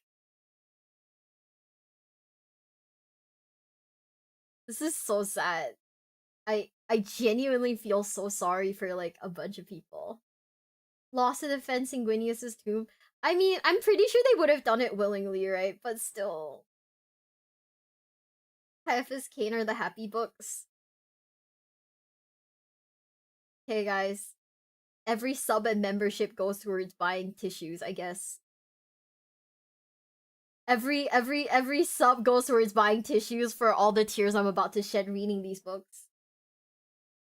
Oh, I'm so sad now. Fuck. Okay, we're gonna watch the next one, which is Cantor Saves a Family. This is Rin's World. I don't know what Rin's World is. Can someone TLDR it for me?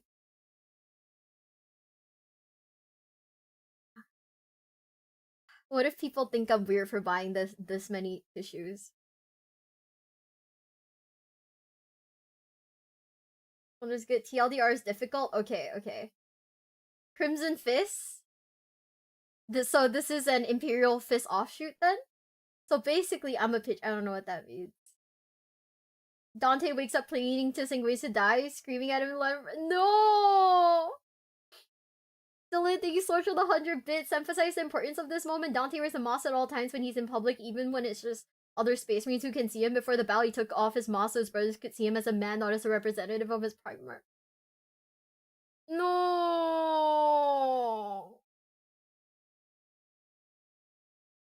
Thank you guys for all the follows. Thank you, thank you, thank you. Wait, this is actually so sad now. I'm not... A lot of orcs... Okay.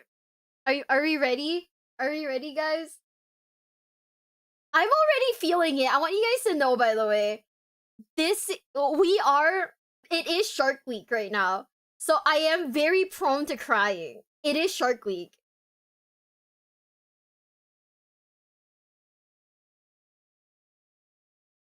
Well, thank you so much for the sub on Twitch. Thank you. I appreciate it. Crimson Fist had to hold their planet against a horde of orcs and had horrifically bad oh, fuck.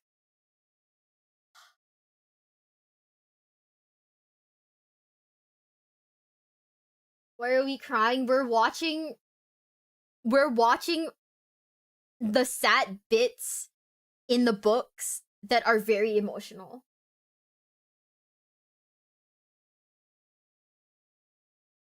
What does Shark Week have to do with you crying? Okay. So the correlation between Shark Week and crying is because my emotions are straight out of whack right now. So they are very volatile. As in a video of a dog being cute could make me cry. Yeah, we'll put the Ogren story up too. I just don't know how much time we have, or if I should just do like an Ogren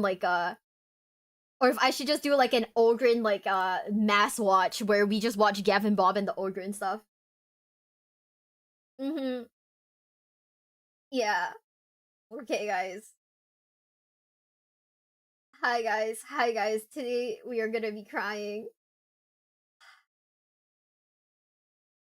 Yeah, so we could either do like we could watch some of the Ogren stuff today, or we should do like a mass like rewatch of Gavin Bob and the Ogren stuff on another day. What do you guys think?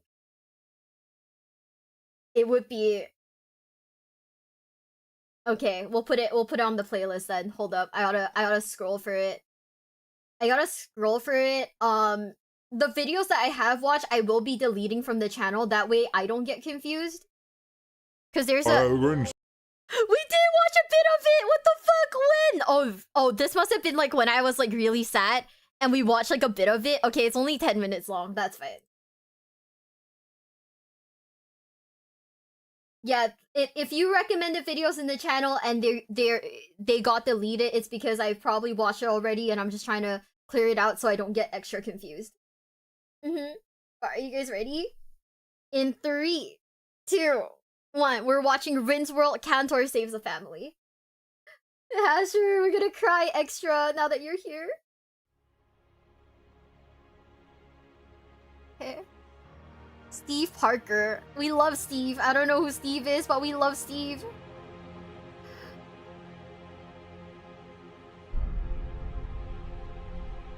Cantor crouched at the woman's side and removed his helmet. Oh. Cortez tried to read his face, but it betrayed no emotion. Jilen, said the chapter master. Mm-hmm. Can you hear me? The woman's eyes were closed, but her lips parted. Weakly, quietly, she said, they were so heavy. So heavy. Cantor nodded. Yes, he said. But you did well to bring them this far. Oh. Reaching out, he lifted the two smallest children away from her and gestured to the older children to take them. They did so, and Cantor turned back to the woman. The Emperor's mercy, thought Cortez. You should not have to do this, Pedro. It is my fault. It is my soul that should bear the stain. Before he could communicate this, Cantor spoke. It is time, he said, and he reached down to the woman with his gauntleted hands. Time that someone carried you now. As Cortez watched, the chapter master lifted the woman and stood to his full height, cradling her exhausted form in his arms. She looked so small and fragile against his sculpted ceramite chest, little more than a rag doll. Yeah. Then the chapter master turned to Cortez and said over the link, Once we're among the trees, they will have a better chance. They are charges of the chapter now, and we cannot abandon them. Carrying the woman as if she weighed nothing at all, Cantor began striding for the distant tree line. Over the link, he added, Help the children, Alessio. Help them get to cover quickly. The suns will be up within moments. Cortez looked down at the children.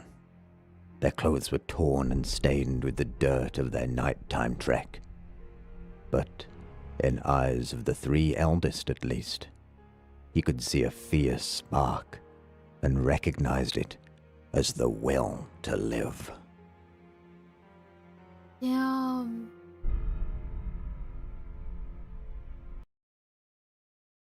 That wasn't long enough for me to be really upset about, but to help give context at this point, Cantor and maybe a squad or so worth of Crimson Fists are all that are left, and they've been fighting to keep the humans safe.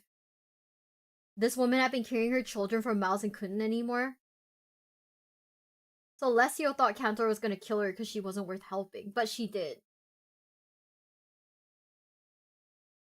I feel really sad. I genuinely feel really sad. His chapters want us to explode and kill all the potential neophytes as well as her and the children. Then she's walking to keep up the Marines all night. Oh. Yeah. I will name my firstborn son Pedro after this. You know, honestly fair. Honestly fair. I know some people try to name their kids after like weird like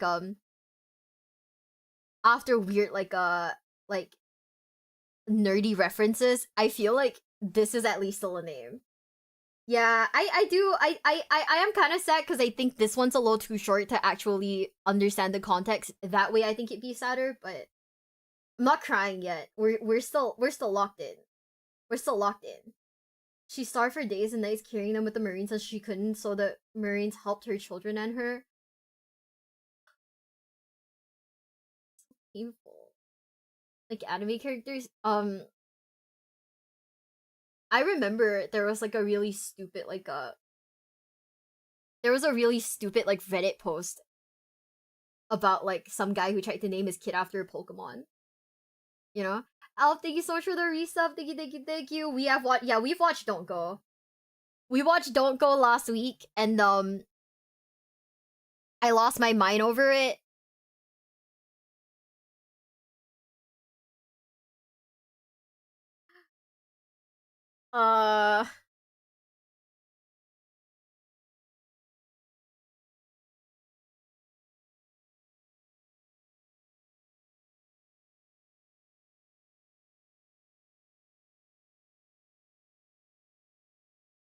Yeah.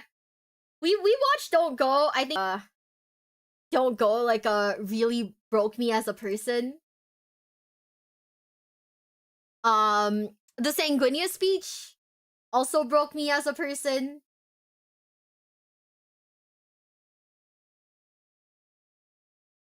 Dude, I don't know. A lot of these just break me as people. Oh no.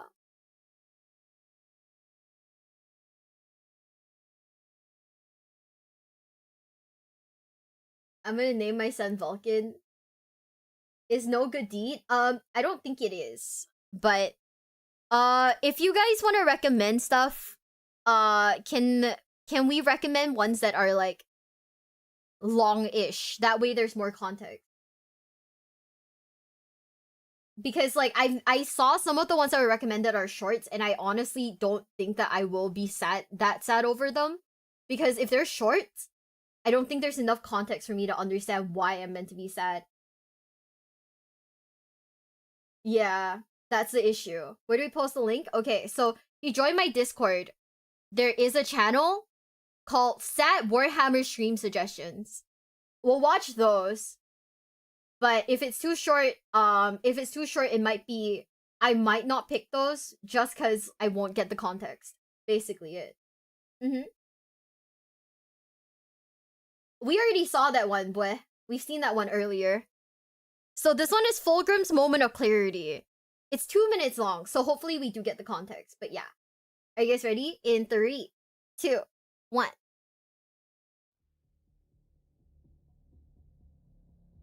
Fulgrim.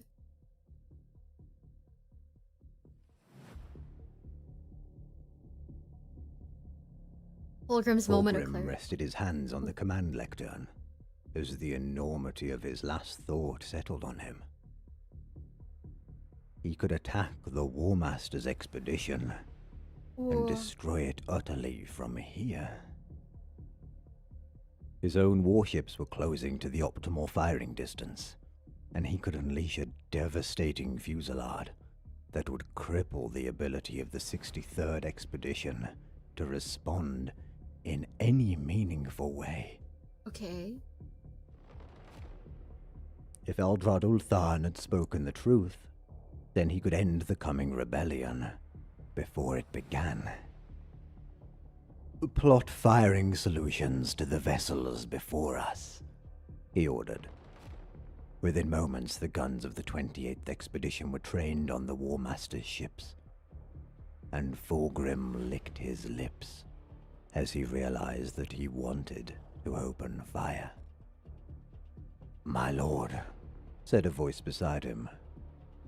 He turned to see Lord Commander Eidolon holding out his sheathed sword, the silver hilt gleaming in the low light of the bridge.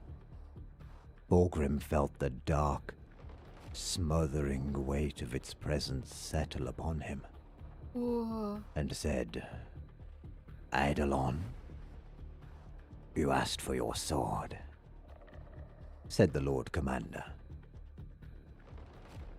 Fulgrim could not remember issuing the order, but nodded and resignedly reached out to take the proffered weapon.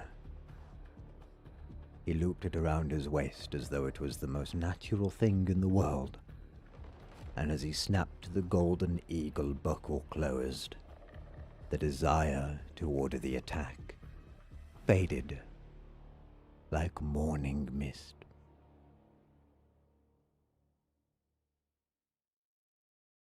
Okay, I'm gonna need context on that one. Why was that one sad? I mean, I guess, like, he did stop the attack, but, like, why was that one sad?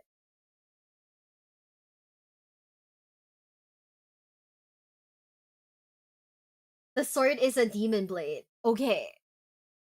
It was corrupting him. Oh.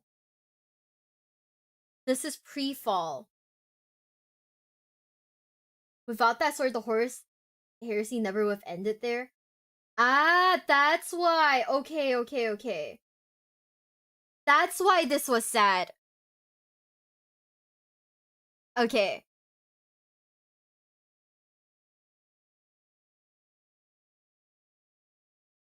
His commander basically betrayed him. Okay, okay, okay. Yeah. I don't think we'll... Okay, I think if it's too short, I'm not gonna watch them on stream. So, if you have any suggestions that are too short in that channel, I'm not gonna watch them. Just because I feel bad that I have to ask for context. That makes sense, yeah. So I think that if it's too short, I'm not gonna watch it because I don't get the... If I don't get the context, I think that's... It's even sadder. So they just weren't aware that he was using like a cursed blade? That is very sad. What the heck? So was he someone who was meant to be corrupted, but... Or was it just because of the blade? Like... I'm not sure.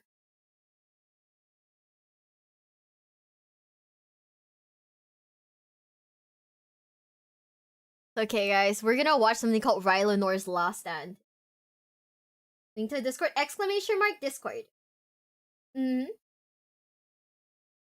Exclamation mark Discord. Are you guys ready? We're gonna watch Rylanor's Last Stand. This is a 30-minute video. So, hopefully this has context. Hopefully this works. We believe? I hope it does Rylanor justice. Have you seen the song on this? I'm not watching the song on it just because music and whatnot tends to be copyrighted.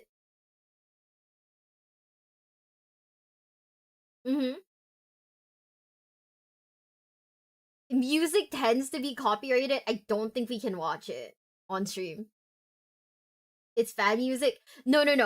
Fan music can still be copy strike. So it might not be the best idea to watch. Unfortunately, this is something I'm gonna have to watch in private.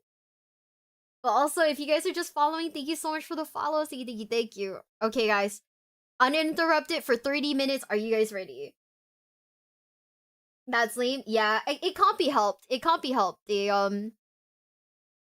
can't be helped. It's just how the copyright system on YouTube works. I don't think you are able to drop links in the chat. I don't think like I think Twitch doesn't allow it, but I'm not sure about YouTube. This isn't a sad story? Really? Oh no, it's okay, Mage. Don't worry about it.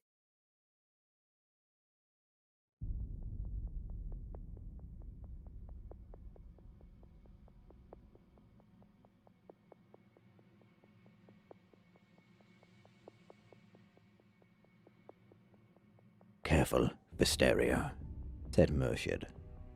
There is great hate here. Visterio nodded as he rounded a promontory of fallen rock and steel. His bolter, tracking to the source of the psychosonic assault. The prow of the craft had been split open in its abortive takeoff, a 6-meter gash torn through the pilot's compartment. At first he could not understand what he was seeing. A host of cables trailed from the starship like a writhing colony of snakes. They were coupled with an outlandish device, the function of which Visterio could not even begin to guess. But that was not the most surprising discovery. Lying on its side, partially crushed by a giant spar of steel fallen from above, was the shattered outline of a dreadnought. Dust and ash lay thick on its adamantium sarcophagus. The color of its armor, all but obscured. Okay. One leg had been sheared from its body, and its left side was buckled inwards so deeply that the flesh within was surely dead. Its weapon arms, a Keras pattern assault cannon, and a splay-clawed power fist, were aimed skyward, as if this ancient hero of the legions had sought to vent his fury towards the heavens with the last of his existence. The dreadnought lay upon something half buried in the rock of the cavern floor, its surface heat-burned and unrecognizable. More cables snaked from the wrecked starship and were hooked into the object's underside, as well as to the war machine. "A dreadnought," said Akhtar, lowering his weapon. Keep it covered, snapped Vistario, edging forward to better examine the strange device. It appeared to be a monstrous hybrid of musical instrument and an apparatus of excruciation, designed by a sadistic lunatic. Its colors were faded now, but once it had been vividly painted and elaborately ornamented. It thrummed with energy, ripe with potential, and Vistario looked for a way to disconnect it. An angry buzzing built as he reached to unhook the nearest cable, as if the machinery were alive and aware of his intent. Ooh. Do not. Vistario flinched at the sound, a grating, wheezing vox exhalation. He spun and brought his bolter up to aim at the not-so-dead-after-all dreadnought. His finger tightened on the trigger, then eased off as he found himself staring down the multiple barrels of the Kera's assault cannon. You are not him, said the dreadnought. Vistario slowly lowered his weapon, lifting his free hand away. Murshid was held in the dreadnought's fist, struggling in vain against strength that could tear open the hull of a land raider. Akhtar stood apart, his bolter trained unerringly on the dreadnought's sarcophagus. A gesture of defiance only. Even if the mass reactive penetrated a weak spot in the dreadnought's body, Vistario and Murshid would be dead before Akhtar fired the first round. So long I have waited, said the dreadnought. Forgot name. Forgot brothers. Only hate endured. Only vengeance sustained me.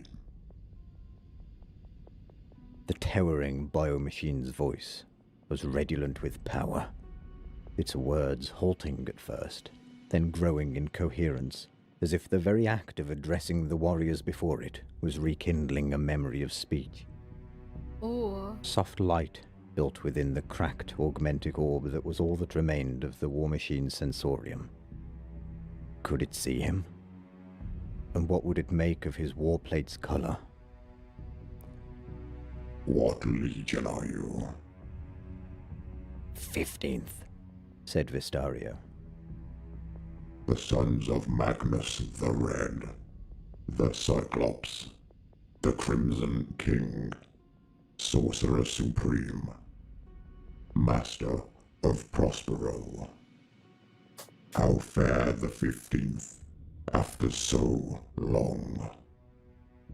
Tell me you did not fall into the same trap as my brothers.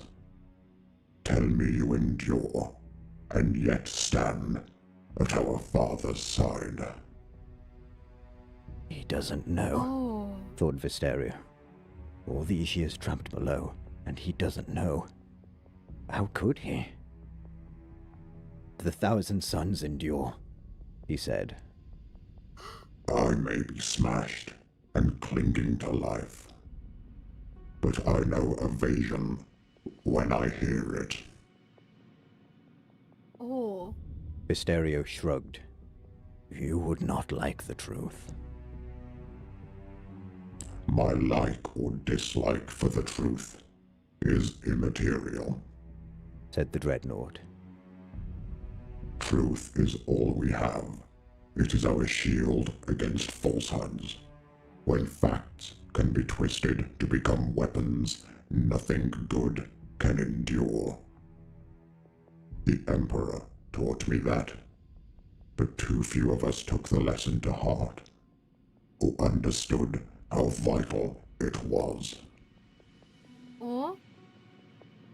Stereo briefly considered pointing out the lie that lay at the heart of the Emperor's crusade.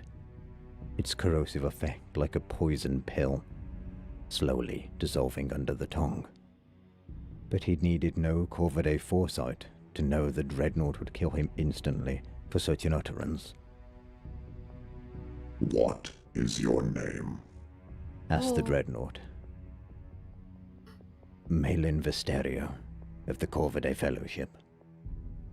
What is yours? I am he who remembers, said the Dreadnought. Okay. or I used to be. An ancient mystic once said that it is the doom of men that they forget. But my memory is as broken now as my body. Oh. My purpose, I had one. It was to know, to remember. Examples of the past shape the present. Events of the future compel the past.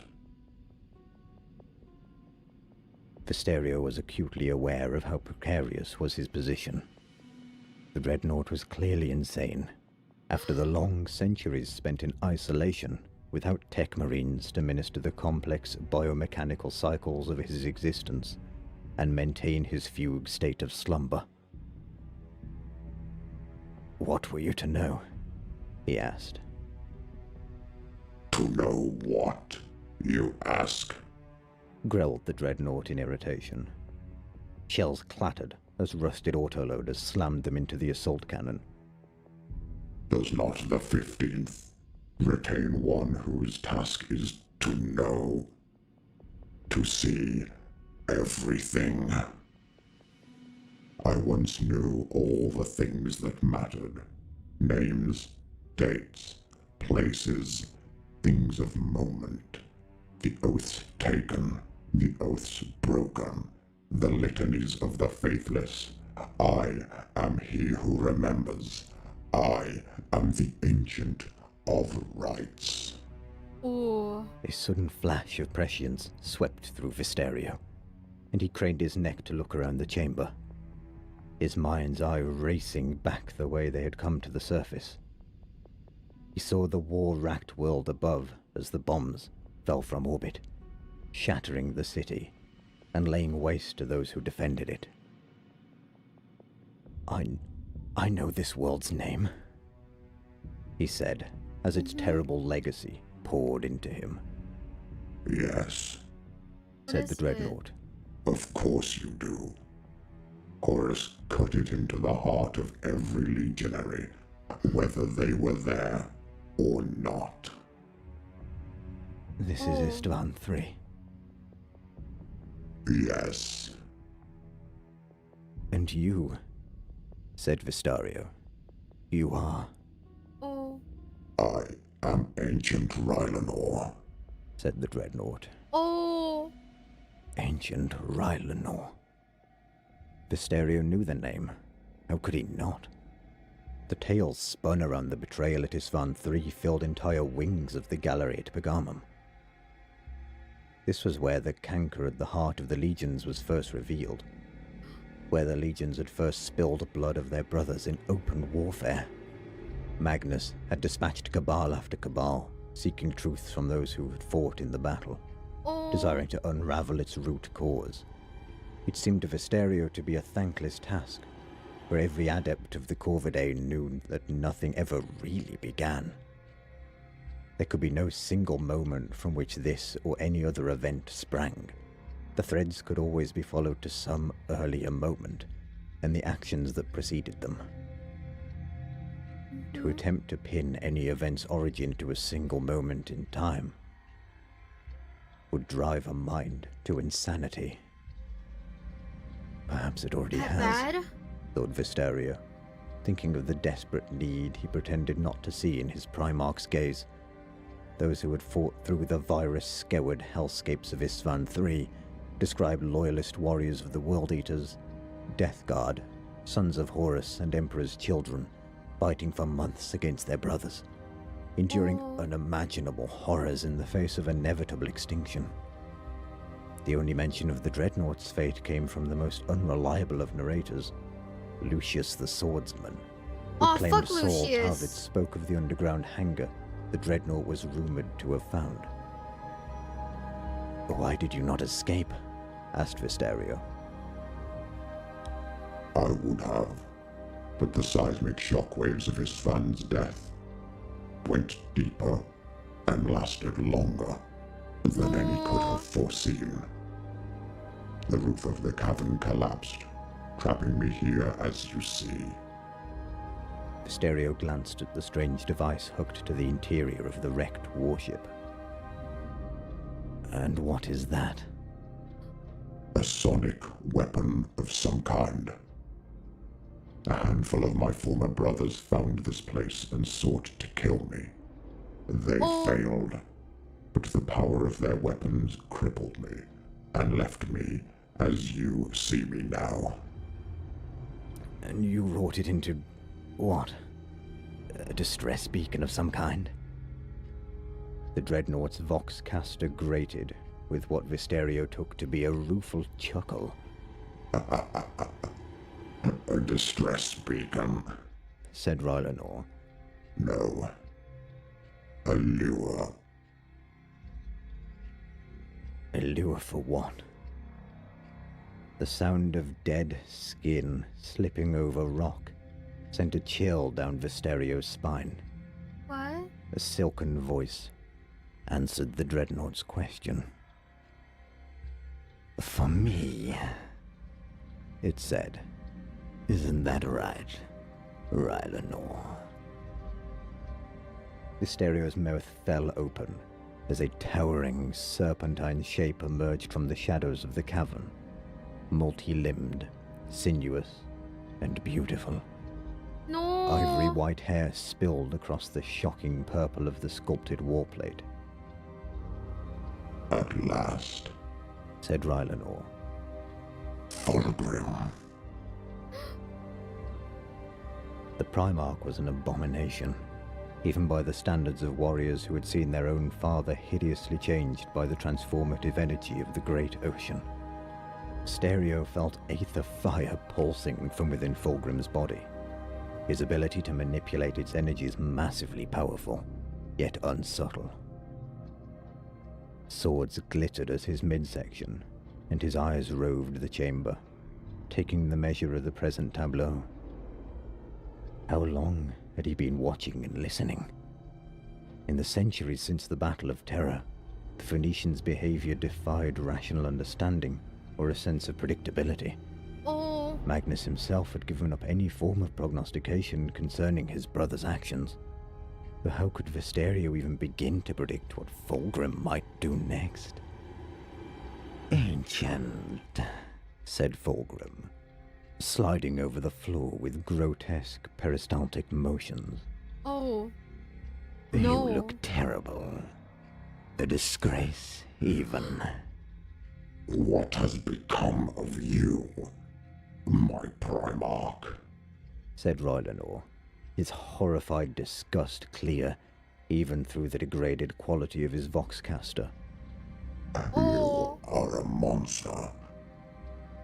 Says the scrap of ruined flesh maintained by grotesque machinery, said Fulgrim, circling the four of them. His pale eyes were pearlescent orbs without pupils, soulless and devoid of anything that had once made him great. What the hell? They regarded the warriors before him with only passing interest. Why does Magnus send his broken sons to Istvan III? Did you learn nothing from the wolf's destruction of Prospero? My hermit brother should know by now that his meddlesome curiosity only leads to disaster. Oh. Visterio fought to find his voice. Always a problem in the face of a Primarch. Doubly so in the presence of one so altered. Yet even though Fulgrim's appearance had changed so terribly, pangs of longing stirred in Visterio's breast. Oh? We heard his message, he managed. Too bad for you, said Fulgrim with a grin, taking in their predicament. Murshid still hung like a limp fish in Rylanor's grip. Visterio was covered by the assault cannon, and Akhtar stood immobile. His weapon trained unerringly upon the Dreadnought's sarcophagus. The Phoenician approached Rylanor. Huh? So, old friend, said Fulgrim. You have my attention. And what is it you want me to hear? And do try to make it diverting. After all, you've had millennia to perfect it. Rylanor dropped Merciad and used the wheezing, grating limb to push its carapace upright. Visterio saw the muzzle of the assault cannon track away from him, following the Primarch's movements. He eased his mind into the warlike enumerations, letting the power of the great ocean into his flesh. Be ready, he sent to his brothers. A flash of thought only. He felt their understanding, and flexed his psyche in readiness for the wielding of his powers. Conflicting visions pressed upon the meniscus of his mind. Shredding bullets and mass reactives, fire and an unstoppable tide of virulent destruction. The omens are not good. Dust and rubble fell from Rylanor's armor like sand in an hourglass. Fresh portions of the smashed object beneath the dreadnought's body were revealed, and humming power cables ran from Rylanor's sarcophagus to an opened control panel. Visterio felt his blood chill as he finally understood what it was. Has it truly been millennia? Asked Rylanor, his voice stronger now, coming from a time long ago and filled with infinite sadness and patient regret. It has, said Fulgrim, moving closer. Think of all that time wasted, all the glory unearned. Wait, what? All the victories denied. Rylanor gave another grating bark of laughter. Glory. You think I sought glory? How little you understand of your own legion. Yes, I have indeed perfected what I wish you to hear, said Rylanor, as Fulgrim reached out to touch him. And though I am sure you will find it diverting, it will not be me that says it. Fulgrim's grin faltered as he too saw what the dreadnought's body had obscured. No, he said, as if he thought he could stop what was about to happen with a word. Yes, said Rylanor, sending an activating pulse of energy to the armed warhead of an unexploded virus bomb. Visterio saw the moment of detonation, a fraction of a second before it happened. Instantaneously, he beheld a vision of the explosive spread of the Life-Eater virus as it consumed them, dissolving like frost before the sun. He saw their doomed bodies transformed into replicating flesh refineries in which the hyper-evolving viral strands mutated and found ever more inventive ways of destroying organic material. All of this he witnessed in the space between life and death, the most fleeting glimpse into an inevitable future. But a fleeting glimpse wasn't all an adept of the Corvidae needed. Actor! Already in the blunt, pugnacious enumerations, Actar was unleashing his power, even as the detonation circuits of the virus bomb triggered. The casing shattered as the explosive heart of the bomb cracked open, and isolated viral compounds mixed in the precise amounts to catalyze the unstoppable reaction. No. Fire bloomed from the warhead in torturous slow motion, lapping around Rylanor's sarcophagus like low-grade viscous promethium. I cannot hold it for long, cried Actar, his Raptora powers stretched to their limits in holding back the explosion. Visterio reached out with his mind and poured his powers into the warrior, feeling Merciad do the same. Fulgrim laughed as the creeping death slid slowly over the dreadnought's body. Is this it? he said, here to kill me. Rylanor triggered his assault cannon, but fast as quicksilver, Fulgrim caught it and crushed it before it could fire. No. No, I don't think so, said the Primarch, effortlessly ripping the arm from the Dreadnought's body. Sparks flew from the ruptured limb, and Fulgrim gave the weapon a dismissive glance before tossing it aside. You betrayed us, bellowed Rylanor. your sons. You led us here to die.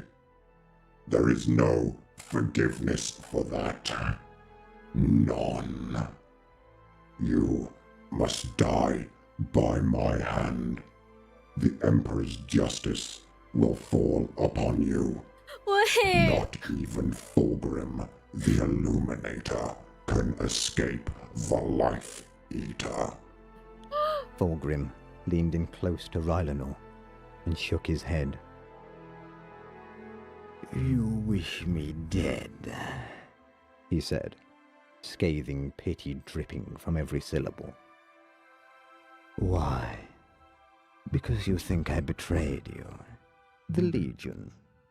Oh, Rylanor, your thoughts are so narrow. No. If you could only see us now.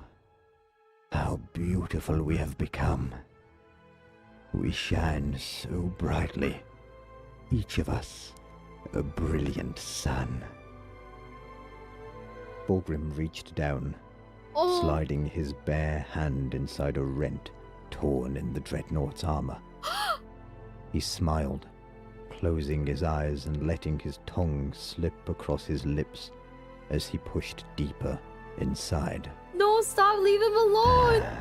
There you are, said Fulgrim, as Rylanor's Voxcaster grated in fury.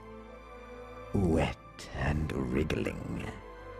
I can feel your panic. It's delicious. No, leave him alone! Rylanor's power fist swung around, bathed in fire. It struck Fulgrim on the shoulder, but Aktar's psychic force was not simply confined to the Life Eater's detonation. Fulgrim laughed off the sluggish attack, and one of his lower arms drew a glittering sword of alien origin. The blade sliced in a cruelly precise arc, cutting through the fiber bundle, motivators, and servos. Rylanor's arm fell limp at his side. Visterio watched the viral fire spread over the Dreadnought's carapace, slipping inside his buckled plates of armor. Rylanor did not care whether he lived or died, only that Fulgrim went with him. Oh! Do not do this, barked the Dreadnought. Why not? I'm your master. I can do whatever I like. I can crush you, or I can raise you up. What? Return to the Legion. Accept the gifts of the Dark Prince, and you will walk at my side, clad once again in flesh. You can be anything, old friend. I will sculpt you into something beautiful. A god to these mortals. Never. All we have left between us is that we will die together, roared the Dreadnought. The upper portion of his carapace burned with blue flames.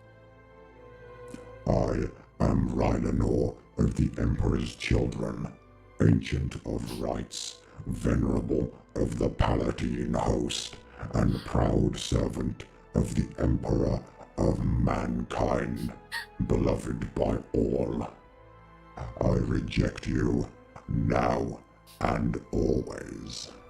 He's so cool!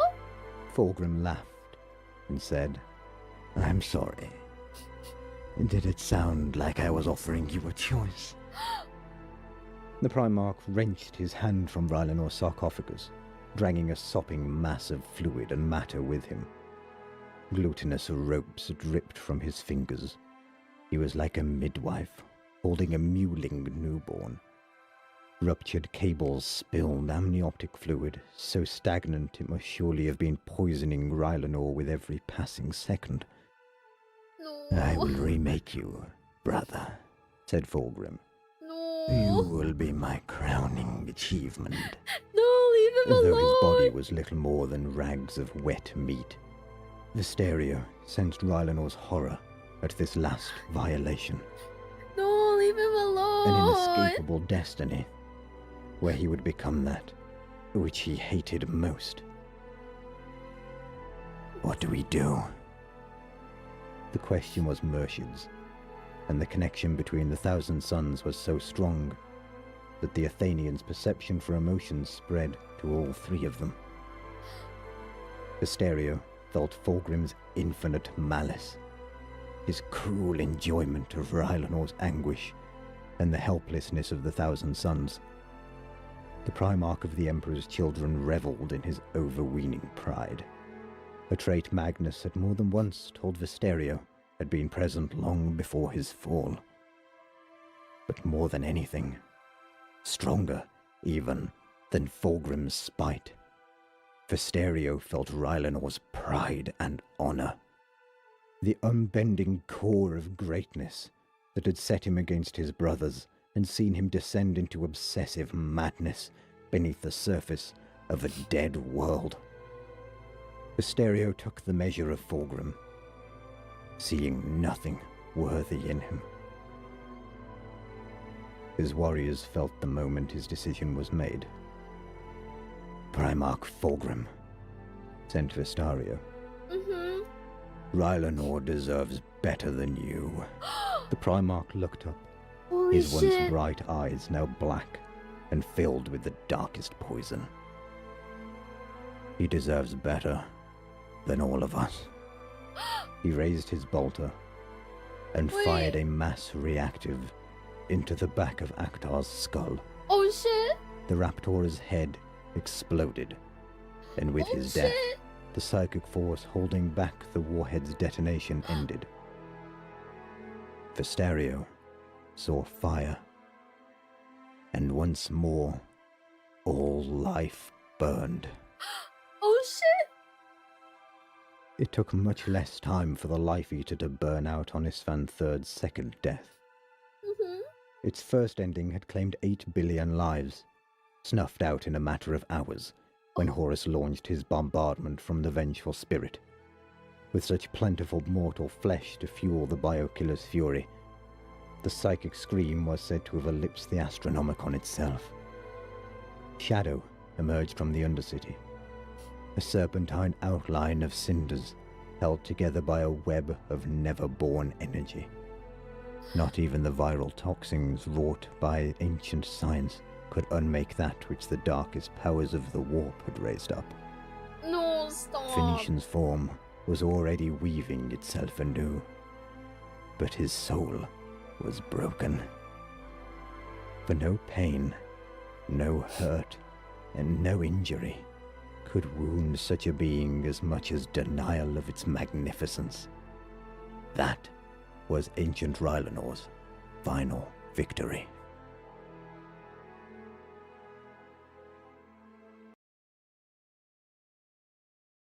Wait, that really made me super sad. Holy shit. What the fuck? I was really holding back too. I was like, oh, I'm not gonna cry. I'm not gonna cry. This was so sad. He really said, fuck you, you changed. And I get it. Honestly, fuck you, you did change, man. Fuck Fulgrim. Also, I noticed Soup Pig, thank you so much for the follow. Was checking out your stream after the interaction with Gage and Dolox. Now I'm stuck sobbing over Warhammer. What is this? We have layers, bestie. We have layers. We have layers. We get BM'd by men online, and then we cry about Warhammer. That's my life.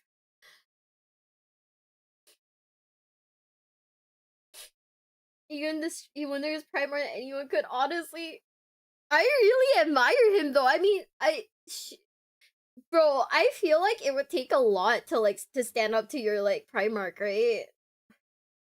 Wouldn't it take a lot to stand up to your Primarch?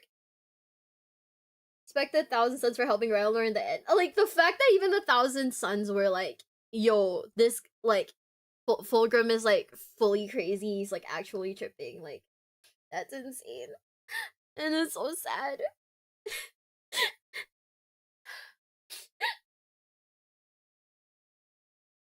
Palinor chose Grandpa over Daddy. He really did.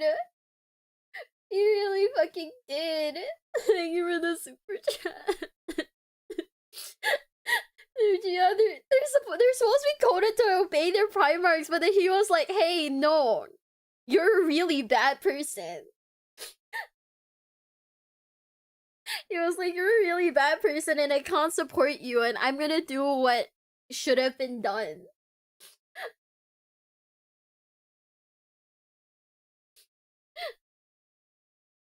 Right? Like, it has to, from what I know about, like, Space Marines, it would take a lot to stand up, and, like, the fact that he did stand up, and he was like, what?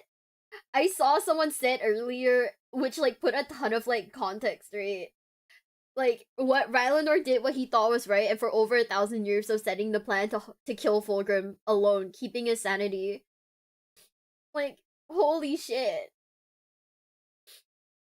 That is so fucking sad, dude.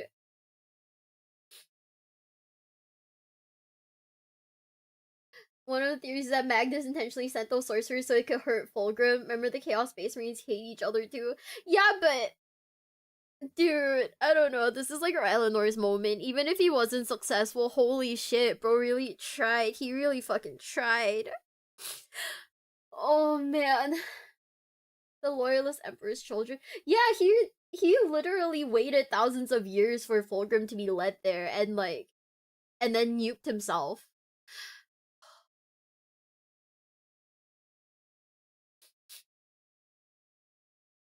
Emperor's children are supposed to be proud. Rylanor's just proud of the right things.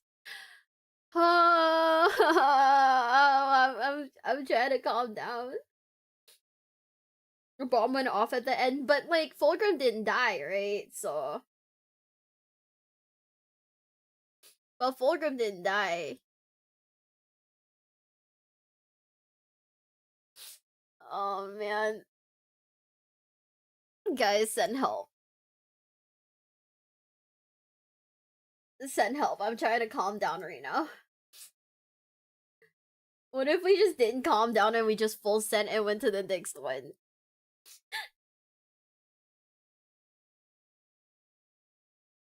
Knowing Fulgrim, Rylanor lives rent-free in his head forever. I'm pretty sure he does. This is like...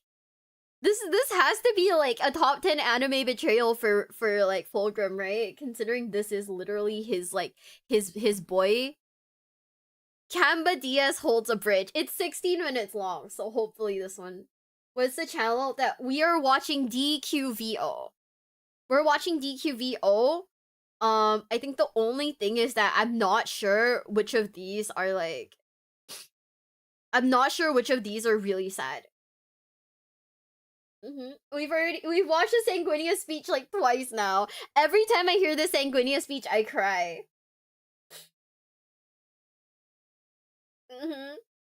But Rylanor denying him gave him permanent debuff. I'm not surprised. Rylanor wounded Fulgrim's pride, which stuck with him much longer than any wound. Honestly, I do agree with that. Thank you so much for the super chat. Thank you. We've seen all the versions of Sanguinius. All of them. Missed that one which VOD? It was a few VODs ago. We have Pity the Guardsman coming up next. Kadia's stand speech and the supercuts. Recommend the videos in the Discord and I'll watch them, but you have to make sure they're the sad ones, because if they're not the sad ones, I'm just gonna sit here and be very confused. Oh, we've already seen Gavin Bob. We already cried a little. Gilliman speak. We also watched that one. Guys, what if we just watch the Sanguinius speech just to cry again? No, no, no, no, I can't do that to myself. I'm gonna lose so much weight from all the tears I'm about to shed. Oh, it's okay. Are we ready for Camadia's Holta Bridge? Has Mio seen Hell's Reach? Yes, but I need to rewatch it because I didn't fully watch it. Are we ready? 3, 2, 1.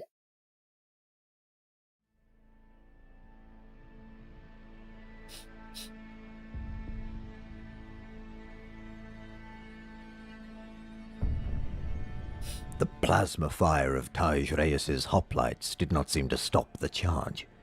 The range was short, the line of fire clear, and the rate sustained. The Solar Auxilia were void veterans, equipped to fight in any environment, famed for their stubborn endurance. Their man-portable plasma guns and Volkite rifles had been engineered for boarding actions, designed to cut a kill path into warships. Each beam lanced out with a shriek, lurid pink and as bright as neon. The air was already wretched with the choking stink of superheated plasma and leaking coolant. But the charge did not falter. Across the top of his raised shield, Diaz watched in resignation. The combined firepower around him, heavy plasma weapons, Volkite guns, the rotary cannons of the Gehenna, the Space Marines' bolters, should have torn a regiment to shreds. Oh. The charge did not falter. Oh? The World Eaters were crossing the bridge en masse. They appeared through the backwashed smoke, howling, augmented voices braying like wild cattle. Wild cattle in a slaughterhouse, Diaz thought. Huh? Stampeding to die.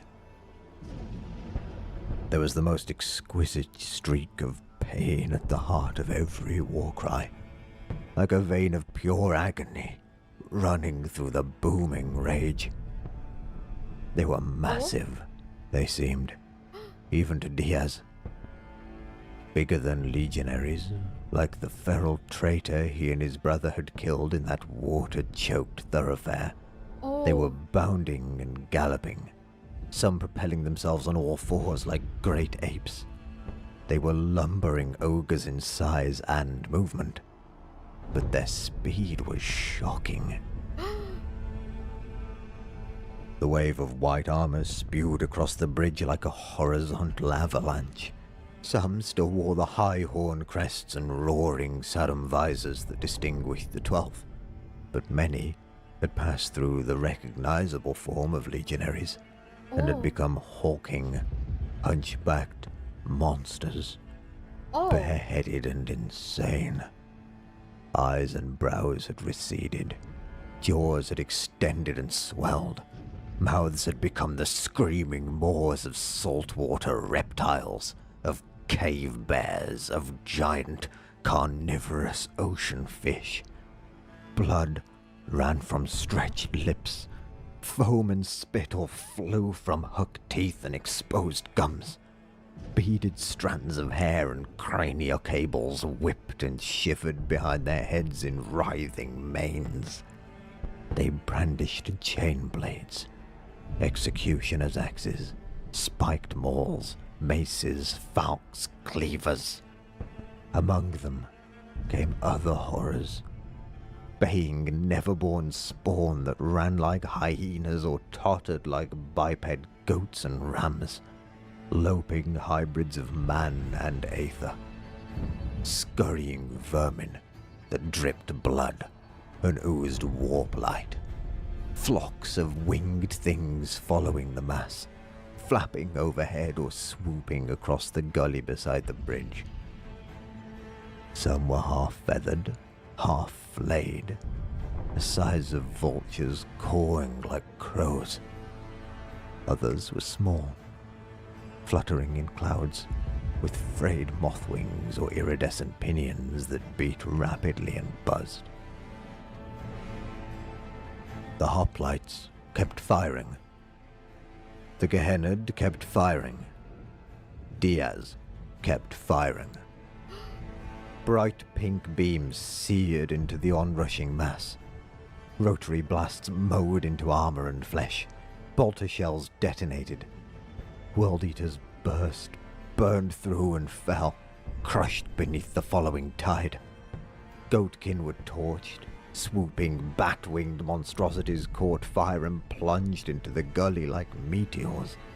But for everything that fell, split, or seared, or ignited, or hollowed out by loyalist gunfire, there were more behind, trampling the dead underfoot, filling gaps, bearing on, heedless.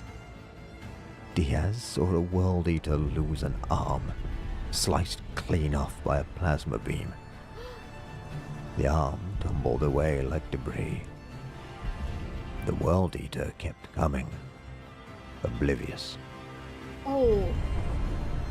The Volkite shot tore away one horn and half the face of another. It did not stop. The charge did not falter. The charge would not falter. The berserk mass engulfed the defensive line at the head of the bridge. The vast spans of the pond's solar shuddered. In the final few seconds, Diaz clamped his emptied bolter to his thigh plate and wrenched his longsword out of the ground where he had staked it. He screamed the war cry of his legion, but it was drowned out by the howling and the mass collision. From the moment the charge began, time had seemed to speed up. Diaz noticed that as he gripped his blade and hoisted his shield. The experience of mass combat usually had the opposite effect. Time usually slowed to a dreaming ballet, where battle became a detached eternity. But on the Pond Solar, time had run berserk, infected by the World Eater's mad urgency. It accelerated almost comically, like a picked playback jammed on fast wind, devouring seconds as greedily as the World Eaters devoured distance and pain. Time ate itself, gorging on moments with a maniacal appetite that matched the World Eaters' deranged hunger to reach and obliterate their prey. Frenzy followed. Skill was banished.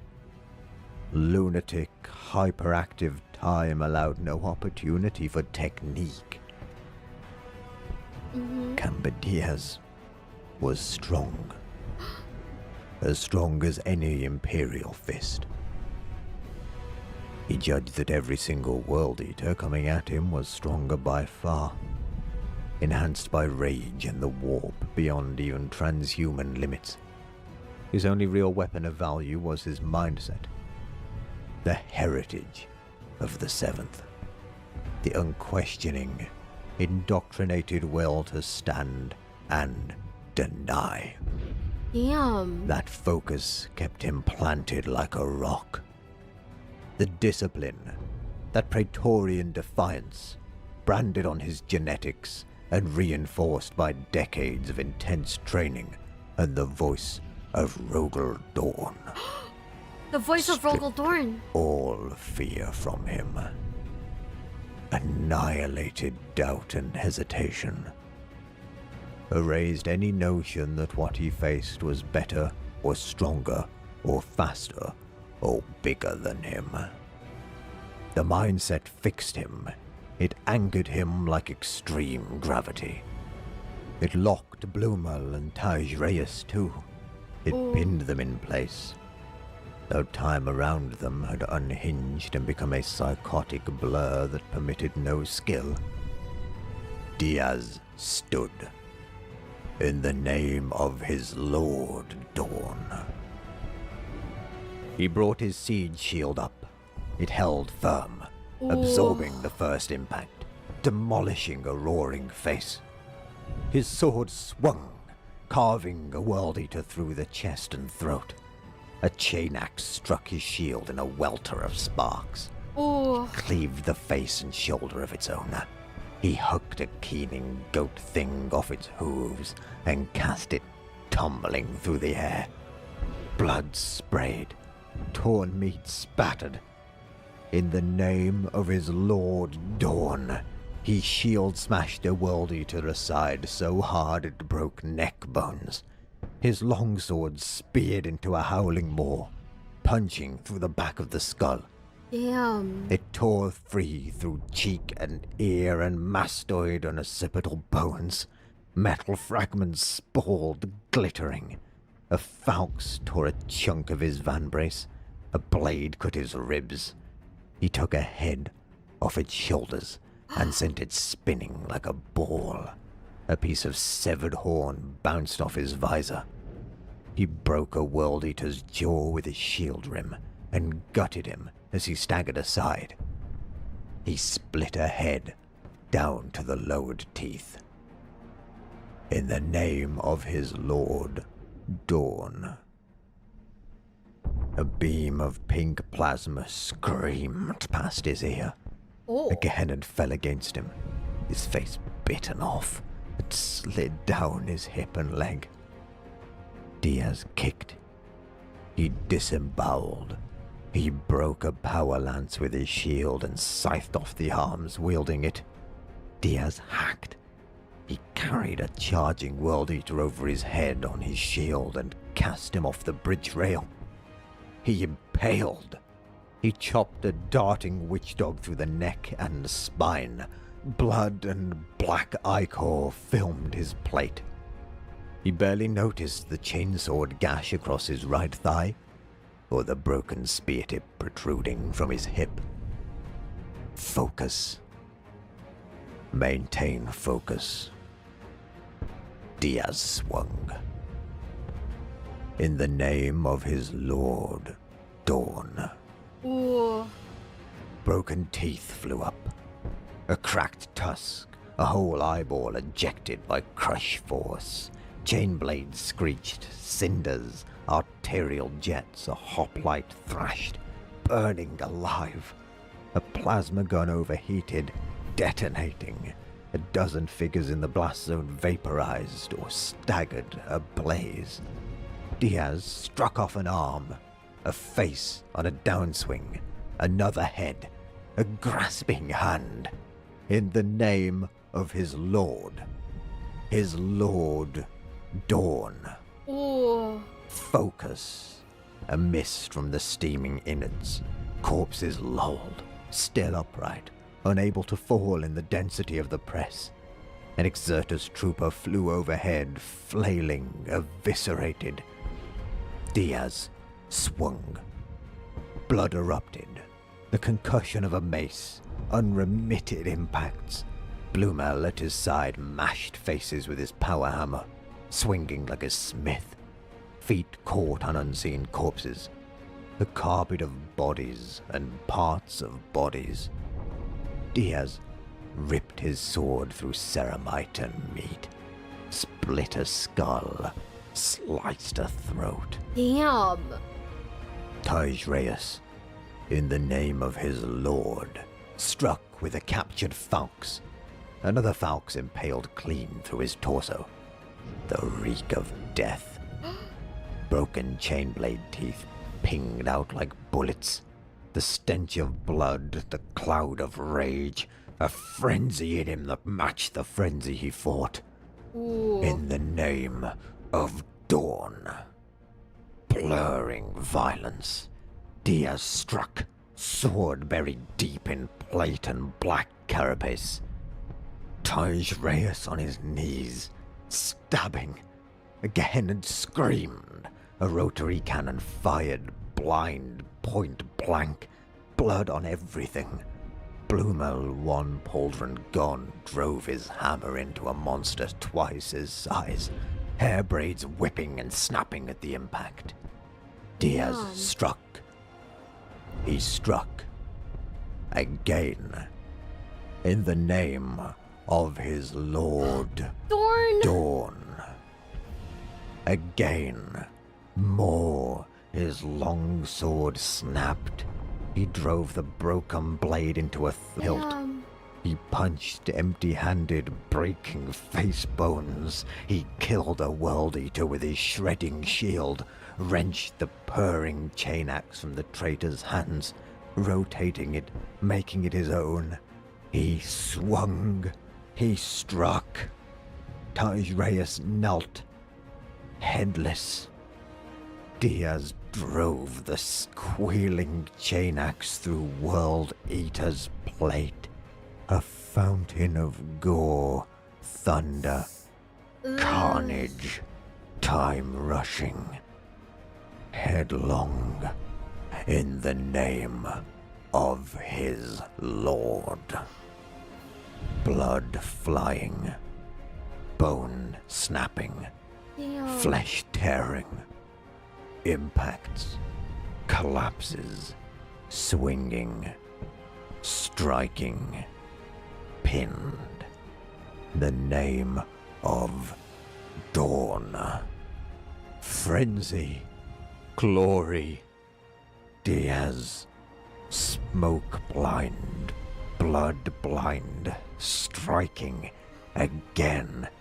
Camber Diaz, thrusting, cutting, gutting, striking, slaying, in the name of his lord. Pinned, unmoving, Damn. unmovable. The line he had sliced in the rockcrete of the bridge between the lion plinths still lay behind him. Okay, that one wasn't sad, but that was epic as fuck. Kave, I'm sorry for missing your super chat, but thank you for the super chat. I want a Rylander Legion of damn Dreadnought model. Come on, Games Workshop, you cowards. True, they should give it to us. What the hell? Yeah, this wasn't sad. This was more badass than sad. Horn does not care where blood flows. Also, Django, time out Hero for posting Yusei and Akiza in the Discord. Man, I can't believe he did that. And also, Zach, thank you for the gift stuff. Thank you. Yeah, guys. Hopefully the next one is way sadder. It's Pity the Guardsman, followed by Angron. And then we're gonna watch the Ogren story. Good night, guys. You're just going to sleep. Good night, good night, good night. Yeah, okay. That one really wasn't, like, sad whatsoever. So, I don't know. Do you guys think I should get, like, my manager to review them before I watch them on stream? So that, like, they pick only the ones that make me wanna, cry? Ingron is sad? Yeah. Okay, if we watch this, is it actually sad? Or is this just something you guys want me to watch? Because if it's not sad... the death of Dantioch? I don't know how to say that word. Yeah. It is kinda sad. No, it's okay, Soy. Cat can do that. If I'm gonna hold you guys onto it. This is sad. Okay. Should we take a pee break first though, guys? What do you think? The end of TTS is the saddest? Yeah. When the Warhammer lore, I like it over 3DK. What the fuck? Shut up, Morgoth. Okay, guys. Congrats on— right! It's the 1 year anniversary of Glitch Stars. If you guys didn't know, it's coming up soon. The 1 year anniversary of Glitch Stars. Look forward to it. We have new merch, new lore, and a new cover song. For Virus specifically. Not for the rest of the girls. But I hope you guys like it, and it's gonna be great, I think. It's gonna be really fun. But yeah, pee break. Do you want to take a pee break? I think we should take a pee break. When is the next gen though? What do you mean? We just debuted like 2 new gens in like the same year. The next gen's gonna trickle along. You know? Pity the Guardsman's not sad? Oh, okay.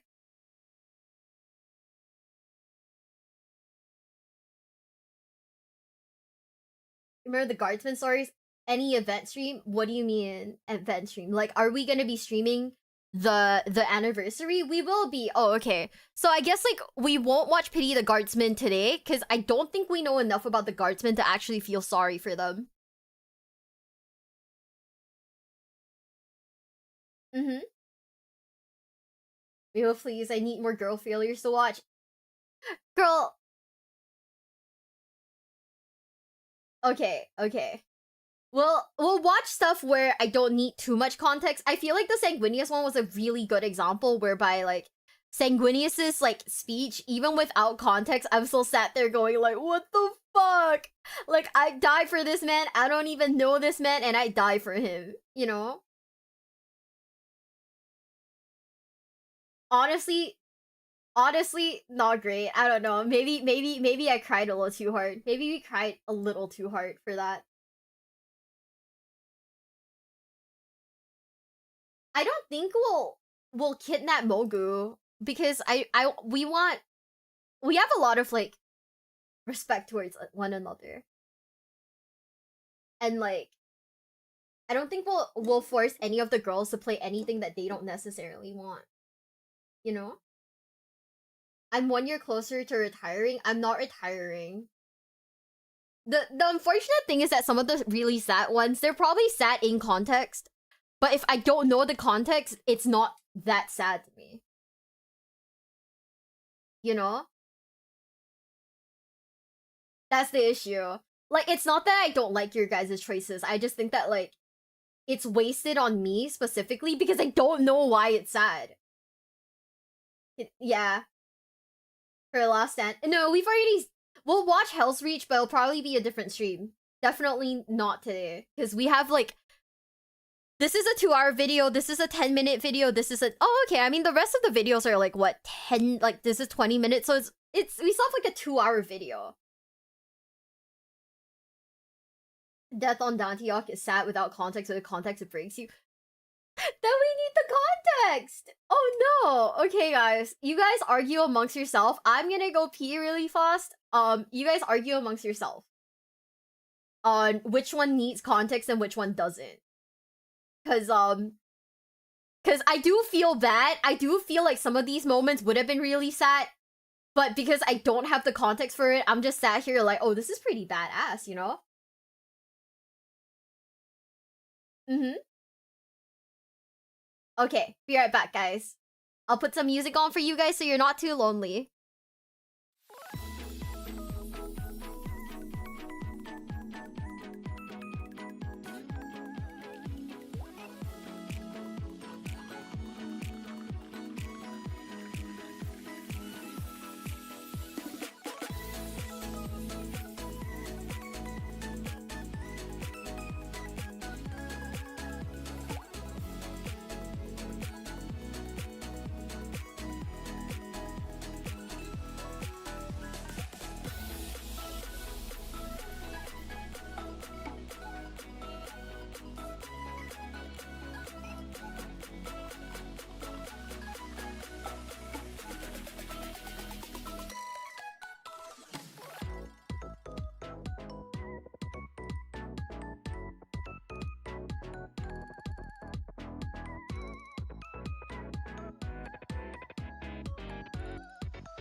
Hey, I'm back, guys! I'm back, and I regret checking Twitter because what the fuck? You guys don't know what I'm talking about. I don't know if you guys are like, I don't know if you guys are big fans of WWE, but I am, and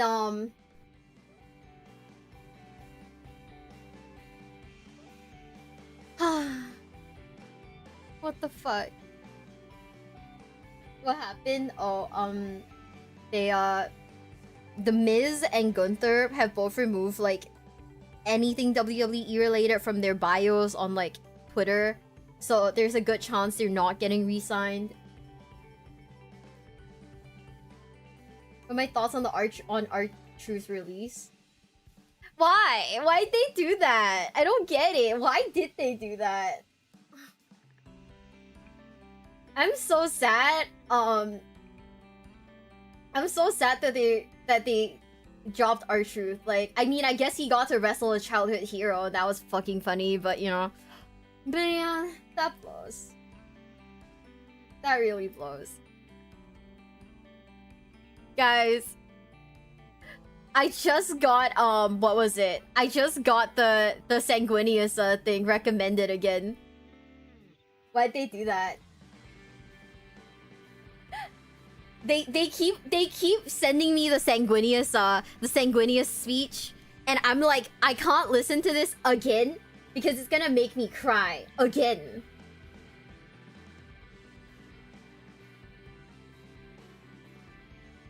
They know my trauma? They do. They're like, hey, I heard you cry for this. Wanna cry again? They're poking the bear, chat. They're actually poking the bear. Oh man, I'm sad.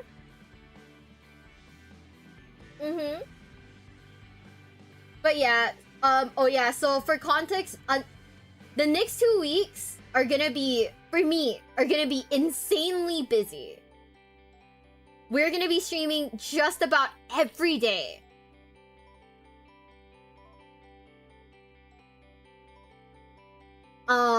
And that's because we are gonna be having our anniversary. So yeah, we're basically gonna be streaming like every day. You guys don't have to be there for every stream. It's no biggie. But I hope that you guys are ready for it because I'm excited. I hope you guys are excited too. Are you Chihuahua, not a bear? Okay, I mean, I'm a... Fuck, I don't know. I'm the bear Chihuahua, I guess. I don't know.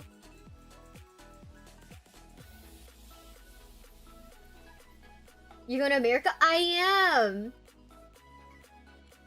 Catch up on the VODs, I guess? Yep. Probably. Multi-streaming? Not every day. Because I think if I multi-streamed every day, my PC is gonna die. Subathon? It will not be a subathon. It's not gonna be a subathon, unfortunately. I think like everyone else... I think like some of the girls are gonna be running subathon, so I would not feel good running a rando subathon too. You don't have to... It's okay. Hindsight... Pocket rocket that cries a lot. Okay, I don't cry that much. Thank God my wallet hasn't recovered yet. Django, no, take care of yourself. But yeah, if you guys would like to support us, I will be streaming like every day. Just lurking helps. Lurking, just being around helps. I appreciate everyone and I appreciate all of you guys. This music is way too happy for what we're about to watch. Are you guys ready for... Do we want to watch the Ogren story first or the Angron story first? What do you guys think? Which would hurt a little bit more? Dude, I don't know. Am I even ready? Am I ready? Save Angron for last? I don't know if I'm ready for this, guys. We'll watch the Dantiok stuff first then. Oh, man. You guys don't think I appreciate you guys? No, I'm never ready. Okay, we'll watch the Dantiok stuff first. It hurts a lot. I don't have context. Don't have context for this. I don't know this guy. I don't know his story. If he manages to make me cry, that's gonna be insane. Okay? But I always appreciate you guys, and I hope you know that. When you guys are here, when you guys are lurking, appreciate you always. Are you ready? I'm not ready, but I'm ready.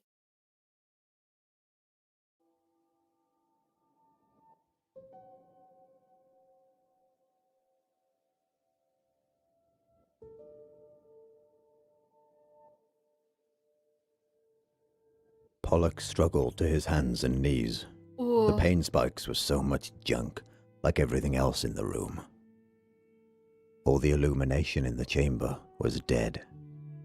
The sun was over the horizon, and the light of early morning shone through the aperture of the promontory, Ooh. highlighting curls of smoke. Shakily, he got up. He plucked the wrecked spikes from his interface ports and shattered his bonds with his Emperor-given strength. He limped through the wreckage-strewn tuning floor towards the still form of the warsmith, his friend. "Brother Dantiok," he said. "Barabbas!" He cradled the warsmith in his arms, and hope bloomed in him. Dantiok lived for the moment. The Oyen warrior's mask lay on the floor, and so Pollux looked upon a face he had never seen. Dantiok was older than he expected. Lines of pain were etched into his scarred face that nothing could erase. Oh. His eyes opened. They moved sightlessly, blinded by the intense flare of the Pharos. "Alexis," he whispered. "I am here, Barabbas." The warsmith clutched at the arms encircling him. "I never thought to call one such as you, friend." He smiled. "You are my friend, Barabbas, and my teacher. I am dying." "You will live," Pollux said fiercely. Dantiok shook his head. Pollux wished he had water to give him. Anything. His croaking voice became insistent. "Listen to me. I saw such things in the light. This war is only the beginning." He swallowed, and his throat clicked painfully. "The beginning of the end." Dantiok gasped and settled back, his strength finally leaving him. But I am glad, Alexis. I am glad to have been. I am glad to have known you.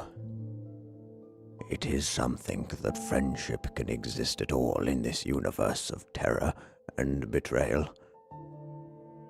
Quiet now. You must save your strength. Dantiok's scarred mouth cracked into a smile. I have no strength left. I have done my duty, and I am no longer ashamed. His back arched in pain, and he gasped.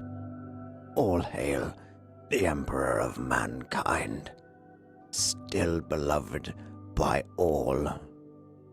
May his dream be saved, even if we cannot. A long, rattling breath escaped him, and his face stilled. Oh. Dantiok's body went limp in Pollux's arms. Barabbas! Cried Pollux. Barabbas! Brother!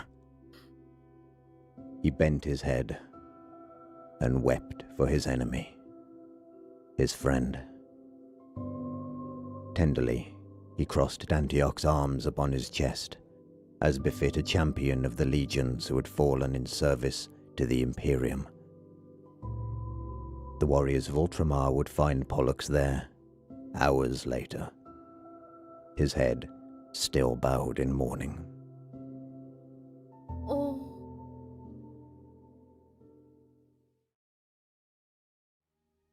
But first to other matters. How is our friend, Captain Pollux?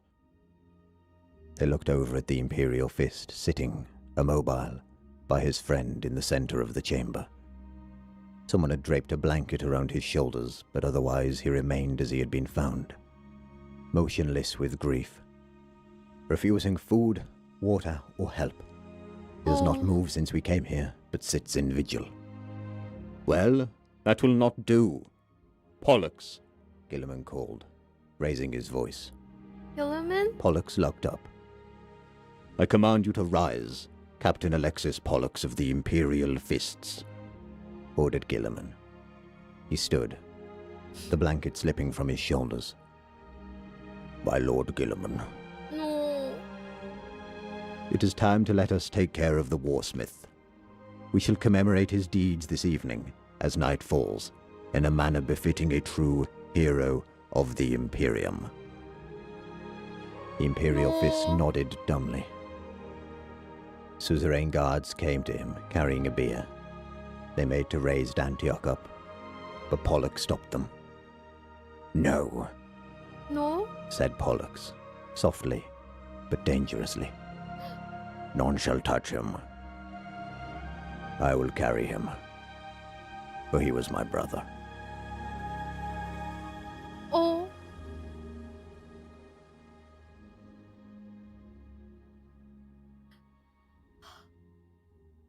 I don't Up even stone know. steps lined by invictorous suzerains they filed, through the broken gates of the redoubt, thence to the wider platform surmounting the top. At the far end, away from the gun emplacement and nested arrays of astronomical instruments, was a pyre of dried quick-tree wood. Atop it, his armor battered, but his face serene, lay the body of warsmith Barabbas Dantiok. Oh. Gilliman stopped by the pyre, his great stature allowing him to look down upon the dead warrior. You have not replaced the mask, he said. It was a symbol of shame to him, said Pollux. He wore it as a constant reminder of his legion's betrayal. He no longer has anything to be ashamed of. Oh no! That he does not. Gilliman held out his hand. Captain Kashmir placed a golden torch into his grip, a hot flame burning true in the horn in the end. Gilliman presented it to Pollux. The honor should be yours. My lord, if it pleases you, it would be a far greater honor done to Barabbas if it were you, the mightiest of the Emperor's sons, who sends him on his way. Very well, said Gilliman, nodding in deference. With a crackle of parting wood, he thrust the torch deep into the quick-tree pyre. They stepped back as the fire caught. Tongues of flame curled around the body of Dantioch, blackening his armor, licking at his scarred flesh amidst pillars of scented smoke that carried heavenwards. Company! Bellowed the foremost of Gilliman's guards. So passes Dantioch, hero of the Imperium. They roared and discharged their bolt guns. The weapons boomed as they launched their projectiles, the propellant igniting and sending them fizzing into the sky, banking again as they breached the sound barrier. So passes Dantioch, hero of the Imperium. So passes Dantioch, hero of the Imperium. The sky darkened. The pyre of Barabbas Dantioch bathed his comrades in heat and light. The last rays of the sun struck the Pharos, red beams glowing in the cave mouths of flank and peak. No return light shone in reply, and nor did it ever again. Song of the Mountain was done, and night fell on Imperium Secundus for true. I feel like with context that honestly would have made me cry like crazy. With a ton of context that would have made me really upset, I think.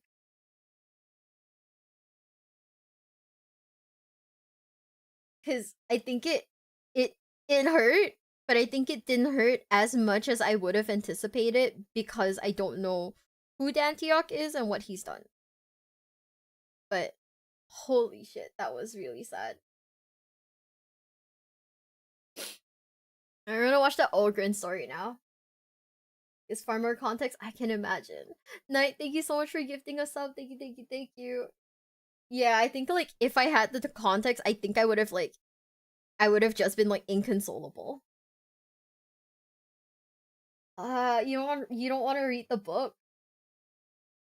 God. I'm not ready for the Ogren one. I just want you guys to know I'm not ready for the Ogren story. I hope you guys are too.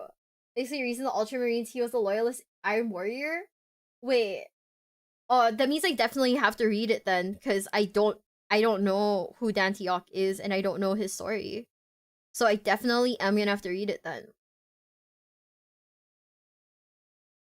From the Veretti? Okay. Okay. This is when Katie has fallen, right? We're gonna do it.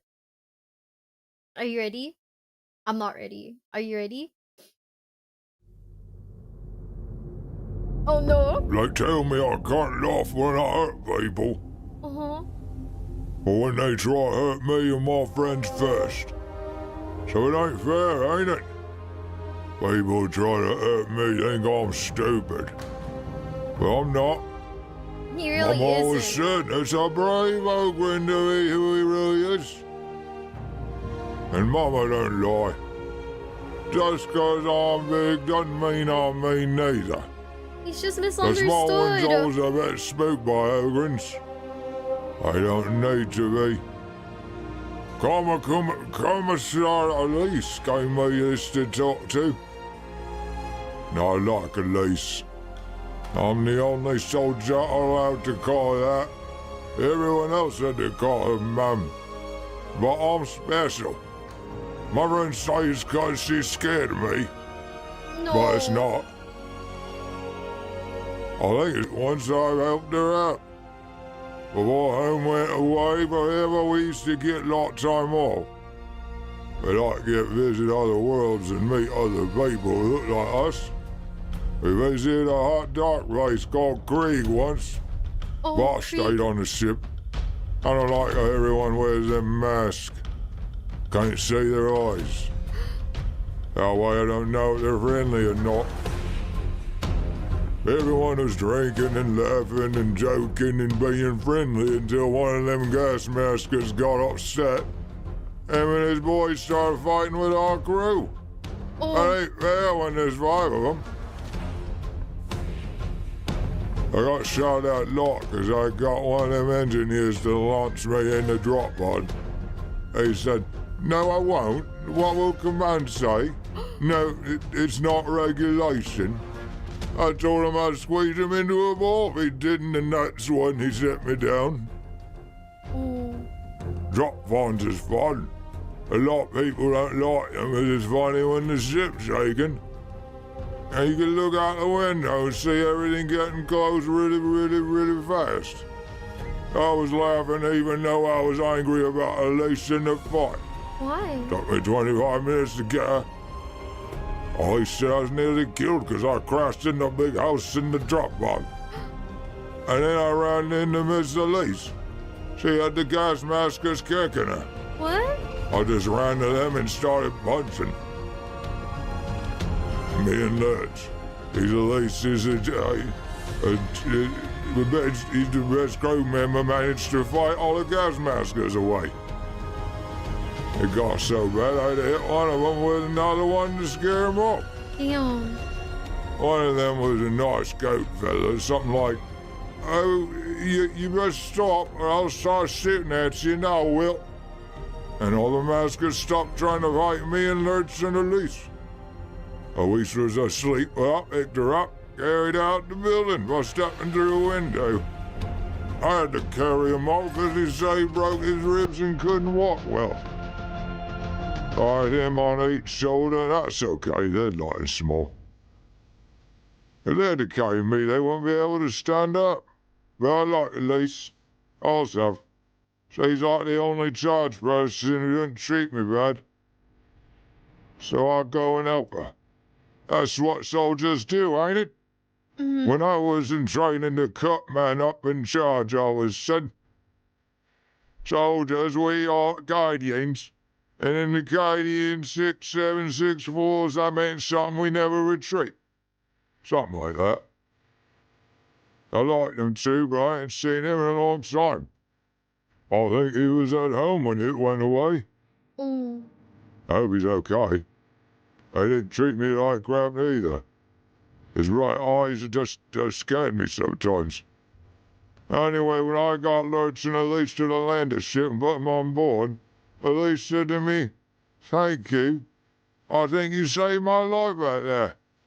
I didn't know what to say. I seen her smile before, even though she was all bloody and cut up. We spent 3 months extra time there with Miss Elise, and the general from our ship talked to the maskers. Elise told me he'd almost start a war with them Krieg boys because they want me killed. But Elise and the general won't give 'em. And I wouldn't go anyway. Mama always said, "You can't have an Ogrin who don't want me moved."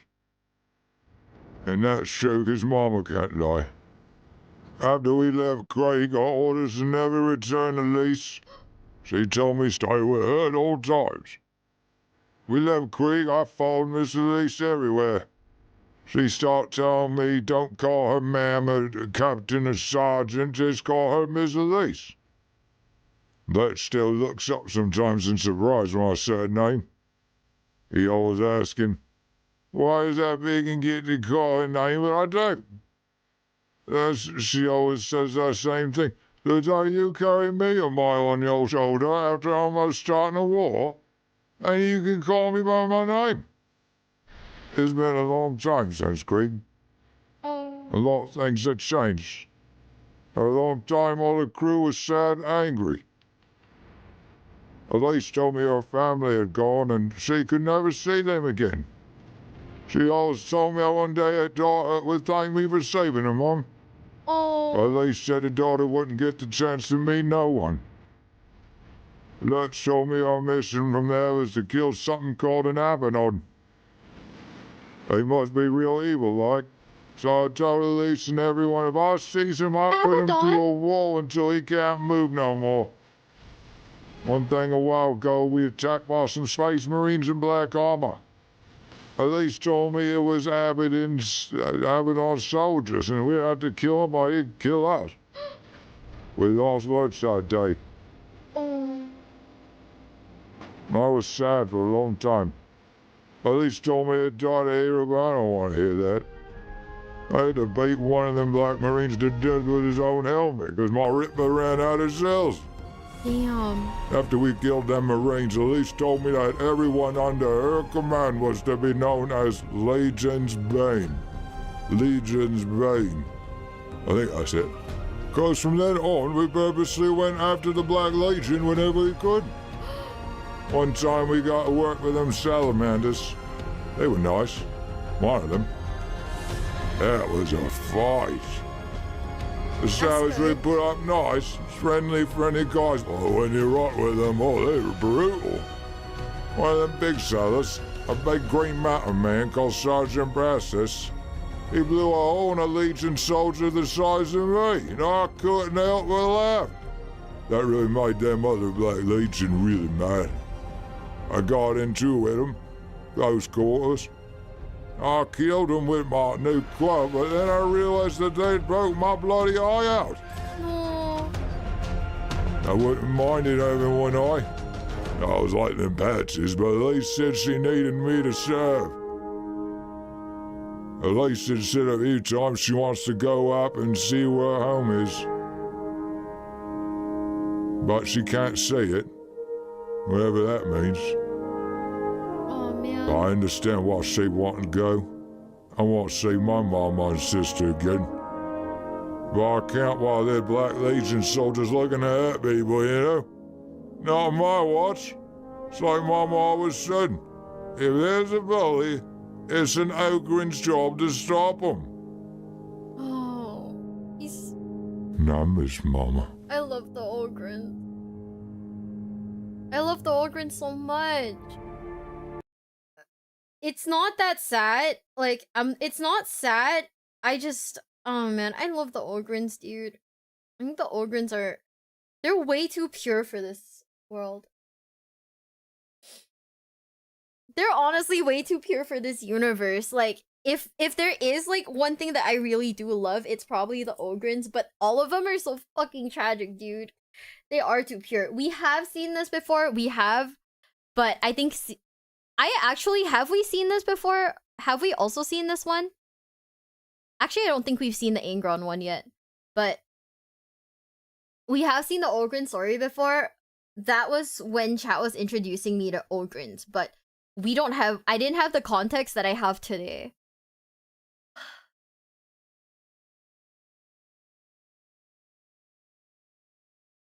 It's so sad. I've seen the Mr. Bones one. Pity the Guardsman. We can't watch it. We can watch it, but like, don't be mad at me if I don't know the context and I don't get sad about it. I think that's the only thing. Cause if I don't understand like why it's sad, you guys are gonna have to tell me. I'll have to scroll. I feel like you guys might have posted it, but I don't know where it is.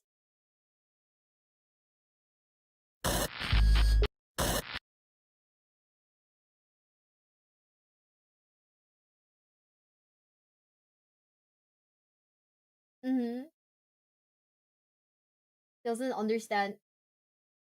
His mother and sisters are dead?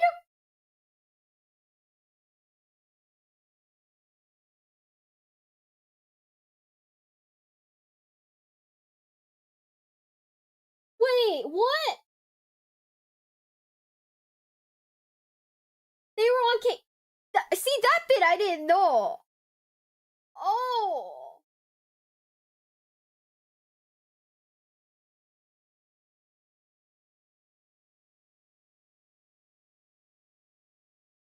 See, that bit I didn't... Oh, that's why it was extra sad then, because they were on See, I didn't know the context. No, I didn't realize. He said they were yeah, I didn't realize that the Ogren story happened after Cadia blew up.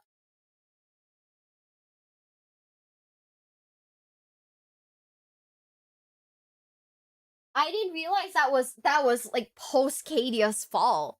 I thought that was like during Cadia. Now I get it. Oh, Cadia.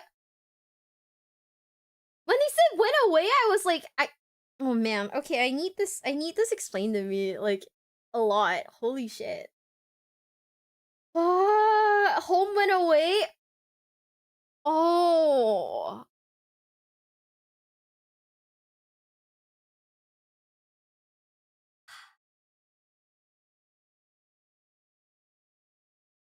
Man. That's sad.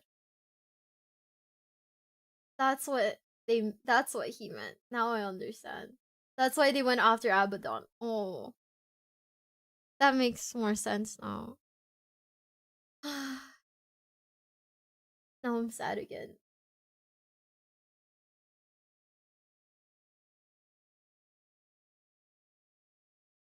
Elise said I won't get the chance to meet her daughter though. That's I thought that it was like because they don't, you know, they don't go back home very often. Yeah, I thought it was because they don't get to go home very often. So that's why she was like, you're not gonna be able to meet my daughter. I miss my mom, you know. That's why okay. I did not understand that. No, now with the context, now I'm sad because what the hell? Also, thank you so much for the follows on Twitch. Thank you. Bro, I needed the context so bad. Oh. We've seen that one, Hydra. We've seen that one last week. They won't ever go home now, but oh man. But yeah, this is what I mean by sometimes I need the context. Yeah, she said her daughter won't get the chance to meet anyone. I thought that meant her daughter like died, but I thought that meant like I thought she meant that she was like from like one of the rando planets that, you know, like got exploded. Ah. It's so sad. No, now that I understand that like he was Cadian, they were from Cadia and this was after Cadia fell, now I get it.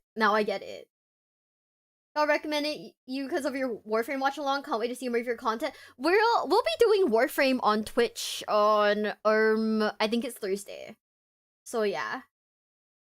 If you are down for Warframe content, we'll be playing Warframe again on Thursday with Sunny. Man. Okay, guys, we're gonna watch Pity the Guardsman. I don't know. Okay. Hopefully we have context for this. If not, this is gonna be another very, like, flat. It's gonna be another very flat, like... Sunny is addicted. Sunny DM'd me. Sunny was like, do you want to play Warframe? I was like, yeah, I'll play Warframe. Mm-hmm.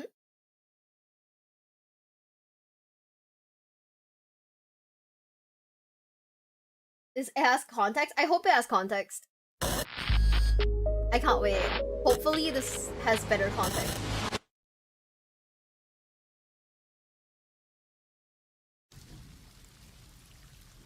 Pity the Guardsman. A weak sack of flesh, destined to die for a dead god that never cared. It spends its pitiful, brief life alone in his foxhole, with nothing more to keep him company or to keep him safe than the cheapest, most disposable equipment. Perhaps the glow from his lasgun barrel keeps him warm at night. Me, as a servant of chaos, I enjoy all that this universe and the warp has to offer. Power courses through my veins. The gifts of the Chaos Gods will soon overtake me, and one day I may ascend. What has the guardsman to look forward to but a grim life? And if he is lucky, perhaps he will feel nothing as my axe sends his soul to Khorne.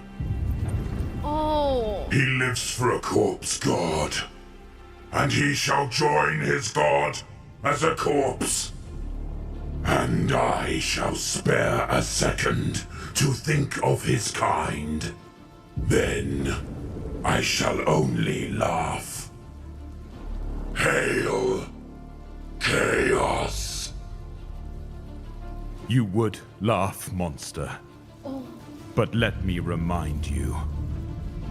Within this weak sack of meat and bone, uncared for by his god and wept for by none, beats a heart, a human heart, that carries with it the strength and courage of all mankind.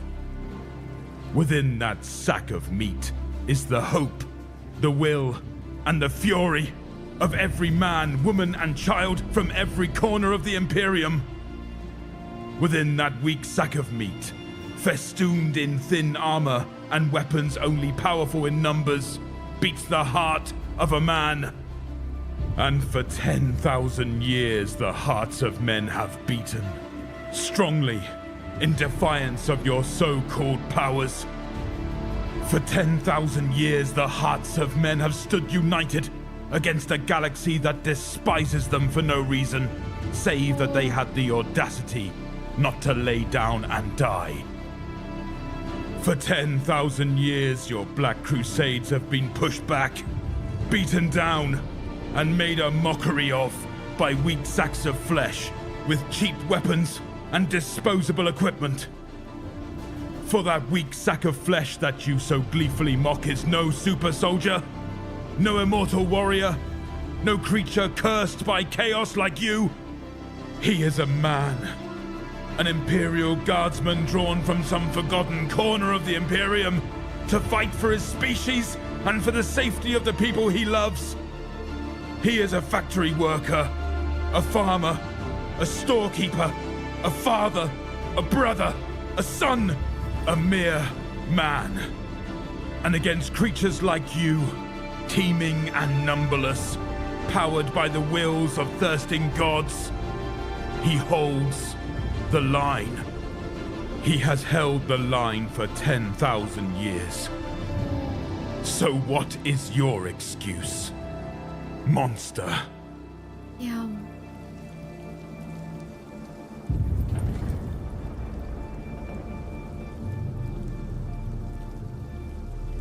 This honestly was more inspirational than anything. Yeah, this was more inspirational than anything. I get myself recommended to me, but Kadia, God. By the way, I don't think that this is the content that I'm looking for specifically.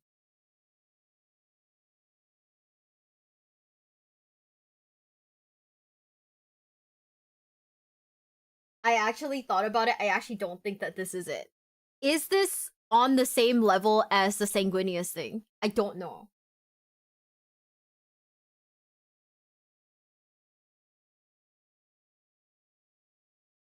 I see there's a lot of these Warhammer quotes. I don't know. I don't think I'm looking for Warhammer specifically. Yeah. I don't think this is the sadness that you guys think this is. The Ingron one.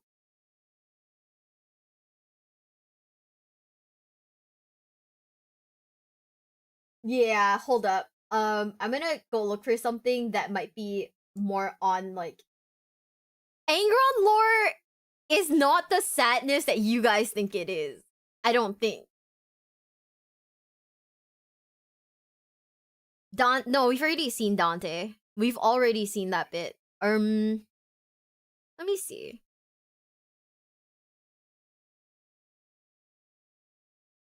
Now listen, chat, we've seen most of this.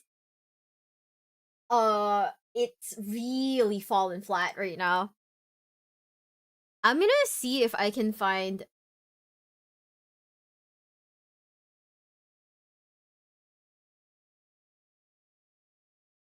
Oh, we are not watching that. Definitely not watching that, Britog.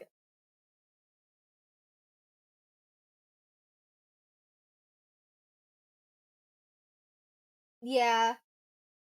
We've seen some stuff about the Lamenters. Like, when I say, like, we want sad, we want something on the same level as Speech of Sanguinius.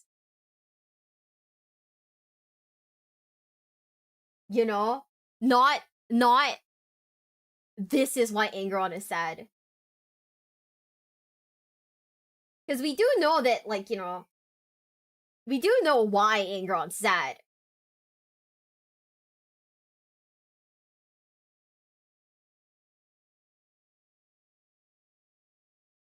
Yeah.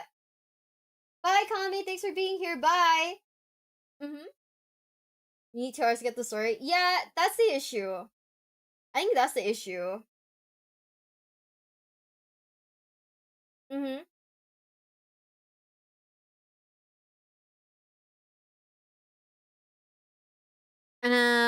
Let's see. I don't know. Imagine if we watched this again. Dude, we just cry. Like, actual... Oh, okay. We've already seen that one. We know that one. You guys think this one's sad? Gilliman speaks to the Emperor. We've seen the Lamenter stuff already. We've seen the Lamenter stuff.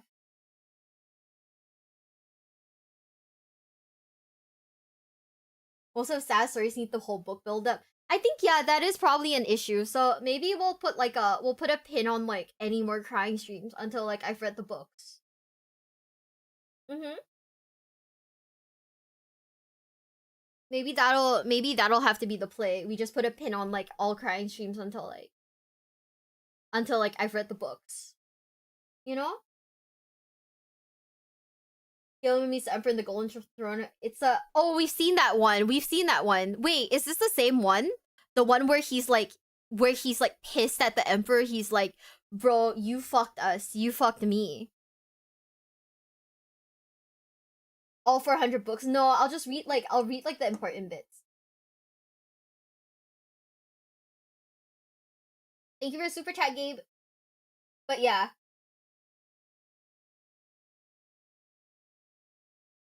Dante meets we've already seen that one.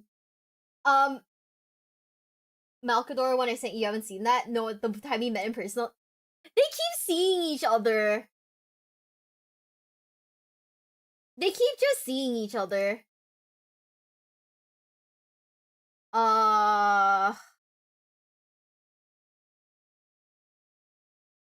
Okay, I gotta start clearing some of these. Hold up. 40k horror. 40k horror will be reserved for its own stream. Mm-hmm. Dude, I don't know when I will read 400 books. Can you imagine if I even if I were to lock in, right? Okay. Even if I were to lock in and read all 400 books, right? How long do you think that would take me? Heart rate record on stream so far? We reached 111 at one point. We just watched Ogrim by Warrior Tier, but it went over my head. It went over my head because I didn't have the context for it. So, maybe crying streams aren't the best idea. 1 year at my pace? I'm not reading 600 books in a year. That's insane.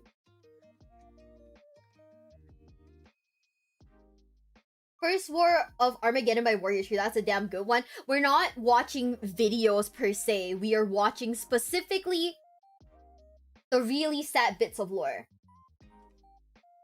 But thank you for the super chat. Thank you, thank you, thank you. If you want that, please drop it in the Discord. That way I know where to find it. Music maybe DMCA though? Oh yeah, no. We have an issue. The previous VOD actually got demonetized. Because one of the videos that we watched, there was a melody that was heavily copyrighted. Audiobooks when you're sleeping technically is the same. I don't know if I should do audiobooks because I always fall asleep and then I feel bad when I wake up and I'm like, I don't know what happened. Was it women and wanting to cry? What's with 40-year-old Canadian men and wanting to cry? I don't know. Ask a 40-year-old Canadian man.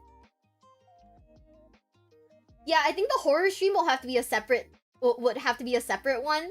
That way we can fully get into the vibes of it. Get through an audiobook a week.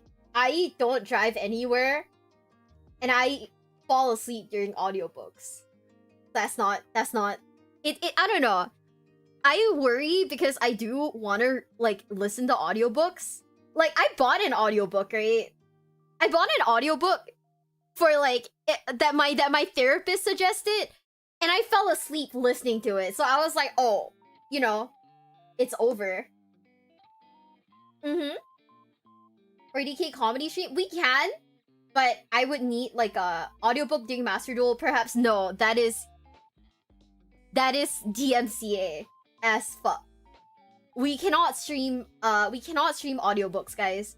So stuff like audiobooks, that is absolutely content that we cannot stream. Because it is 100% copyrighted. So that is a we are not doing that. We're not doing that. Few times, but no luck with Discord.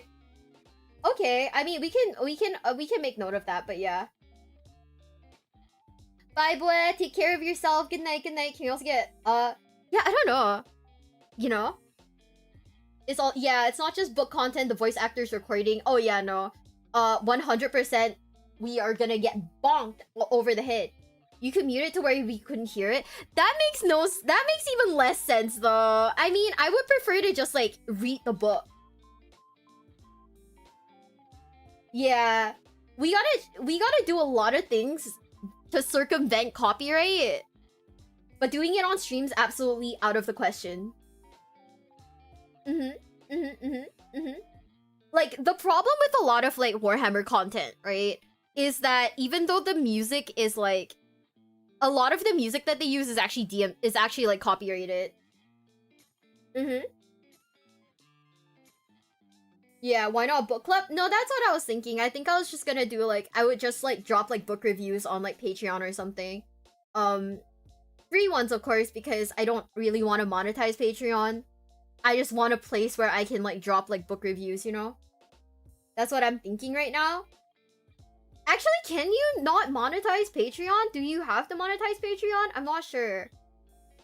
I thought about doing it on like Twitch. Not Twitch. I thought about doing it on Twitter, right? But I think like if there's like a billion fucking characters like in a book review, Twitch is gonna make me pay, and I don't really want to pay. Yuri's YouTube channel incoming. That's gonna be hard. Okay, we'll watch this. So this is after Emperor sat on the throne so he's not in good shape. So this is Gilliman speaking to the Emperor. Okay, guys. Are you guys ready? It's not supposed to be sad, it's supposed to be grim, wins, it's bittersweet. No, I get it. I get it. But there are moments where it just makes you like absolutely heartbroken, right? Your first note. I don't know what that is. I don't know what that is. And it looks like I don't know if I can. So we're gonna have to like... We're only sticking to a few channels right now because I know that these are channels that won't get me like demonetized. So yeah. Went to sleep, woke up, you're still streaming? Of course! We're only sticking to a few channels right now because I know what channels won't get me demonetized and what channels might like, you know, choke the shit out of me. But Andre, thank you so much for the follow. Thank you. Welcome to the basement. Welcome. You could be that woman. A month ago, so I randomly ended up listening to some woman talking about Val books she read on for Halloween. That is insane. Dude, I can't wait to start reading again. It's gonna be really nice. Are you ready? In 3, 2, 1.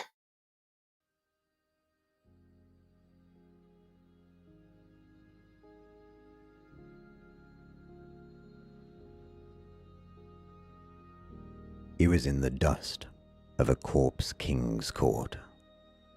He was before a resplendent emperor for all the ages. "Father," he said, and when he said that word, it was the last time. "Father, I have returned." Gilliman forced himself to look up into the pillar of light, the screaming of souls, the empty-eyed skull, the impassive god. Ooh. The old man. Yesterday's savior. What must I do? Help me, Father. Help me save them.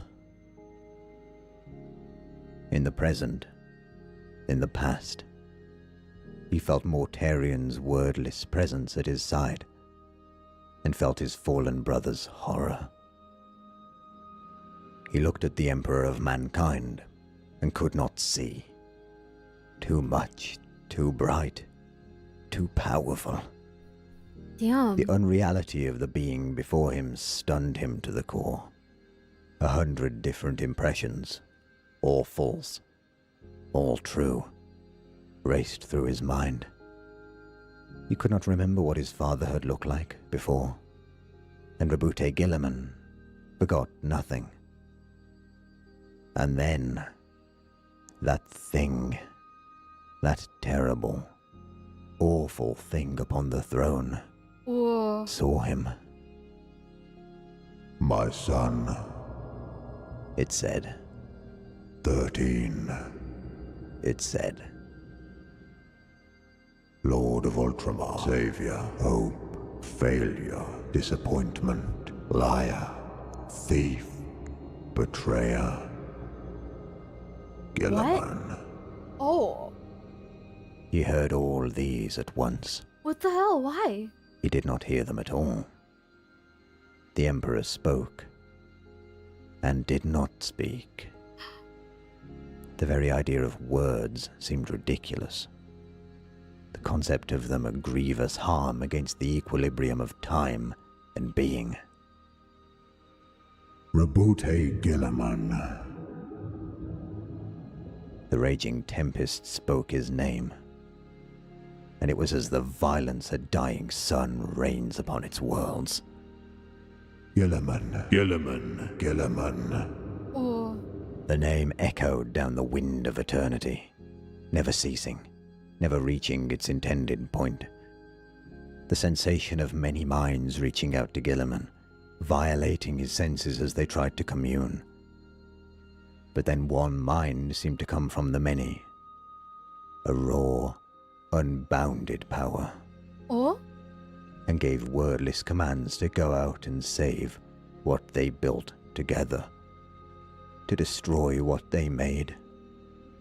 To save his brothers. To kill them. Contradictory impulses. All impossible to disobey. All the same. All different. He's so mean to him. Futures many and terrible raced through his mind. The results of all of these things. Should he do any? All? Or none of them? Father! He cried. Thoughts battered him. A son, not a son, a thing, a name, not a name, a number, a tool, a product. Oh. A grand plan in ruins, an ambition unrealized. Information, too much information, coursed through Gilliman. Stars and galaxies, entire universes, races older than time, things too terrifying to be real, eroded his being like a storm in full spate, carves knife-edged gullies into badlands. Please, Father, he begged. Father, not a father. Thing, thing, thing. The minds said. Apotheosis, victory, defeat. Choose. It said. Fate, future, past. Renewal, despair, decay. And then, there seemed to be focusing. As of a great will exerting itself. Not for the final time, but nearly for the final time. A sense of strength failing. A sense of ending. Oh, no. Far away, he heard arcane machines whine and screech, close to collapse, and the clamor of screams of dying psychers that underpinned everything in that horrific room, Oh. rising higher in pitch and intensity. Gilliman. The voices overlaid, overlapped, became almost one. And Gilliman had a fleeting memory of a sad face that had seen too much, and a burden it could barely countenance. Gilliman, hear me, my last loyal son, my pride, my greatest triumph. Oh. Oh, those words burned him. Worse than the poisons of Mortarion. Worse than the sting of failure. They were not a lie. Not entirely. It was worse than that. They were conditional. My last tool, my last hope. Oh. A final drawing in of power. A thought expelled like a dying breath. Gilliman.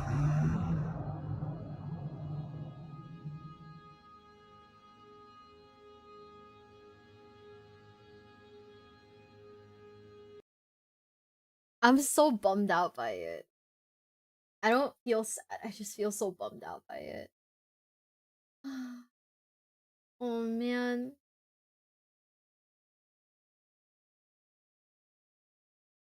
No, he was so mean to like Gilliman, but still. Yeah, he's tired, but dude, I get the daddy issues. I get the severe daddy issues. It's so unfortunate.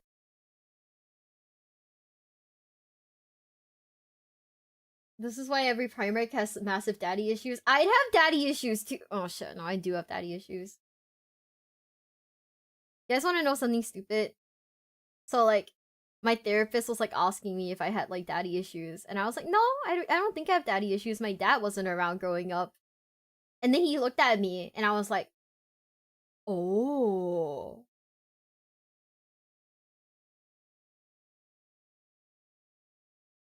So who knows?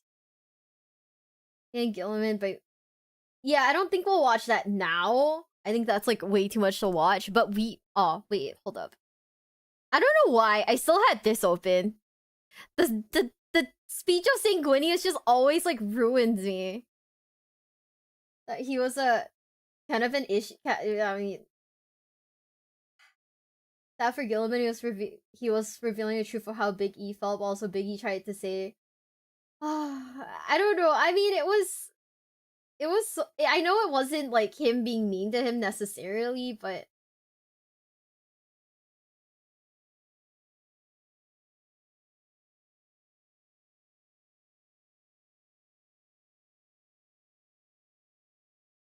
it's just a bummer. It's honestly, I don't know. I feel like this bummed me out more than like making me sad, you know? Yeah, it's not sad. It just bums you out. That's the thing. Yeah. I think it's kind of how I feel right now. I don't feel sad. I just feel like just a sense of like, yeah, this is very grim and this is very dark. But it's not like wow, this is like heart-wrenchingly like sad. Isn't being bummed out type of sadness? Not necessarily. It was sadder. Malkador's death was way sadder than this. It's not even apathy. It's just more like we've already seen that one. We've already seen that one. We've already done Rylanor too. 1+ to actually get it, it's hard to do. Yeah, no, that's the thing. I think that's the issue. It's that like a lot of the videos don't have enough context to actually make it sad, you know? Housework, do your best with your housework, bestie. It's sad because how the Emperor has to collect all of his soul fragments just speak to his son. Yeah, that is really sad. That is really sad. Also, quite literally not all there. I do get where you guys are coming from when you guys said, oh yeah, it just feels more like someone who has like dementia trying to talk to you. Like, I mean, I do have like my grandmother before she passed away, she had dementia, you know, and like I do get where you guys are coming from when you guys say like it feels more like someone with dementia trying to talk to their family member. I don't know if it's like sad in that sense. It's just more like it's just like, you know, you can't, it's not a crying kind of sad. Going onto the throne. We've seen that one, I think. We've seen that one. We've seen that one. Yeah. I think that's the death of you. Okay. We can't do deaths, I don't think. I don't think we have enough context to do deaths. So we're gonna put this entire series on hold until I've read the books. So no more crying streams until we've read the books. Basically. Cause like it makes no sense to cry if I don't get the context. That's the issue. Like this shit though, no context makes anyone cry. All for 100 of them? I'm not gonna read for 100 of them. Not gonna read all 400 of them. I'm gonna read what makes sense. We're gonna follow the guide. We're gonna follow that one guide that someone did, and we're gonna start from Horus Heresy all the way down to whatever else tickles my fancy. Thank you so much for all the follows on Twitch, by the way. Thank you. Thank you, Thomas. Thank you. I don't know if we're gonna do the speech of Sanguinius again. We've seen this like 4 times now.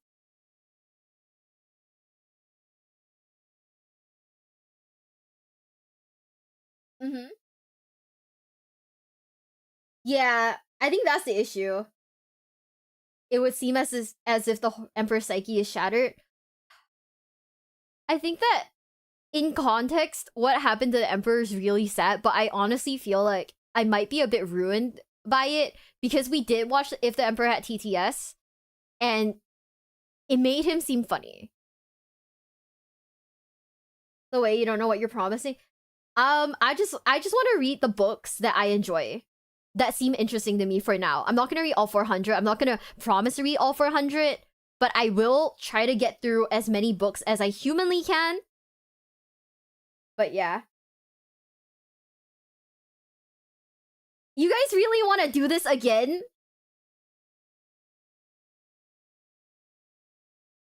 You guys really want to do this one again? The Speech of Sanguinius again?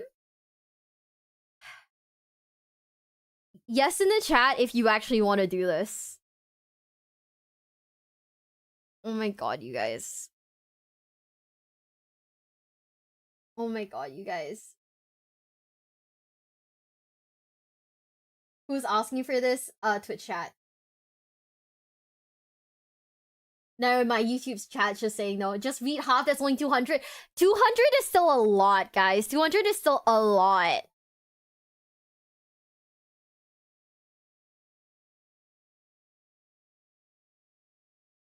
Okay, hold on. 200 is still a lot. I'm not gonna sit here and promise you guys that I'm gonna go through like a ton of books. I will read whatever I can.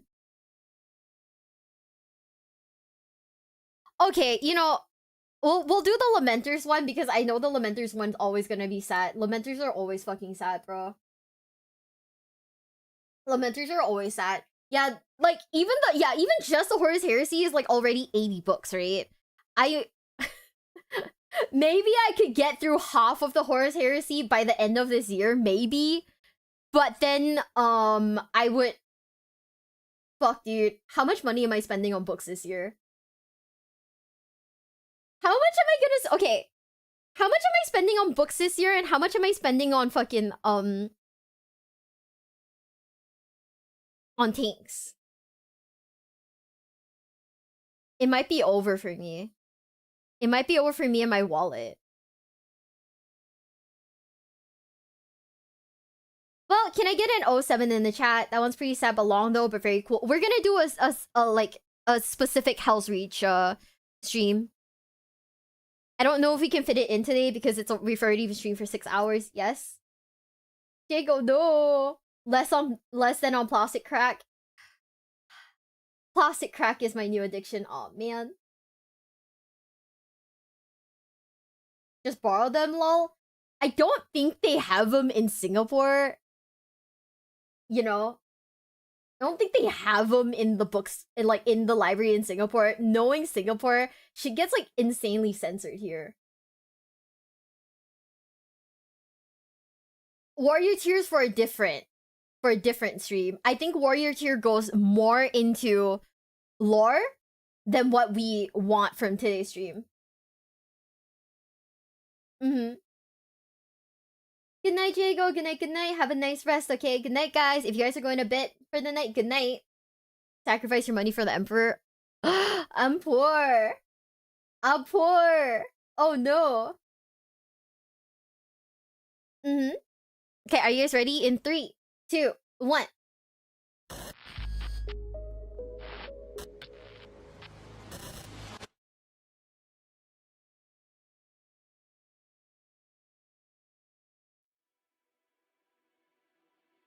Why, Richter? Why did you refuse such an honor? How could you have refused it? An honor bestowed upon you by the hand of Chapter Master Marneus Calgar himself, no less. Oh? I do not understand.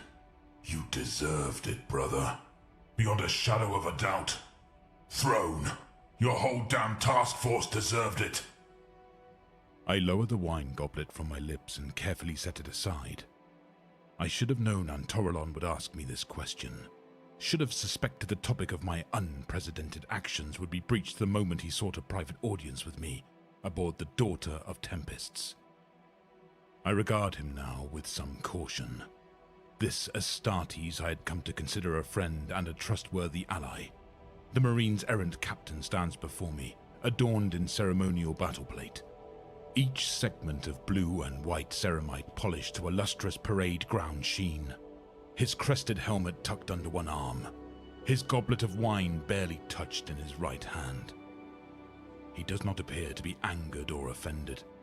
He seems merely perplexed and disappointed. Despite his rank and the accolades he has accumulated during the course of the Corinth Crusade, he cannot compel me to justify my decisions.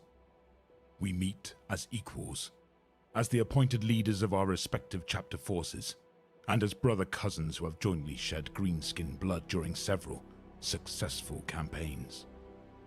Still, if there is any Astartes outside of my command cadre who deserves an explanation for my actions, it is him, and him alone. It is because we are undeserving of such an honor, Antorelon, I answer grimly, as I stride over to the hololithic projection table dominating the center of the candlelit, shadow-haunted chamber. Unlike the Marine errant, I am unarmored, with my sole suit of war plate still being repaired by the few tech marines and artificer serfs left to us. I pace restlessly about the archaic device, clad in my synth-wool duty robes, my hair falling unbound over my tensed shoulders, one bare foot treading quietly upon the threadbare carpet, while its recently grafted augmetic twin clunks dully against the hard deck plate beneath. The flesh wounds I received during the Orc's repeated boarding actions may have mended, but it is the spiritual lacerations festering in my hearts that are taking far longer to heal. Undeserving. Antorelon scoffs in a rare display of open amusement. Undeserving of an iron halo. Undeserving of the great glory and honor bestowed upon both you and the Lamenta chapter by fellow Astartes in recognition of your monumental achievement.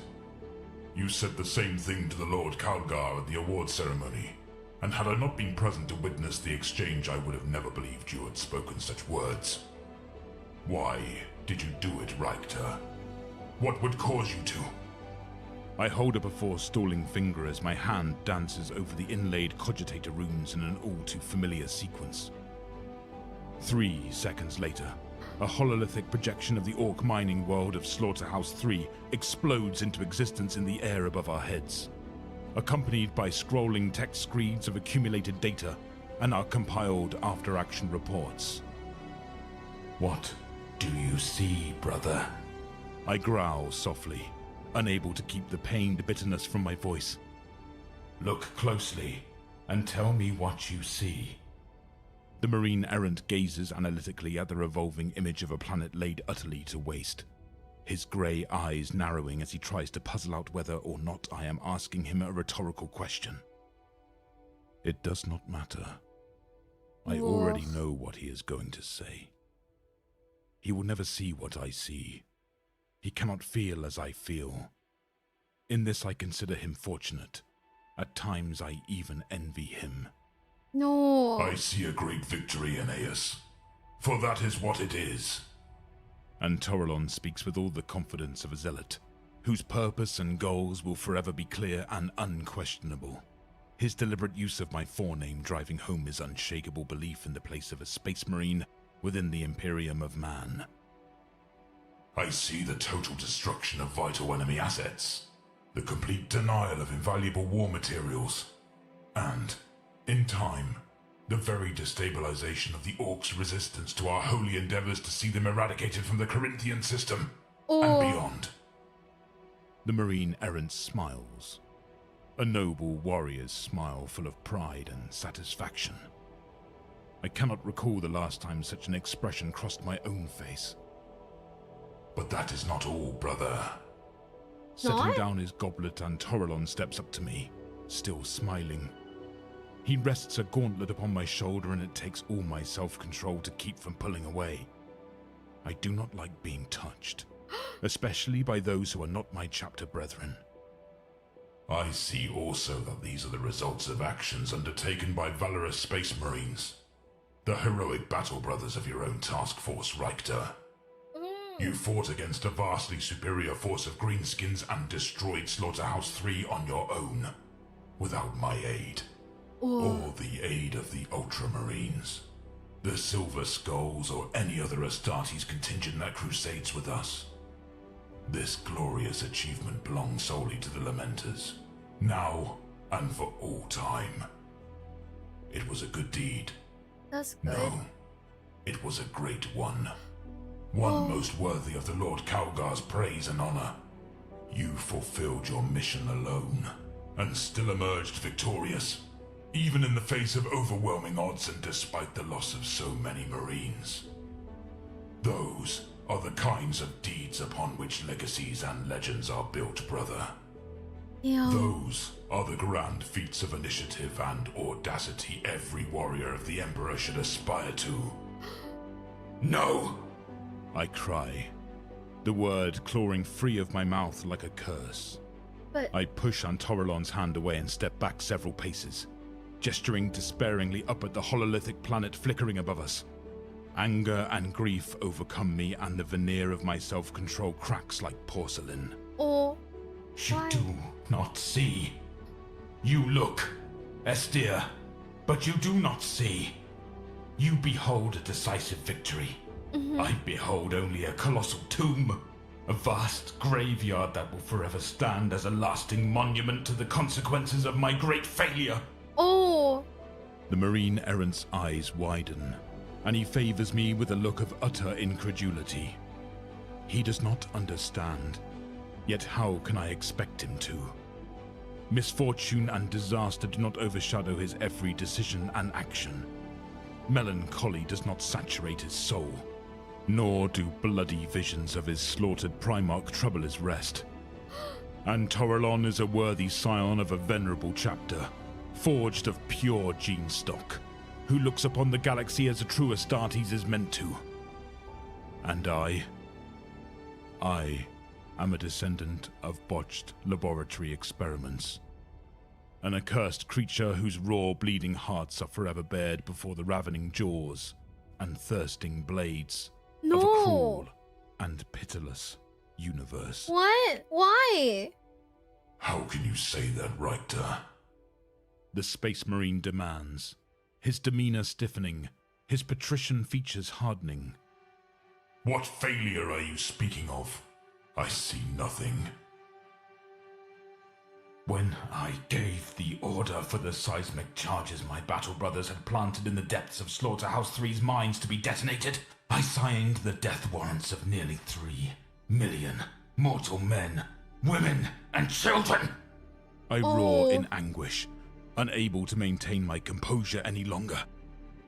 Were those enemy assets blaspheming heretics Antorelon? Were they malcontent rebels seeking to cast off Imperial rule? Did they kneel in secret before obscene altars and lift up their hands to supplicate false gods? No! They were slaves. All of them. Prisoners, captured during raids on dozens of worlds along the eastern fringe. And funneled by their hundreds of thousands into the planet's mines to work until they perished. When I petitioned Crusade Command to be granted leave to attack Slaughterhouse, I did so in order to effect liberation, not merely to deny the Orcs a resource-rich world. I pause in my tirade and take a deep, forceful breath, running a trembling hand across my saliva-wet mouth, blinking in alarm as pulsing tendrils of the brightest crimson begin to writhe across my vision. Heedless of my dignity, I fall to my knees, clawing at the carpet as I struggle to regain control of my emotions. Oh no! Both my hearts are hammering, fit to burst, and my strained muscles are slick with sweat. I grit my teeth in agony, wishing desperately I was in the crucible of battle once again, drowning my unceasing sorrows in oceans of Xenos blood. Red-tinged tears course freely down my cheeks. Unsettled, the Marine errant backs away, his free hand dropping instinctively to his holstered bolt pistol, concern and revulsion warring across his face in equal measure. But you did liberate them, Aeneas. They all died as they wished to die, as free men and women, thanks to the sacrifices of your task force. Despite his own alarm, Antorelon still attempts to console me now that the full extent of my inner turmoil has been revealed. You could not have foreseen you would end up freeing such a vast number of slaves. It was no fault of your own that you did not have enough ships to evacuate them all. Or that the Orc reinforcement fleet would not give you the needed time to do so. No one blames you for failing to save them all, Richter. No one except yourself. The Lord Calgar wanted to award you with an Iron Halo in recognition of what you did manage to accomplish. Contrary to the rumors, he did not offer it as a consolation prize, nor to assuage his own guilt for refusing to provide assistance. Rumors? What? Rumors? I snarl as I rise, absently wiping drying tears from my face as a measure of restraint returns, and shame takes hold of me for having behaved in such a manner in the presence of an outsider. I seize Antorelon's goblet and quickly drain the remainder of its contents. The spiced honey wine cannot intoxicate me, but the taste is pleasant, and the simple act seems to reassure my wary ally. Now it is the Marine errant's turn to be gripped by anger and frustration. An Iron Halo is an honor that cannot be so bluntly turned down, Richter. Yet you have done so. Rumors are making inroads. Dark rumors. Why? Because you declined to give a concise reason for refusing the medal. Many Astartes amongst the other chapter forces, and more than a few Ultramarines, feel aggrieved and slighted on Calgar's behalf. Some are saying you did it deliberately. What the to hell? insult the Lord of Macragge for refusing to lend further assistance to your mission, despite him agreeing to it. Others are claiming your actions were motivated by arrogant pride. That such an honor bestowed by the hand of the greatest of living chapter masters was not good enough for the daring Lamenter captain, who had achieved one of the most strategic victories of the entire crusade by the skin of his teeth. A few bastards have offered you the halo out of guilt for not providing you with additional support, thereby unknowingly depriving the Ultramarines of their chance to partake in the glory. What? Antorelon sighs and shakes his head. You're crazy. All I want is to know the truth of the matter, Aeneas. I see now that the halo means nothing to you. Yet I know you are a man whose hearts are devoid of arrogance, and I've nearly come to blows with several naysayers in the defense of your honor. Will you not entrust me with the truth, brother? Will you not just tell me why?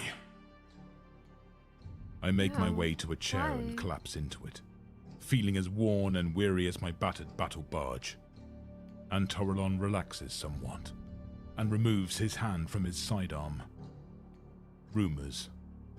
Of course there would be rumors. Of course they would reach the ears of the Marines errant. Of course my ally would seek to defend me against slander and unjust accusations, even though the Ultramarines are his chapter's progenitors. The captain is a worthy friend, one I do not deserve. I will tell him the truth. This is why it's I will called No confess Good it to Deed. him, though doing so will cause us both nothing but pain. Blood of Sanguinius. Oh. Why did he have to ask? Why couldn't I have been left alone to mourn and nurse my wounds in peace? Rumors or no rumors. The truth of the matter is that I am ashamed, Antorelon. I raise my head and meet his gaze. Oh, My bloodshot no. eyes boring into his. Unable to stand the sight of an Astarte so tormented by such human emotions, the Marine errant averts his face. Do you think it was a decision I made lightly?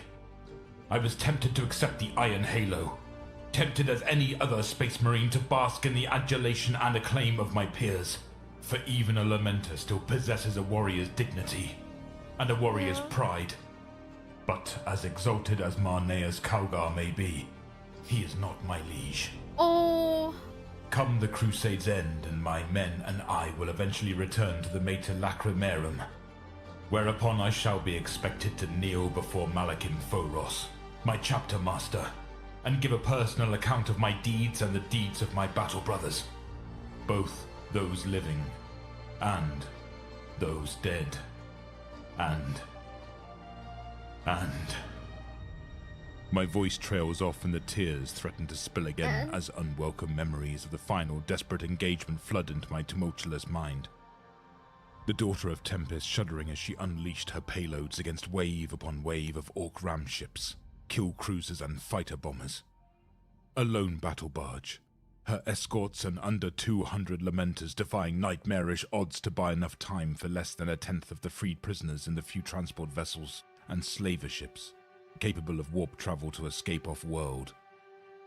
The bestial war cries of green-skin boarding parties as they piled into our beleaguered barge, only to be beaten back by the unrestrained savagery of unprecedented numbers of battle brothers lost to the madness of the Black Rage. The last signal received from the men and women still stranded planet-side imploring me to grant them a merciful death so that they might never again be the pawns of vile Xenos. The surface of Slaughterhouse 3 consumed in great tectonic upheavals as hundreds of seismic charges are detonated deep within its mines and tunnels. Scores of yellow armored bodies lying lifeless in corridors choked with the rent remains of butchered orcs. A victory that is also a defeat, and a defeat that is also a victory. All of this and more I must relate to Lord Phoros upon my return. Oh. If I return. And Aeneas? And Torelon's voice is a low murmur. He is still making a point of not meeting my eyes. I push the intrusive recollections from my mind and all but spit the exact reason for my refusal at the Marine errant's feet.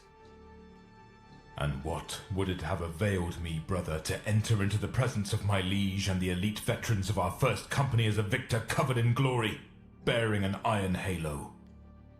One of the most prestigious honors that can be bestowed upon an Astartes. That had been won at the cost of an entire planet's worth of martyred men, women, and children. How could I have dared to meet the desolate gaze of the Lord of Ruin and present him with a medal consecrated in the blood of nearly 3 million of the Emperor's loyal subjects? My entire brotherhood would have been disgusted, and I would have been unable to live with the shame of it. That is why I could not accept the halo, Antorelon. Why I dared not accept it. This great victory is naught but bitter ashes on my tongue. Let the naysayers claim what they will. I still stand by what I told the Lord of the Ultramarines. We were undeserving of the honor. No. Calgar understood, even if his fawning sycophants do not. This is the truth, the very heart of the matter. Are you satisfied, Estir? Does this answer your question? And Toralon is silent for a long moment, standing statue still as he takes in my words. Does he get it? The light from the dozens of candles flickering across his pristine armor and shimmering in his cropped blonde hair. Yet the shifting shadows agitated by the flames seem to swell in the silence before flowing between us like that dark Stygian river of ancient Terran myth that separates the dead from the living. I am cut off, sundered from all familiar surroundings. Motionless I sink, floundering as rearing night-black waves threaten to engulf me. The abyss yawns invitingly. I shudder, as if enveloped by a deathly cold. I should have never granted the Marine Errant an audience. Should never have attempted to justify or explain myself to him. I am alone. My chapter is alone. We have always been alone and we always will be. The moment lasts for an eternity. The shadows lengthen. They curl around my hearts and entwine about my thoughts. Constricting, devouring, swallowing. Yes. Just don't get each other. I am sorry, Aeneas. Oh. The moment ends. I am somehow still breathing. And Toralon confronts my gaze, and there is nothing but naked pity in the Space Marine's eyes. I should have left the matter alone. I had no right to test the bonds of our friendship with such invasive questions. Forgive me. I will take my leave and trouble you no more. The Emperor protects. He dons his helmet, obscuring his pity behind an unreadable mask of martial dispassion, then inclines his head and makes the sign of the Aquila. Oh. I rise and do likewise. I say nothing. I do not trust myself to speak. Formalities concluded, Captain Estir Antolaron strides from my private chambers to be rejoined by his waiting honor guard. With an anguished animalistic roar, I snatch the empty wine goblet from the chair's armrest and hurl it with all my might at the projection table, destroying the cup and causing the hololith of that vast planetary tomb to wink back out of existence. The silence closes in again, the isolating shadows drawing tighter about me like coiling snakes. Exhaustion sweeps over me and I stagger like a man intoxicated. My senses falter, and I feel myself falling at last. Falling into the void that consumes everything at the end. Falling. Falling.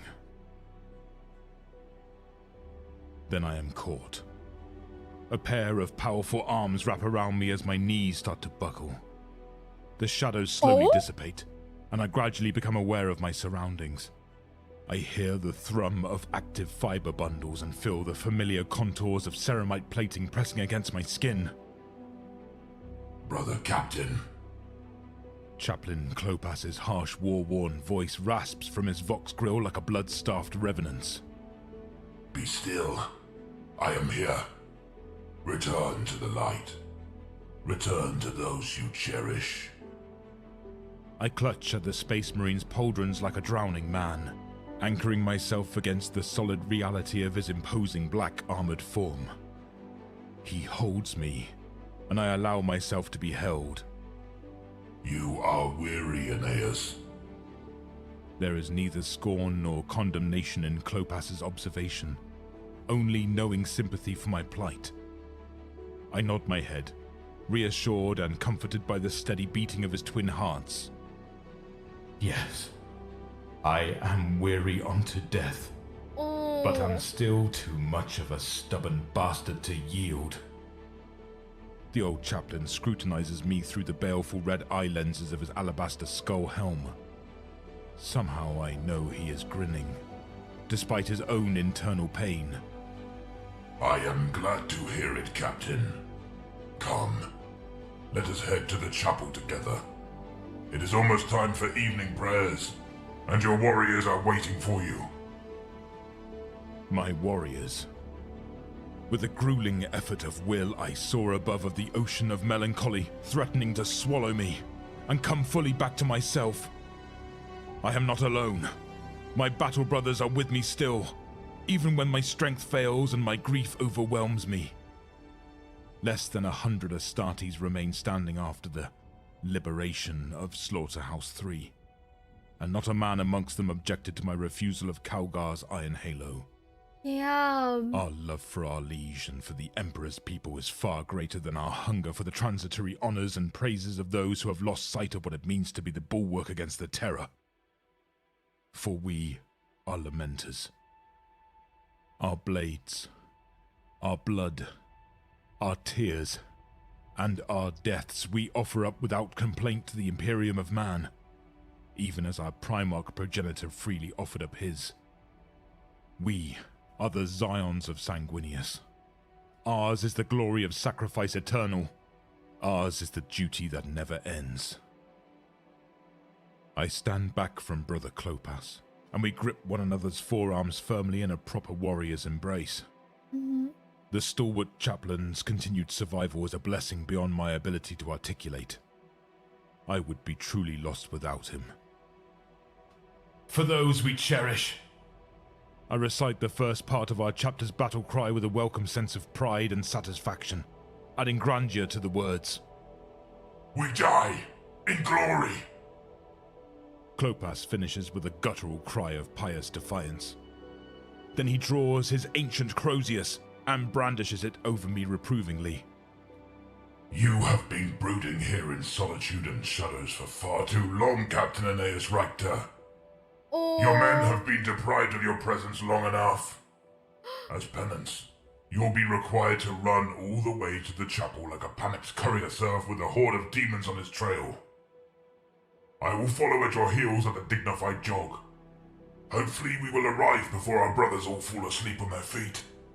Otherwise I will have to yell even more than I already do. What? And you know my voice isn't what it used to be. Now I am also grinning in spite of myself. Run? Run about my own ship like a frightened mortal? My good chaplain, I regret to inform you that all of Calgar's praise has completely gone to my head. Running in panic is too base an act for me now. Besides, why simply run when we can race? Race? The two of us? Clopas laughs outright. Ha! You are an arrogant whelp, Aeneas. It is quite hopeless. I will best you quite handily, for I am fully armored while you might as well be naked. Victory shall be mine, even if I gave you a 10-second head start. Aye, Aeneas! I am already hurtling out of the chamber and dashing down the corridor as fast as my legs can carry me, my robes streaming behind me like grey wings. Last one to the chapel is a mortar factor! Clopas comes charging after me like an enraged bullgrox, bellowing colourful castigations at the top of his lungs. I put on more speed, feeling every fibre of my enhanced body surge anew to vigorous life. My pounding heart's almost giddy with pure delight. It is as if I am regressing back to the long-lost days of an unremembered childhood. I throw back my head and laugh with the blended joy of both a boy and a god as I race from the darkness back towards the light and to the cherished warriors awaiting me to lead them in deeds of glory once more.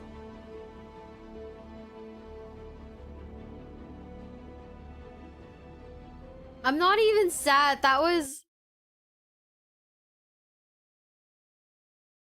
actually a really nice story. Like, no joke, that was really nice. Like, this was such a nice moment for the Lamenters. Holy shit.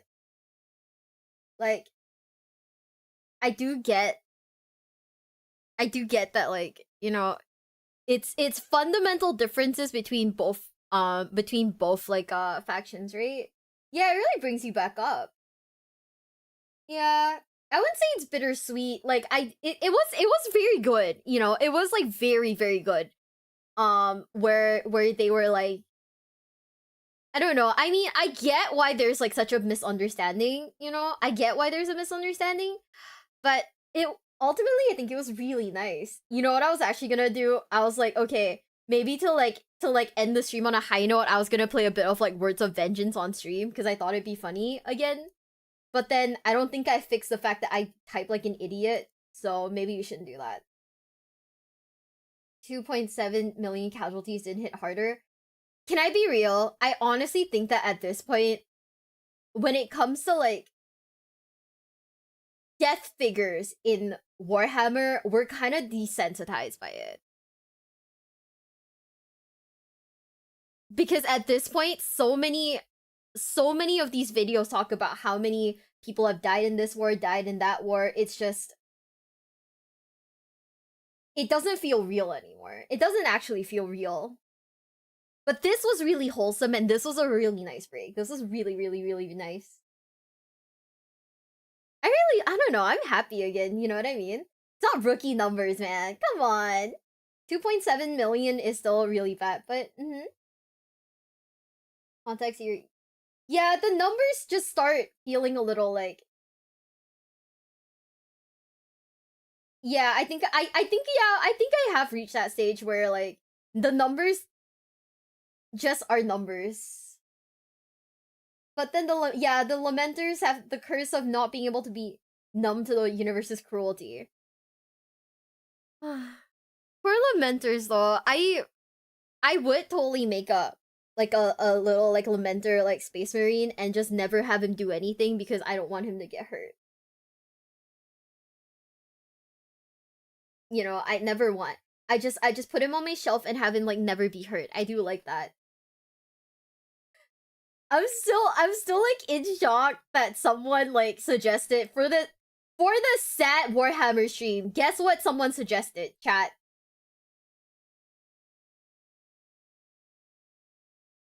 In this video, we're destroying a $2,500 Warhammer Titan board. Excuse me? This is sat for a different reason. What do you mean? This is entirely sat for a completely different reason. Excuse me?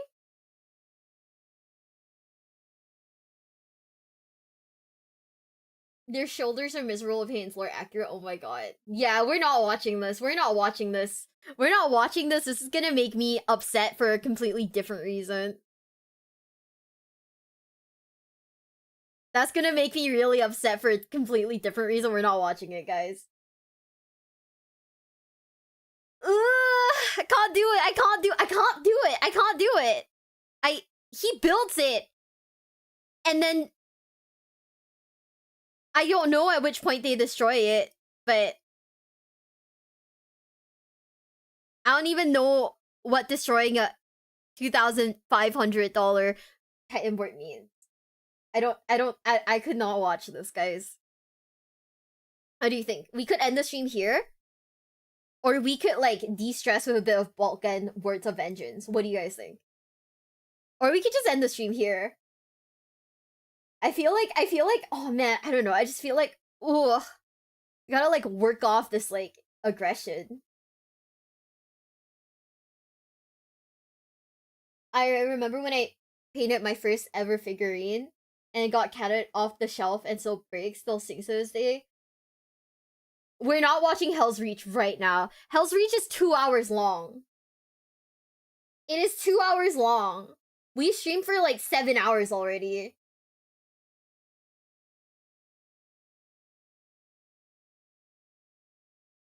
They turn to Terrain Piece. I have no idea. I'm not watching this video. You guys can watch it if you want. It's by Tabletop Time. We're not doing Hell's Reach. Hell's Reach is literally 2 hours long, and we've already streamed for 7 hours. Just a speech. No, that makes no sense. Might as well just watch the full movie. What, can you not just continue from where you... I need to rewatch the movie, because at this point, I slept through like half of it. It makes no sense to just pick it up right from like the end. Like I'm not just accept that we're not watching Hell's Reach today. Yeah, except that we're not watching Hell's Reach today. We are doing I've said it already, we're gonna do a dedicated stream for that. But today is not that day. Mm-hmm. I don't really want to do any more videos. I think I'm like all videoed out. We've been like at this for like what? 7 hours now. I'm all videoed out. Black Rages and Blood Angels go insane. Oh yeah, no, that bit I know. That bit I am aware. Actually kind of cooked. We're just tired at this point. Okay, Adrian, you've been asking for this. I mean, look, I'll watch it, but like please don't. But please just don't like say anything if I don't know what's happening. I'll do it, but that's it. Oh, it's this one. You guys keep telling me to watch this, but like I keep saying I don't want to do shorts. Yeah. This is gonna be the only short. Only short. No more shorts. Time is it 9 a.m.? It is. I've been streaming since like 2.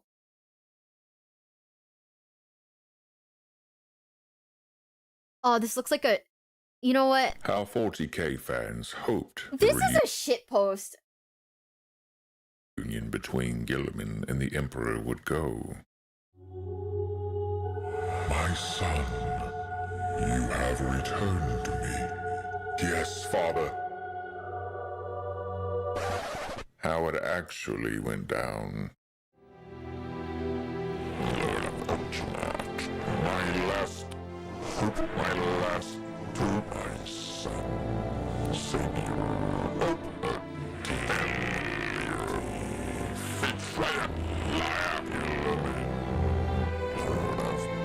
What more do you want from me? I gave everything I had to you. To them! Look what they've made of our dream. This bloated, rotty carcass of an empire is driven not by reason and hope, but by fear, hate, and ignorance. Better that we all burn in the fires of Horus's ambition and live to see this.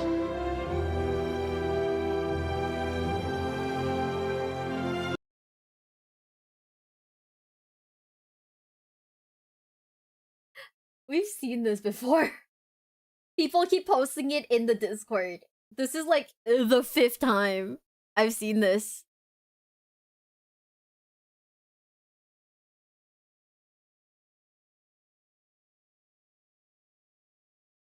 We've seen the bit. We watched the bit where Gilliman basically like laments.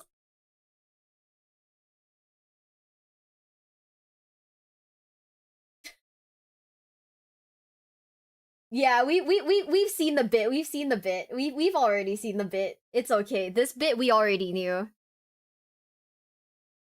Yeah, I guess I'll just raid out then. I wonder who else is streaming right now. I want to send you guys to people who are hopefully doing Warhammer. That would make a lot more sense to me to send you guys to someone that is doing Warhammer than it is to send you guys to someone who isn't doing Warhammer. So let me see who would be good right now, specifically right now. Customization. Let me redirect. Let's see. You know what? I'll send Twitch chat. No, I'll send YouTube chat to Morty and Glory. And let me see who is streaming in Warhammer. Okay. Warhammer category, maybe? Morty and Glory is live on both ends. Well, let's see. Who else is doing relevant stuff? I mean, fuck it. You know what? Twitch chat, wanna go to Bricky? Playing Blueprints.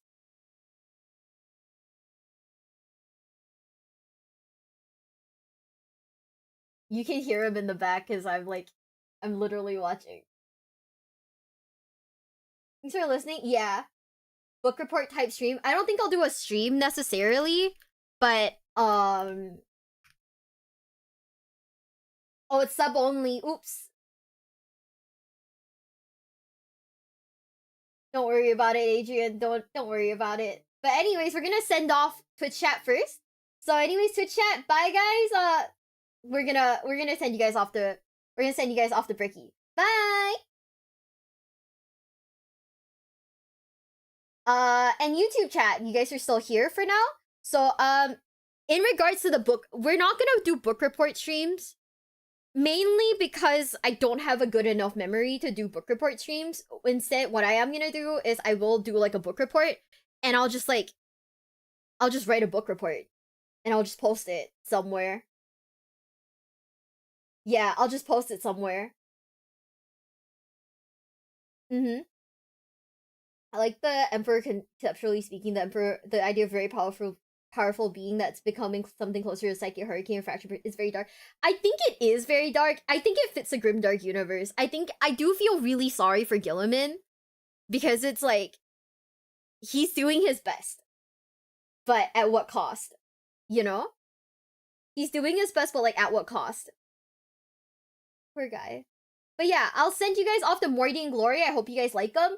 He is doing I think it's some form of like Warhammer today, and that's pretty exciting. So yeah, I hope you guys have a nice night, and stay safe everyone. Love